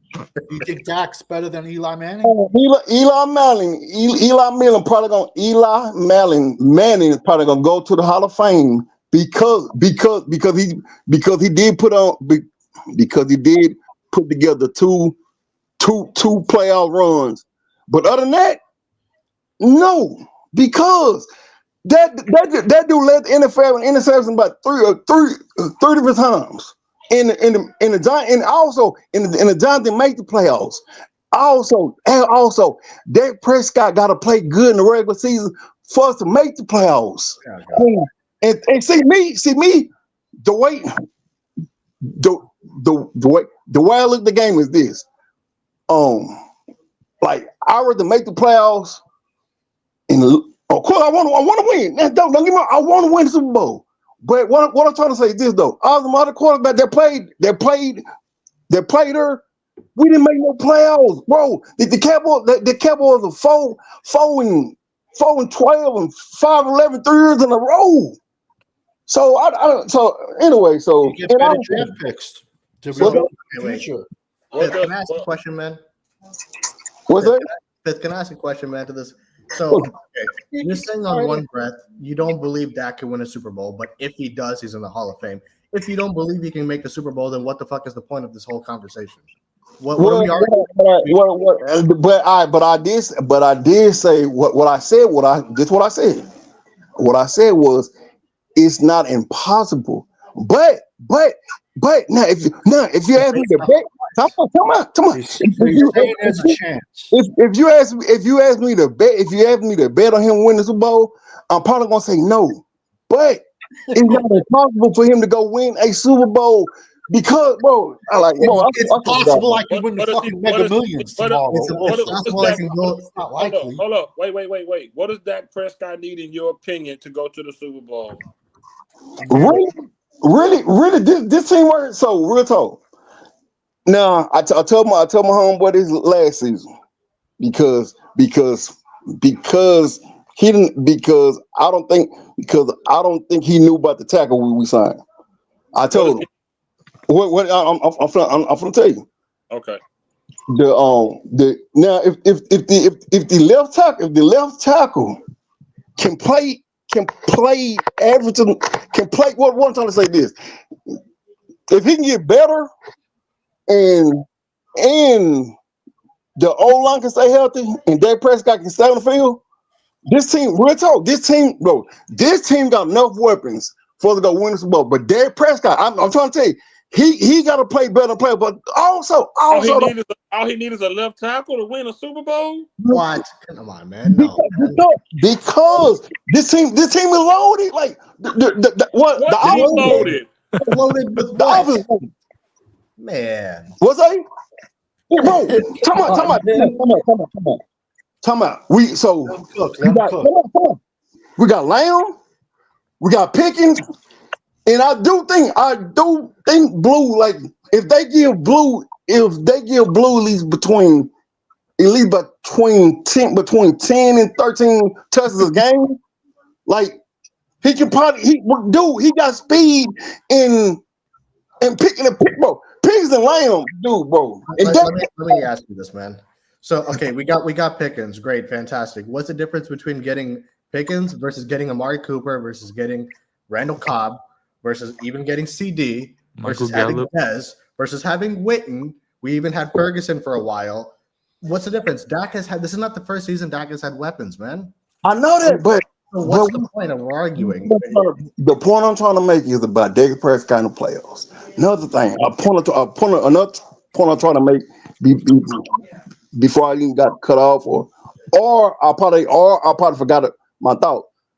Now, Dak Prescott, he has played good in some playoff games, like not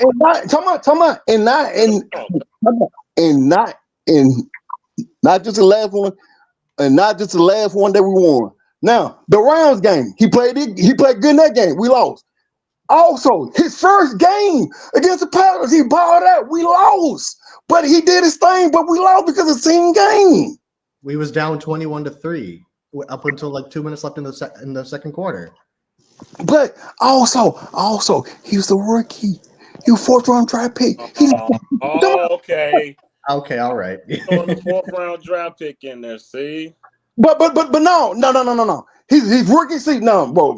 Come on now. His rookie season, and he should have been playing because you remember Dak Prescott was 3rd on the depth chart. And then 2 quarterbacks got hurt, then he stepped up. And most quarterbacks you see these days, that rookie season, do not play like he played. Also, now, what's the name balled out? But he was the 2nd pick overall. Dak Prescott came in this whole 4th round draft pick and took us to the playoffs. Now, of course, I'm not gonna lie. That team right there was based off the run game. And Zeke Elliott did his thing, and the defense played okay. But that one playoff game I'm talking about, we did start off slow. But the end of the game, we had over 30 points, and Dak Prescott, he sold up. So basically what I'm trying to say is this: Dak Prescott, he sold us before that he can step in the playoff game. And so he showed us he can win 2 in 10 seasons. So your point was our back need to get to the Super Bowl. It's a left tackle. No, the left tackle that I think they're gonna start, the dude from Oklahoma, glasses, but he didn't play well at all. So if he can play better, and the O-line can stay healthy, because I swear to God, this. So Dak has not had a good offensive line before? No, I'm not saying that. But last season, I do believe Dak Prescott got hurt because the O-line was trash, and he had to run around, and he had to run. He had to run around. He had to do a whole lot of running. That can't outrun me. The man got hurt throwing the ball. I know that, but I know that, but believe you me, I know all the plays. I remember what happened. But what I'm trying to tell you is this. Before that game, how many games he played? He played like 6 games last season. 8 games. He had 8 picks halfway through the year. 8 picks and had 8 picks. That's on pace for 17 picks, man. Right on. Hey, cool. Y'all got. That's the truth. He had 11 touchdowns, 8 picks. Y'all got. Amen. I'm not coming at you, man. I'm just keeping it honest. I got it. But look. So I'm gonna do a fucking prediction on Dak Prescott's status. If he play between, he got to play between at least 15 games. Dak Prescott, I'm telling you, if the O-line can stay healthy and play better this season, Dak Prescott, you're gonna put up over 30 touchdowns. Easy over 30 touchdowns. And no Super Bowl. And his interception is gonna be around 7 and 10. But also, we're gonna make the playoffs. But when playoffs roll around, Dak Prescott gotta play the way he's been playing in the regular season. Real talk. Now, I'm not blind. I'm not blind at all. Like he's been playing playoffs. So what you gonna do when your defense can't stop the run? Here's a fact. You're saying, okay, let me just say one thing real quick, man. You're saying if Dak plays at least 15 games, which, by the way, based off of the history of the past 5 seasons, we don't wish injury upon anybody, but based off of the history, he's gonna get hurt. He's gonna miss at least 2, 3, 4 games this year because he's been the history. So first of all, I doubt he's gonna play 15 games. But in a hypothetical that if he plays 15 games, you're saying he's gonna have 30 touchdowns and 7 picks. You know what? You just said earlier in the stream you don't care about stats, but you're talking about stats. Hold on. Let him cook. I will. Okay, because he got what's his face Pickens. You might be right that he might have 30 touchdowns and 7 picks, But this whole dreamland that we're living in, that he's going to play like he did in the regular season in the playoffs, and if it happens, I can almost guarantee it's not going to happen either. If he wins a wild card this year, we're not making it to the NFC. Keep in mind also, we have a first-time head coach, so we're not. And I don't remember the last time a first-time head coach has made an NFC Championship game. Or Savage or Nate Dogg, you guys have to tell me if I'm wrong. Charles, Birmingham, what's up? Tuscaloosa right here. What was the question? I know Marino went to the Super Bowl as a rookie, but he lost. No, I'm talking about Schottenheimer is a first-time head coach, right? When was the last time a first-time head coach made an NFC Championship game or Super Bowl? Hasn't happened in a minute, right? I don't recall. I think. That's one. So, and then number two, pertaining to Dak Prescott, this is about to be his 10th season in the league. Yeah. We have seen this guy for 2016, man. It was how long ago was that when he this whole thing about the point I make was he played good in the playoffs. You know, when 2 games he's played good in 10 seasons. Two games. No, it's more than 2 games. Right. It was the Packer game. The Packer game and the Seahawks game that we won. He played good in that game. He also played good against the Rams. He played and you cannot tell me he didn't play good against. He didn't play good against them. Right. 4 games. Right. The Seahawks game was the one game that I contributed to. He has 2 playoff wins, right? Yeah. The Seahawks is one of the 2. We lost the other games. That's What's up? Really tired of debating losing games. Yes. Tired of that. That makes no sense, bro. Lost. Our standard should be Super Bowls. Why is our standard playoff game? I understand that, but the only point I'm trying to make was he done showed us in the game we lost in. He showed up in the game. No, he did not. No, he didn't. No, he did not. How can you say somebody showed you a losing effort? I just tried to name all the games he played good in. The Rams. We can't talk over each other, bro. We can't talk over each other. Come on, we got to talk one at a time, man. We got to talk one at a time. Anytime Dak, this is a fact. Okay, you want to say I'll give you. You know what? For the sake of discussion, I'll give you the Rams game. Screen wasn't even about Dak. It was about Parsons. This got me mad. Yes, man. But anyway, it wasn't even about Dak, man. It was about Parsons. I didn't try to sway talk to that. You literally did it from the jump. What I came over here and said was I was talking about the coach, and I tried to make a comment. I tried to make a comment about Dak Prescott in this season coming up because every season a different season, and we don't know who's going to win the Super Bowl coming up. And so I tell you, I can guarantee you it's not going to be the Cowboys. Name me your starting offense right now, since you know what the season gonna be. What's the talking about? Name me your 11 starters on offense. The left tackle is gonna be I think it's gonna be the dude from Oklahoma Guyton. I just don't think I want you to know. You got a season on wraps. I want you to know. Well, you already know the left tackle gonna be Guyton. The left guard gonna be Smith. The center gonna be BB. The right guard gonna be Cooper, and the right tackle gonna be Steele. We got no tackle named Cooper Booker. I said Cooper. The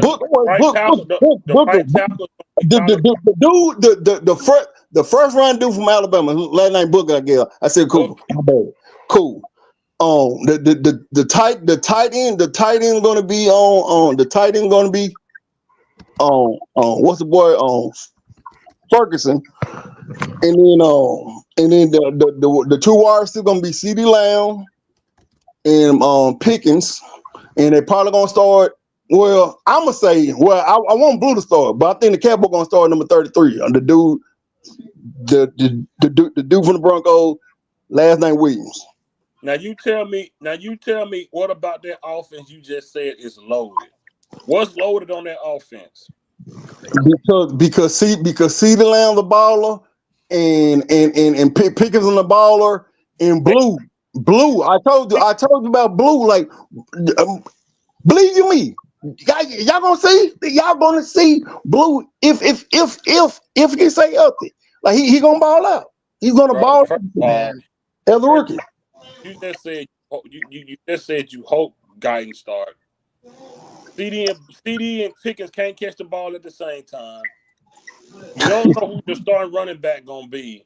Ferguson didn't score not one touchdown last year, and you don't know how your quarterback is gonna play this year. Dak Prescott. So far, Dak Prescott regular season, he be balling when he playing. He had 8 interceptions in 8 games in the regular season last year, and 11 touchdowns. That's terrible. That's last season though. That's last season. But you just based his production off regular season. So I'm telling you what he did last year in the regular season. That's cool. I got a news flash for you, bro. George Pickens ain't gonna be any different than getting Coop. Ain't gonna be different than getting Dez, than getting Witten. It's not gonna be different. Sure, Dak may have more touchdowns in the regular season. We have seen this song and dance a million times before. I like getting George Pickens. That's fantastic. First of all, we do not have a loaded team. That's a bunch of crap. I don't want to hear what I said was on the offensive side of the ball, this team is kind of, well, I ain't gonna say they stacked or loaded, but what I'm talking about is, what I want to say about this offense is this: if Dak Prescott stay healthy the whole season, our offense should be ranked at least between no lower between fifth and seventh. That's good. That's good in the NFL. Okay. And we're gonna lose in the wild card of the divisional. So what the fuck is it? I don't know if we're gonna make the playoffs or not, but we do make the playoffs. I'm not gonna sit up here and say I'm not gonna sit up here and say that we're gonna lose first game of the playoffs. Because based off of what? We haven't made an NFC title game in 29 years, and all of a sudden we could win an NFC championship. I'm hurt behind it. I'm hurt. I'm hurt right now. No, we're all hurt. But based off of what evidence are we going to make an NFC championship game this year when we have not done it for 29 years? There is no way that you can sit here and tell me that we're going to make an NFC championship game where we got a new head coach, number one, and then on top of that we've been through this movie before on every aspect. We've all been, I think, okay, you're a Cowboy fan. We're all Cowboy fans, right? Yeah. As Cowboy fans, we have all been burned, at least myself. I think I can speak for myself, but I think I can speak for Fifth and Savage. I have been burned too many times by this football team. I've heard great things since the day I was born by this fucking football team. I haven't seen a championship in my lifetime. I guarantee I will not see one this year, man. I got a question for you. You tell me, what's the difference in this year versus the year we had Zeke and Pollard, who almost cracked 1,000 yards, and 2 receivers who almost cracked 1,000 yards? Yes. You tell me the difference about this team, and we had a loaded defense. Now tell me the difference. The difference on this team is the real talk. The difference on this team is the running back room. And the meaning this one almost had 1,000 apiece. What do you mean the running back? Let me finish. What I'm finna say. Let him cook. What I'm finna say was this running back room is not as great as that running back room was. So but they ain't better than this. Okay, so you're making my point then. Yeah, so you're making his point. So I'm asking you, why would this season be much a better success than that season when our running backs then were better than they are now? So why would Dak be more successful now than he were then when we really had a loaded team? We had 3 good wide receivers, 2 good running backs, a 4 offensive line. So why we couldn't succeed then, and now years later, Dak all of a sudden is gonna have a resurgence as a quarterback and be better? What's going to be different? Well, see. I never did say he's gonna be better than them seasons. But Dak Prescott gotta be if he predicting us going further. He gotta be better.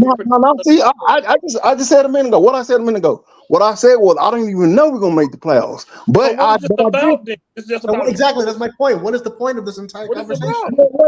Because what I said, the first thing I said was I didn't say the whole team was loaded. I was talking about the offense was loaded. But then I kind of scared back a little bit because y'all right because first of all, real talk. First of all, I have not seen Blue play in the NFL yet. Exactly. But he did his thing and he fast. Dude, like, and also if you listen to the head coach, now I told you already, real talk. I rather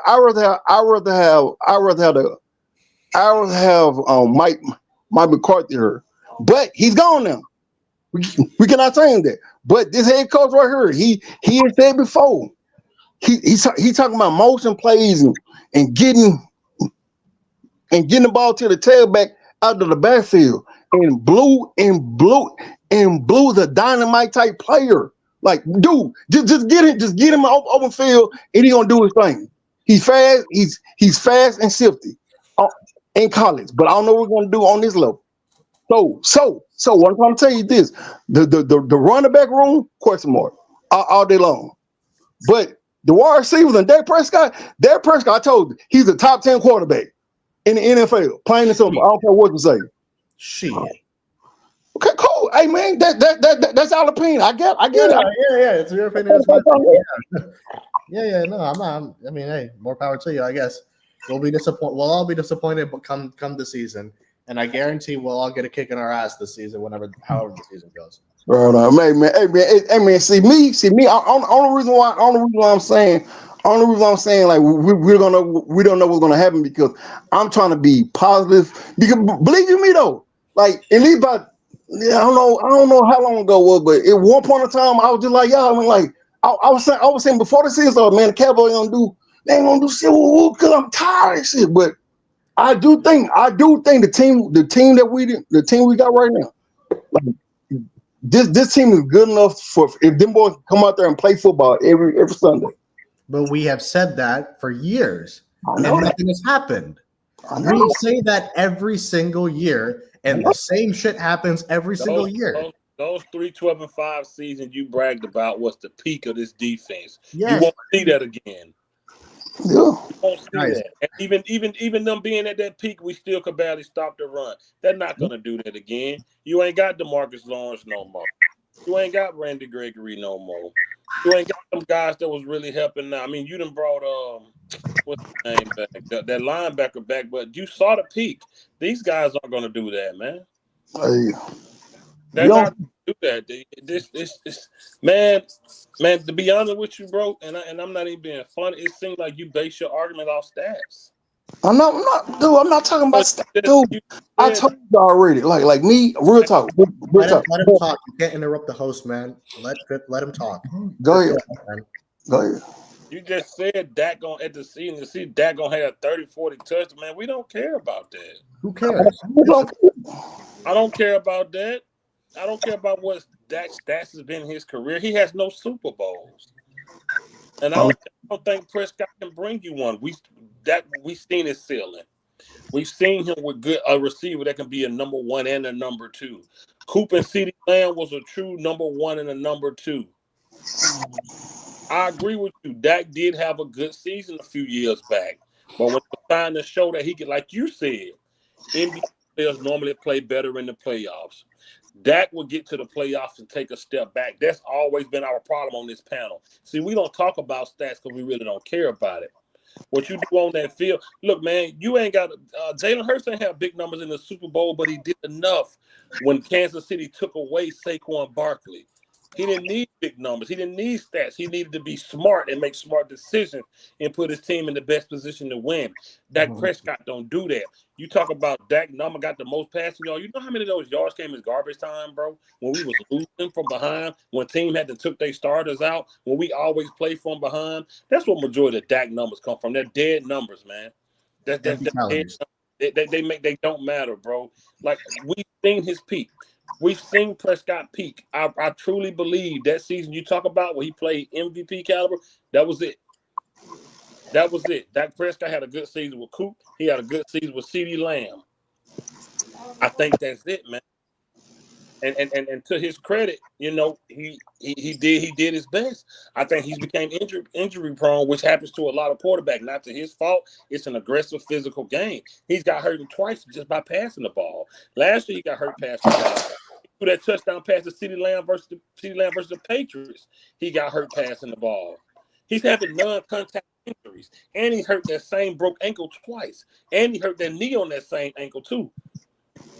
Dak Prescott having a lot of injuries, man. So it's not just his play that I'm worried about. It's body. How much can he take? We got to a point with Romo where we was like, can he stay healthy? Every time we got hit, we cringe. And is he gonna get back up? I think Prescott is at that stage. I don't think you're gonna win. Yeah, you're gonna win some games with Prescott. Him and Pickens and CeeDee Lamb gonna have a lot of big plays. The running backs might even break out. But I think we've seen his ceiling. We can't act like we're the only team on the field. Other teams are good. We have a tough schedule this year. It's not easy, man. We do. Now look, the point. See, me, I'm trying to tell you because he said something. He said something about stats. That's not true at all. Only reason why I brought up the stats what I said was. Now, what I said was this: the Cowboys probably not gonna win a Super Bowl up under him. But if he does, that's what I'm trying to tell you.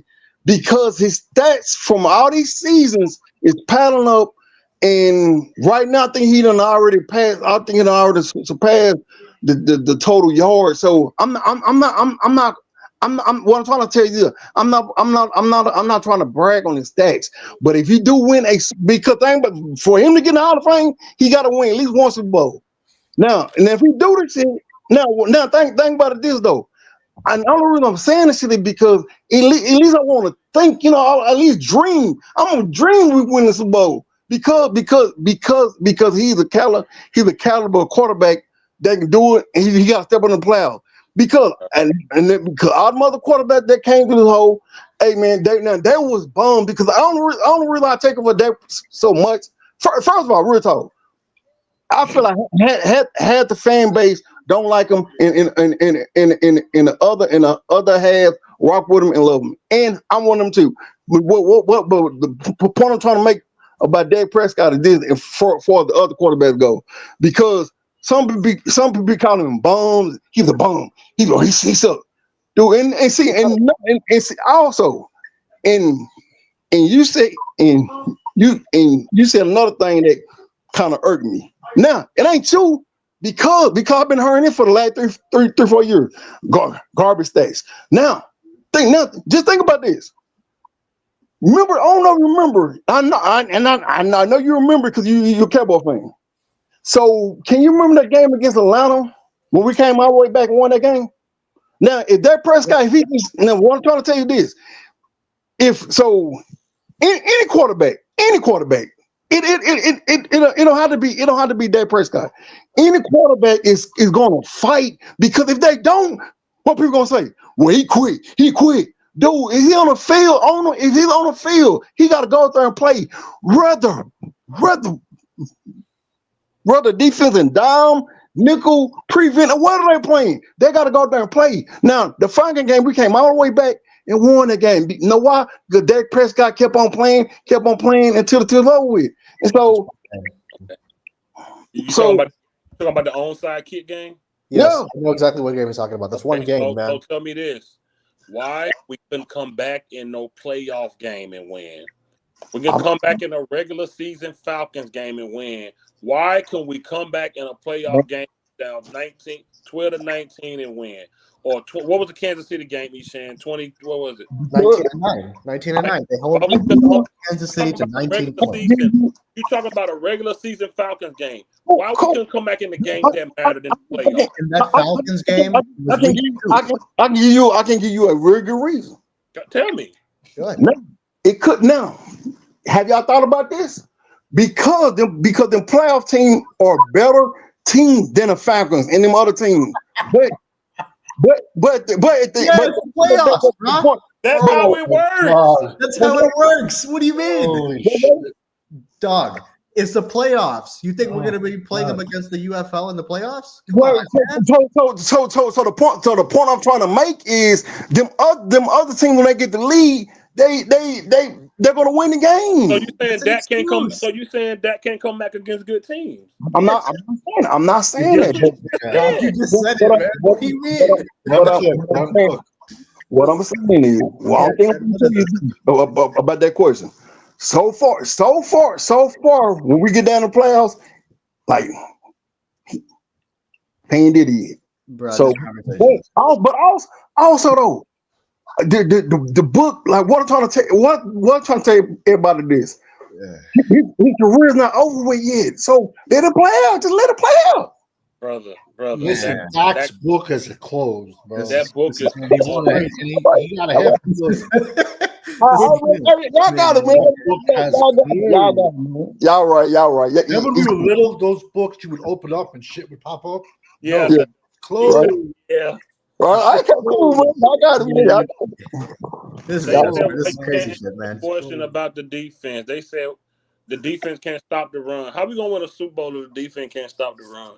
29th versus the run. I don't know, but you know what? That's a trend. You and all the other big Dak fans, all y'all talk about it offense. Y'all never no. So now what I gonna say about that shit was this. You had mentioned the defense one time. The point I'm gonna make you talked about the offense the whole time on this line. You never mentioned the defense. Because y'all talking about them. Like talking about defense. We're talking about Dak. None of us was thinking about Dak. The title of the show is about the defense. Hey, well, look. How about this? How about we just stop talking about Dak Prescott? Like, man, look, because you've been talking about it. You brought him up. What's that? You've been talking about him for the last 3 hours. Come on. I love this shit. Hey, brother. Hey, I promise you, man. It's all love. We all good. We all want to win. This man. is crazy. You said something earlier that we really don't like when people say if the Cowboys win, we're gonna look stupid. No, we're not. We're gonna cheer because it's our team. We're fans. We're not gonna look stupid. We're gonna love it, but we still gonna be honest about how we feel. We didn't take it hard. It's all good, brother. I promise you. No, nothing's personal. It's not all at all. good. I promise you. It's all good. I just playing around, y'all, man. Real time. Hey, look, subscribe to my channel. You come up here anytime. I want you to come back during the season. I will. Hey, man. So I was watching you. I watched you like good 3 or 4 years ago with old boy name what's his name? 80 Cowboy 80 Yeah. Not 1980. Yeah, I Oh yeah. 80, yeah. That's my dog. I know. But yeah, no, it's all love. You came up here respect. I appreciate you, bro, being respectful. Yeah. We can always have these conversations. I promise you, it's all good. Right on, man. That's a bit. Like I said, man, just subscribe, brother, and come back, man. You know. I'm finna do that like right now. I'm finna sub up right now. Hit the notification bell too, so you can know when I go live, so you can come up, man. I will. That's a bit. Nah, for sure. I appreciate you, brother, for sure. Right on, man. Peace, man. Right on, man. Take it easy, bro. Take it easy, man. We went in circles for 2 hours about nothing. Freaky Friday, man. Yeah. This is I love the show, man. I mean, he was the most respectful of the guys who talk about that. I'll say that much. I thought that was Champ in the beginning. No, he sounds exactly like him. I thought that was it's crazy. The talking pattern. I thought that was the Champ. When he started whispering, it sounded like Champ. It sounds exactly like that. I thought it was Champ, man. I almost thought it was him. My dog even started looking at me funny. He sounds exactly like Champs. That is nuts. I wasn't on my whole namaste calm. I'd have went crazy when he said Dak was going to Hall of Fame, but I kept it cool. When he said that, I'm like, no, man. See, look, he was respectful, at least. I can rock with that. But there was no point to the arguments that we were like, what was the whole point of this? Because he was saying on one hand, I don't care about stats. On the other hand, he brings up stats. It was just, you were going in circles. Listen, I say like it is even, but the Dallas hype machine, listen, we all know he's not going to win a Super Bowl. No. But let's just say he did. At some point, Eli's going to get in. Unless or maybe he isn't. I don't know. I hate the fucking guy. I hate the man. I like Pickens. I don't like Eli. But what I'm trying to say is he got 2 Super Bowls. So at some point, Eli's going to get in. Yeah. If Dak did win a Super Bowl, which we all know is not going to happen, but if he did, he would get in at some point. Maybe. I mean, there's no point to the ifs argument. Like, exactly. If shit is pointless. It's division. Man, because where he completely lost me and I just checked out was he was like, Dak's not going to win a Super Bowl, but if he won a Super Bowl, well, then what the fuck is the point of the argument? What are we arguing at that point? I mean, if Romo would have won a Super Bowl, he'd probably get in at some point. It's man. There's no point to an argument at that point. But like, then seriously. again, there's other quarterbacks that have won Super Bowls that are not in the Hall of Fame. So saying Dak is going to go in the Hall of Fame is stupid shit. It's not a given, man. Saying Dak could go in the Hall of Fame is crazy. What year did Danny White play for the Cowboys? In the 80s. It was immediately after Aikman. Or was it before? It was before Aikman. You're saying before Aikman. Okay, got it. Yeah, Danny White gets shit on, but yet he made the NFC Championship game. I think Staubach retired. I believe 79. I could be wrong. I didn't know Staubach started playing so late. Yeah, I didn't know that up until you mentioned it. He went to Vietnam for 4 years because he went to Texas. He was a veteran. Yeah, he went to the Naval Academy. Mm-hmm. I did not know that. And won the Heisman. He went to the Naval Academy, won the Heisman, went to Vietnam, then came back, won with Dallas. This is honestly so. This is so you, man. What was talking? That is. No, you was getting upset that we were even talking about Dak. I can see it in your face. Every time I don't want to do a Dak show, they make it into a Dak show. I know, right? It's crazy. That's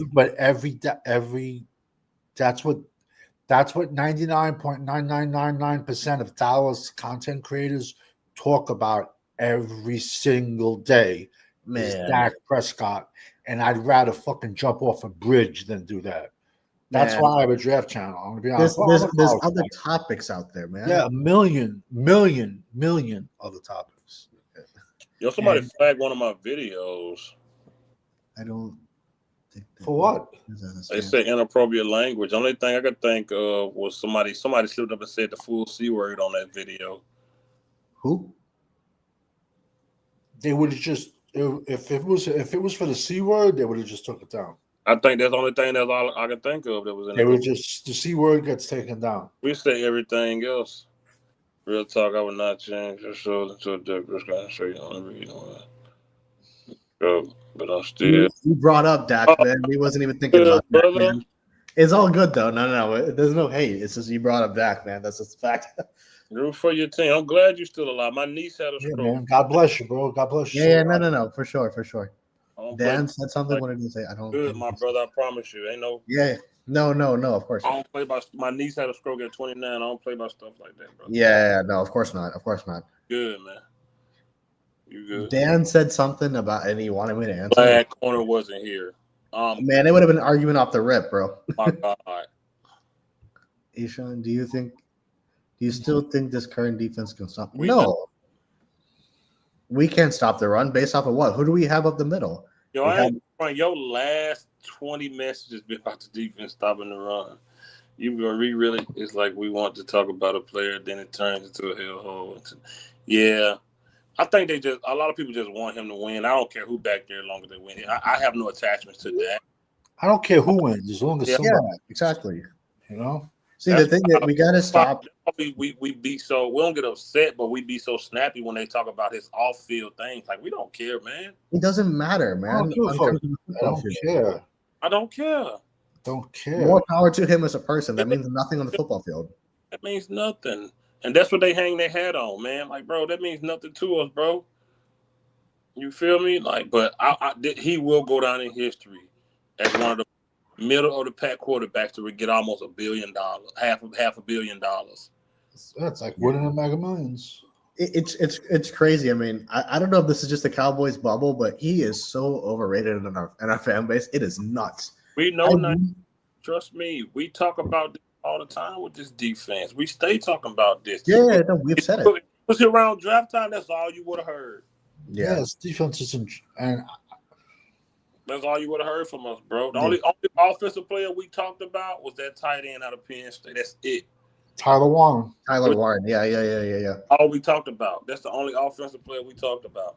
Yo, San Fran killed us with the first 2 picks, man. Oh, my God. Yeah, man. Bill Williams out of Georgia, and then Alfred Collins, the big defensive tackle out of Texas. I hate San Fran. They loaded up on defense this year. Their first 5 picks were all defense. But that's how you rebuild a team, bro. You carpet bomb one side of the ball. We're not ready, man. The Cowboys are not ready. Let's be honest. This is a bad football team right now. Let's just be honest. He said, I really wanted Alfred Collins. I don't know who that is. I have no idea who that is. Defensive tackle, Texas. Was he How big? was he, Savage? I've never seen him. Good, he's good. Big guy. He's a huge dude. No, I liked him. I had him up. I had him. Did he go early? He went early? He went second round. It was San Fran's second round pick, and then we picked. San Fran killed us with the first two picks. I would have took those two dudes. What they be doing, man? San Fran killed us. I wasn't a fan of San Fran's third rounder, to be honest with you, but their first two. Yeah. You know, they. But question, Savage, how does insomnia work? Like, what does it do? Do you not just feel sleepy? No, it is. It's like. I heard you just can't, because my dad has bad insomnia. Yeah, it's just. He tells me you just can't sleep. Your mind is racing, you know what I'm trying to say? And then you just look at the clock, and then you get bored, and, you know, you jump on the iPad or whatever and shit, and then you're all looking at stuff. It sucks. It's horrible. Yeah, he told, like, in his experience, he told me, and you can tell me what it was for you, but, like, he tries to go to bed, and then something happens in his head, and he just can't go to bed. Yeah, you'd be thinking about stuff. Yeah, like so. Yeah, right. I think it happens to a lot of people, successful people, because our minds are constantly racing, that we're just like, the thing about sleep is obviously you have to turn your brain off, right? Yeah. So, I mean, I need my sleep, but like, even for myself, sometimes if I force myself to go to bed, I just can't go to bed. Yeah, so like, I have to have a schedule for me to go to sleep, because otherwise it's going to fuck me up completely. You know what? I can literally go to sleep I can go to sleep tonight. I can go to sleep anytime. Really? The thing is, naps fuck me up, man, because if I take a nap, I won't be able to go to bed at night. Like, the thing about, like, I'm a deep sleeper, bro. If I go to bed, I'm out. Yo, I swear to you, I saw the show when I was a kid. I would hunt with my dad, but I was like, yo, screw this. So I was tired or whatever. Yeah. I went back to the car and was sleeping. So now it's like at the end of the night, I feel my father shaking me. I wake up. I'm like, what? So my father came to the truck. He sees me sleeping in the front seat with the window down. My father fired the shotgun right next to me. And I swear to God, I was a kid though. And I slept. I saw the shell on the ground, man. Oh, wow. And I was out. Now my dog can fart and I'll wake up. I worked nights my whole life, man. So like, the shitty part about insomnia is, and especially me, once you get that, like once I get my second wind, bro, that's it. I'm useless. I'm up. Once you get second wind, it's like you're ready for a whole new day again. You know? Yeah.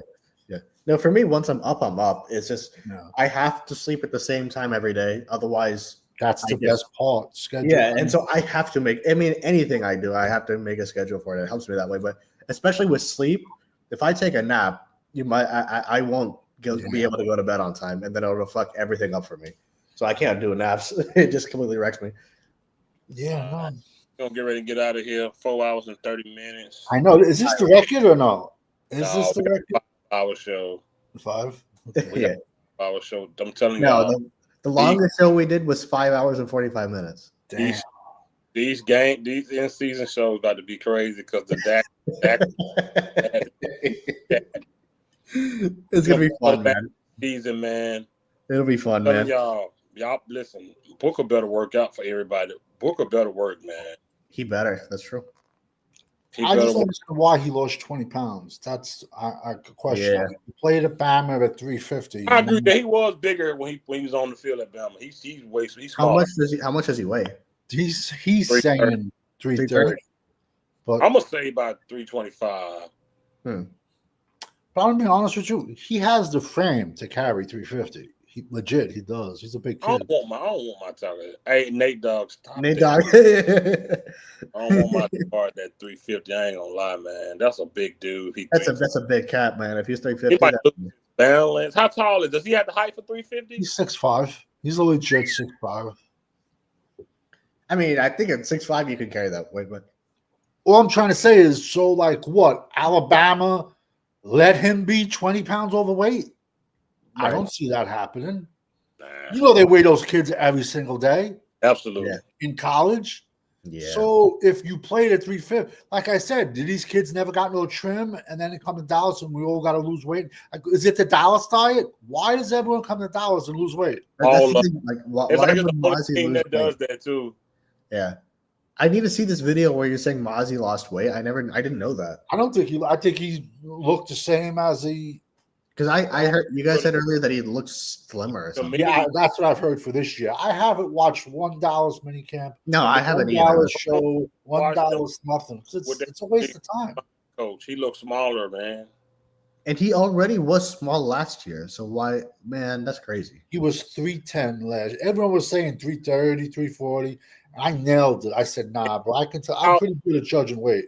It came out, he was 310. And it was at a point he was like 293, I think I remember, or something like that. Yeah. But man, it's crazy. We're gonna get out of here. That's another crazy show. All right, man. Take it easy, guys. Sleep, man. Let him cook. Let him cook.